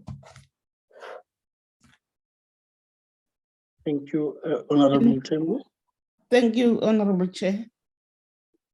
And I recognize the Honorable Mlala. Yeah, thanks, Chair. And thanks, Ms. Stimble. I've got only two questions, Ms. Stimble. The first one, it's around the whistleblowing issue. In your view, SABC need a lot of whistleblowing, particularly around its finances. I would like you, because you said you have studied some of the SABC's documents. In your view, there's a lot of people in SABC who are not necessarily disclosing what is really happening. That's the first question. The second one, it's around the new draft SABC bill, which talks to availability of broadcasting services to the entire population and the national identity. What would be your comment on those two issues, Madam? Thanks. Thank you, Honorable Malala. So I'll start with the whistleblowing question. SABC, obviously, there are probably staff who have not disclosed if they picked up any irregularities in the organization, and that could be out of fear, and that could be out of victimization, fear of loss of jobs, fear of how they're going to be treated. So sometimes it's not that easy to be a whistleblower, and I can speak from that. It was never my intention. My intention was just to do my job to the best of my ability. And so to get our staff or people or even the country and our citizens to start speaking out, we need to create an ethical culture. So at the moment, I think SABC would need to work on its ethical culture. There's normally culture surveys that are done on an annual basis. I know most organizations do that. And but then it becomes a once-off, and it's advertised to staff, and no one embeds it into their culture or inculcates it in a behavior. So for SABC to start having that type of culture and to have people speak out, we need to make the environment safe to speak out. So that's one of the other things, if I have to answer Ms. Collar's question, is that I'd like to create that safe environment for staff to speak out. Because when your staff speak out and know they will not be victimized, you as chairpersons, boards, executive managers will realize that it's a safe space to speak and to start acting on whatever the staff are uncomfortable with, and you make it a better place to be able to report wrongdoing. And so, so that would be one of the main things, that we need to change it to an ethical culture and hold people accountable. At the moment, do we know of people that have not done what they're supposed to do? Have they been held accountable at SABC? Not very often that is reported. in the early years in 2016, when my case was going on, the same time, the SABC 8 story was playing out in the media, and all the stories was coming out about what was happening at SABC. And we saw the subsequent demise of SABC the ensuing years. So it didn't create a good culture then. And you can imagine now how difficult it is for staff to speak out. Yes, there may also be staff who are part of the wrongdoing, and no one's holding them accountable. So it's those two things we need to ensure happens within the organization. I'm sure with its policies of ethics, its values, it states that it has values of integrity, it has values of honesty. Those values need to be upheld and people need to be held accountable. Your other question, sir, was on the draft SABC documents and then building a new national identity. I think that is an excellent idea. I'm sure from its viewership, SABC can identify how large their viewership is. And so this is a method you can actually use to inculcate an ethical society, because it has to go beyond SABC. It has to go to our country. Right now, I'm sure all of you feel the same as I do, that I'm disturbed at the amount of corruption that's firstly been picked up with the Zondo Commission, and secondly, Zondo Commission has ended now, and we've had the final recommendations coming out from DCJ Zondo, and yet we are picking up new stories still happening, and that concerns me greatly, because it means we ourselves, as citizens of this country, we're not ethical and we don't hold ourselves accountable. And a simple thing, if I can just mention it, it's driving. When we come to a stop street and you see a red traffic light, and there's no one else there, how many of us obey that law and stop at that traffic light? And we instead we drive over it. So we're not holding ourselves accountable. So for me, as a broader thing with SABC, what we want to do and create that national identification, buying into SABC, buying into a country that can stand together. We need to see ourselves as South Africans first. I agree. The one thing I love about our country is our diversity, our different languages, our different cultures, the way we look, we are unique. And yet as a country, we're rather fighting this instead of bringing it together. And yeah, I see SABC playing this huge role. In some adverts, they're so beautiful when they bring the diversity of our people together. And I feel that, yeah, SABC can play that role in getting that national identity, embracing the diversity that we have, and then bringing in an ethical value, because we cannot, I see our country not going forward if we cannot push ethics first and holding ourselves. I keep saying accountability starts with me. I cannot point a finger to anyone else until I've pointed that finger at myself and held myself accountable. So I hope that answers you. I'm just going to stop there. Thank you. Thank you, Honorable Mlala. I take it your points are covered. With that having been said, I'll just check if I've not left anybody, any member. Yes, Chair, I'm here. Yes, Honorable Machoza. No, thank you, Chairperson. Good evening, Mrs. Is it Stemple? Yes, it is. Thank you.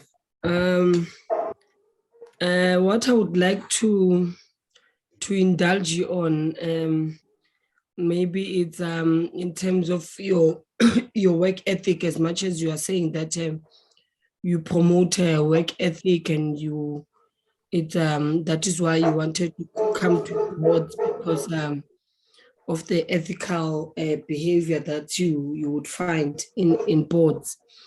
If what would you bring as an expectee in the SABC board in terms of all the challenges that have been spoken about. At the end of the day, you would want to find solutions. It might happen that you find yourself in a situation where now you've got two views and you don't want to find each other. What expertise would you bring on board to make sure that as a board you always stay united? You obviously you will discuss. You must be robust in your discussions, and people must be able to say their views and opinions and maybe what they want to apply and implement in the entity. But for the outside to see that, as the history would tell you, that this is the first board that has lasted so long up until the term is ending now. But when you look at other terms, they wouldn't finish the other boards, they wouldn't finish their term. So what would you bring in the board to make sure that you forever portray that image that says you are united in your own different opinions and so forth, and making sure that as a board, when you come out, people do not see what is it that challenges that you are facing in the entity. Thank you, Chair. Thank you, Ms. Majority, Honorable Majority. What would I bring? As being a director, I need to ensure that I do my duties to the best of my ability. So the first thing is I need to, whatever meeting I attend, be it a full board or a subcommittee board, that whatever decisions I make, I have to do it for the best interest of the company. It's not about the best interest of Cynthia or the best interest of my fellow director. It has to be for the best interest of SABC. The second thing is that obviously to create that we're not having arguments, that we shouldn't be having conflict of interest, that we are open and transparent with each other, that if we do disagree at certain points, which happens at board, I've come across that, we have difference of opinions, and we could have obviously not argue as such, but to manage that effectively, that our difference of opinions are stated, that I can note mine and saying, Chair, I'd like mine noted in the meeting. I disagree with X, Y, and Z, and I want it in the minutes. And so that way everyone understands that one doesn't direct your disagreement to a person. It's about the issue on the table and the discussion that we're having. And that way you keep an open, transparent board, and that's where the ethics comes in.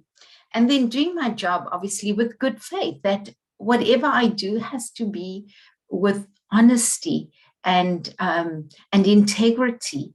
And the skill that I would bring is that I read a lot, so I would do a lot of research first on whatever the board pack is, ask a lot of questions prior and ask questions at board to ensure that when we do make those decisions have been well thought out, well researched, and that whoever my fellow board members are also understand, so that we don't go make a decisions rushed because, for instance, like the one that, if I can use the SA example, the decision was SA needed money, but nobody asked the right questions around why SA needed money. How has the process been run in the past, and why are we changing the process now, which was against PFMA, against the policies, against the Treasury regulations. So it's to know the policies, to know the regulations, the legislations around SABC,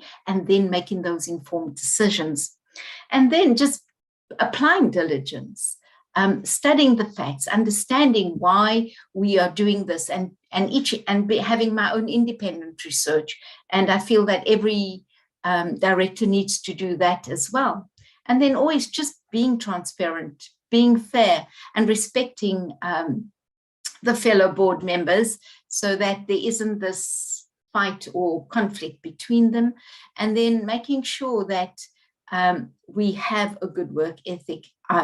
I would hold myself accountable that I know that if with every meeting I come there prepared and that I ask the right questions so that when I leave there and we're going to take any board resolutions have been done with high integrity, have been done because we've researched and questioned it, and that when we leave there as board members, we should feel comfortable that if anybody wants to point a finger, we have covered all our bases and that we shouldn't be challenged and feeling that we have to be on a back foot. We've done our work in fairness, with transparency, we've shown accountability. Thank you very much. Honorable Machoza, I take it that don't have a follow-up. No, I'm covered, Chair. Okay. Am I leaving any? Because once we get to summarize, we won't come back, honorable members.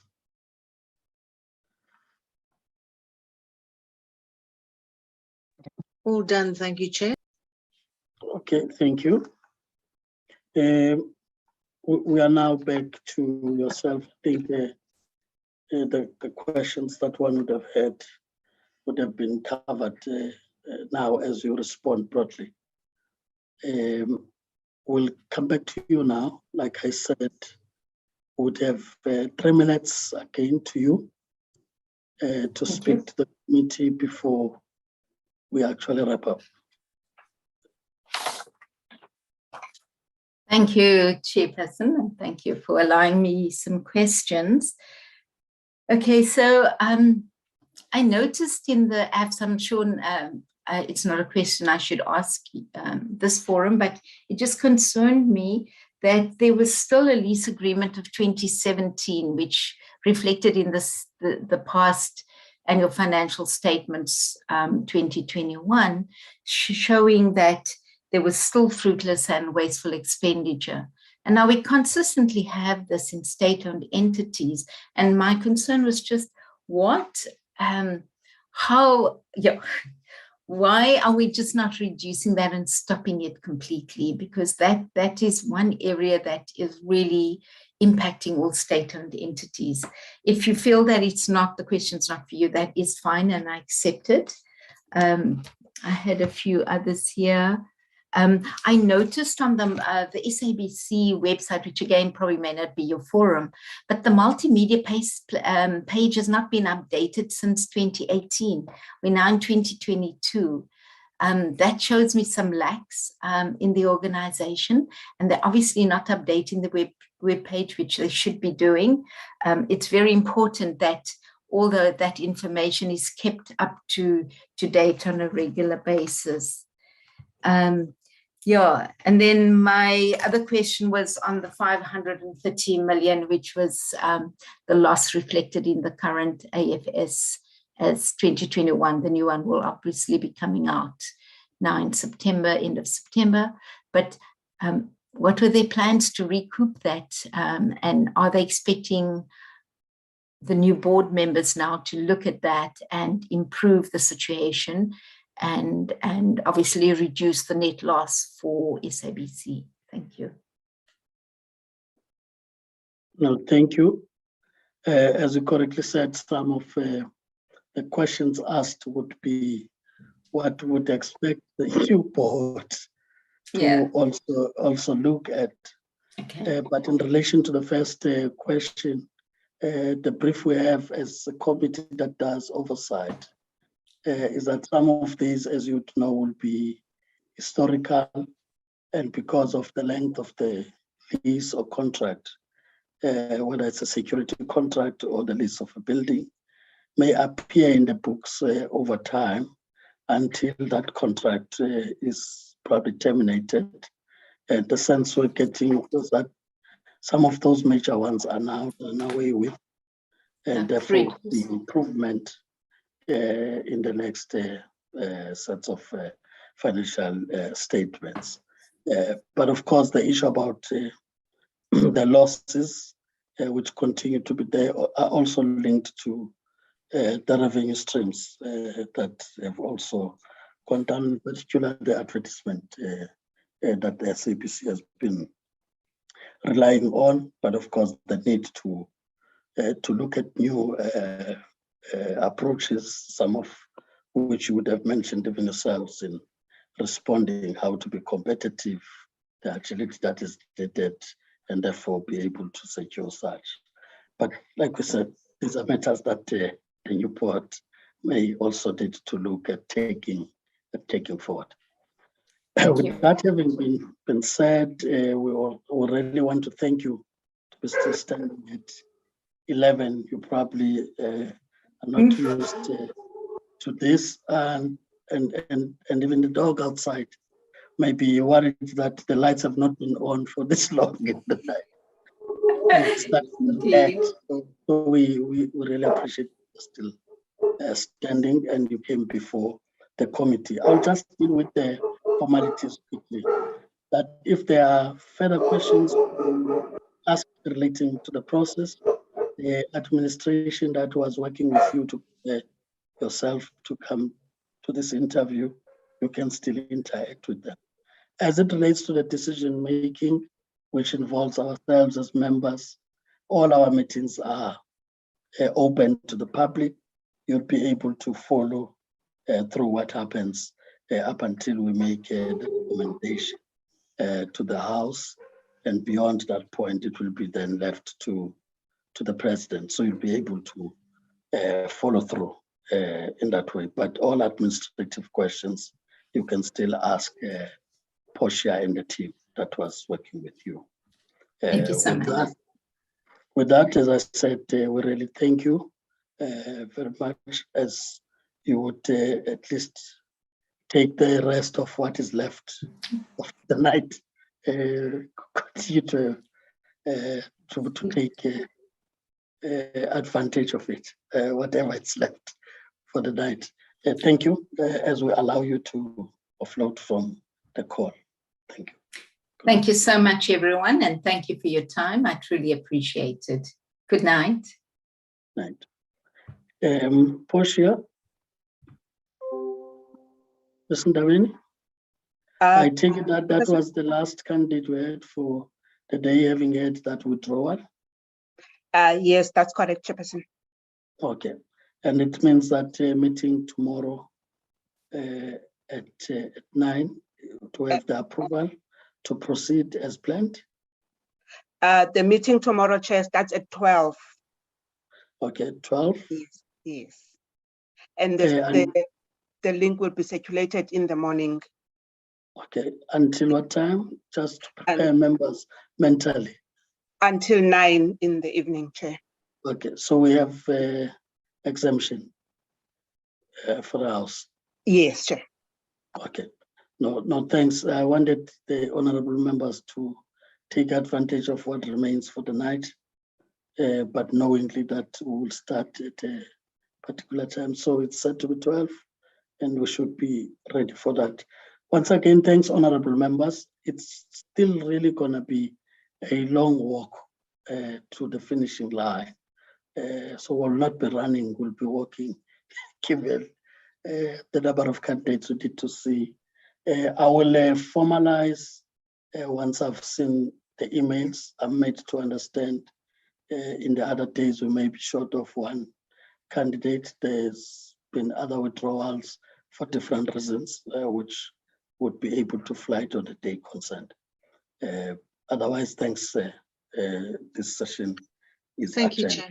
Thank you. Good night.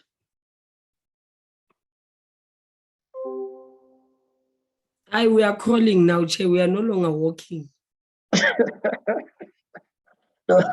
No, Pambo has just organized Umlindale, so we're here. Hey, Okay, night. And Dr. Basobu will be Mfundisi Omlindele. Yeah, no, Umlindale throughout until we finish by Friday. So long you do not collect money, I will collect money. I'm the treasurer here. The money now. You must be careful. There's There's a pastor who promised to rise in 3 days. It seems the congregation is not coming. Don't be a treasure. Bye-bye.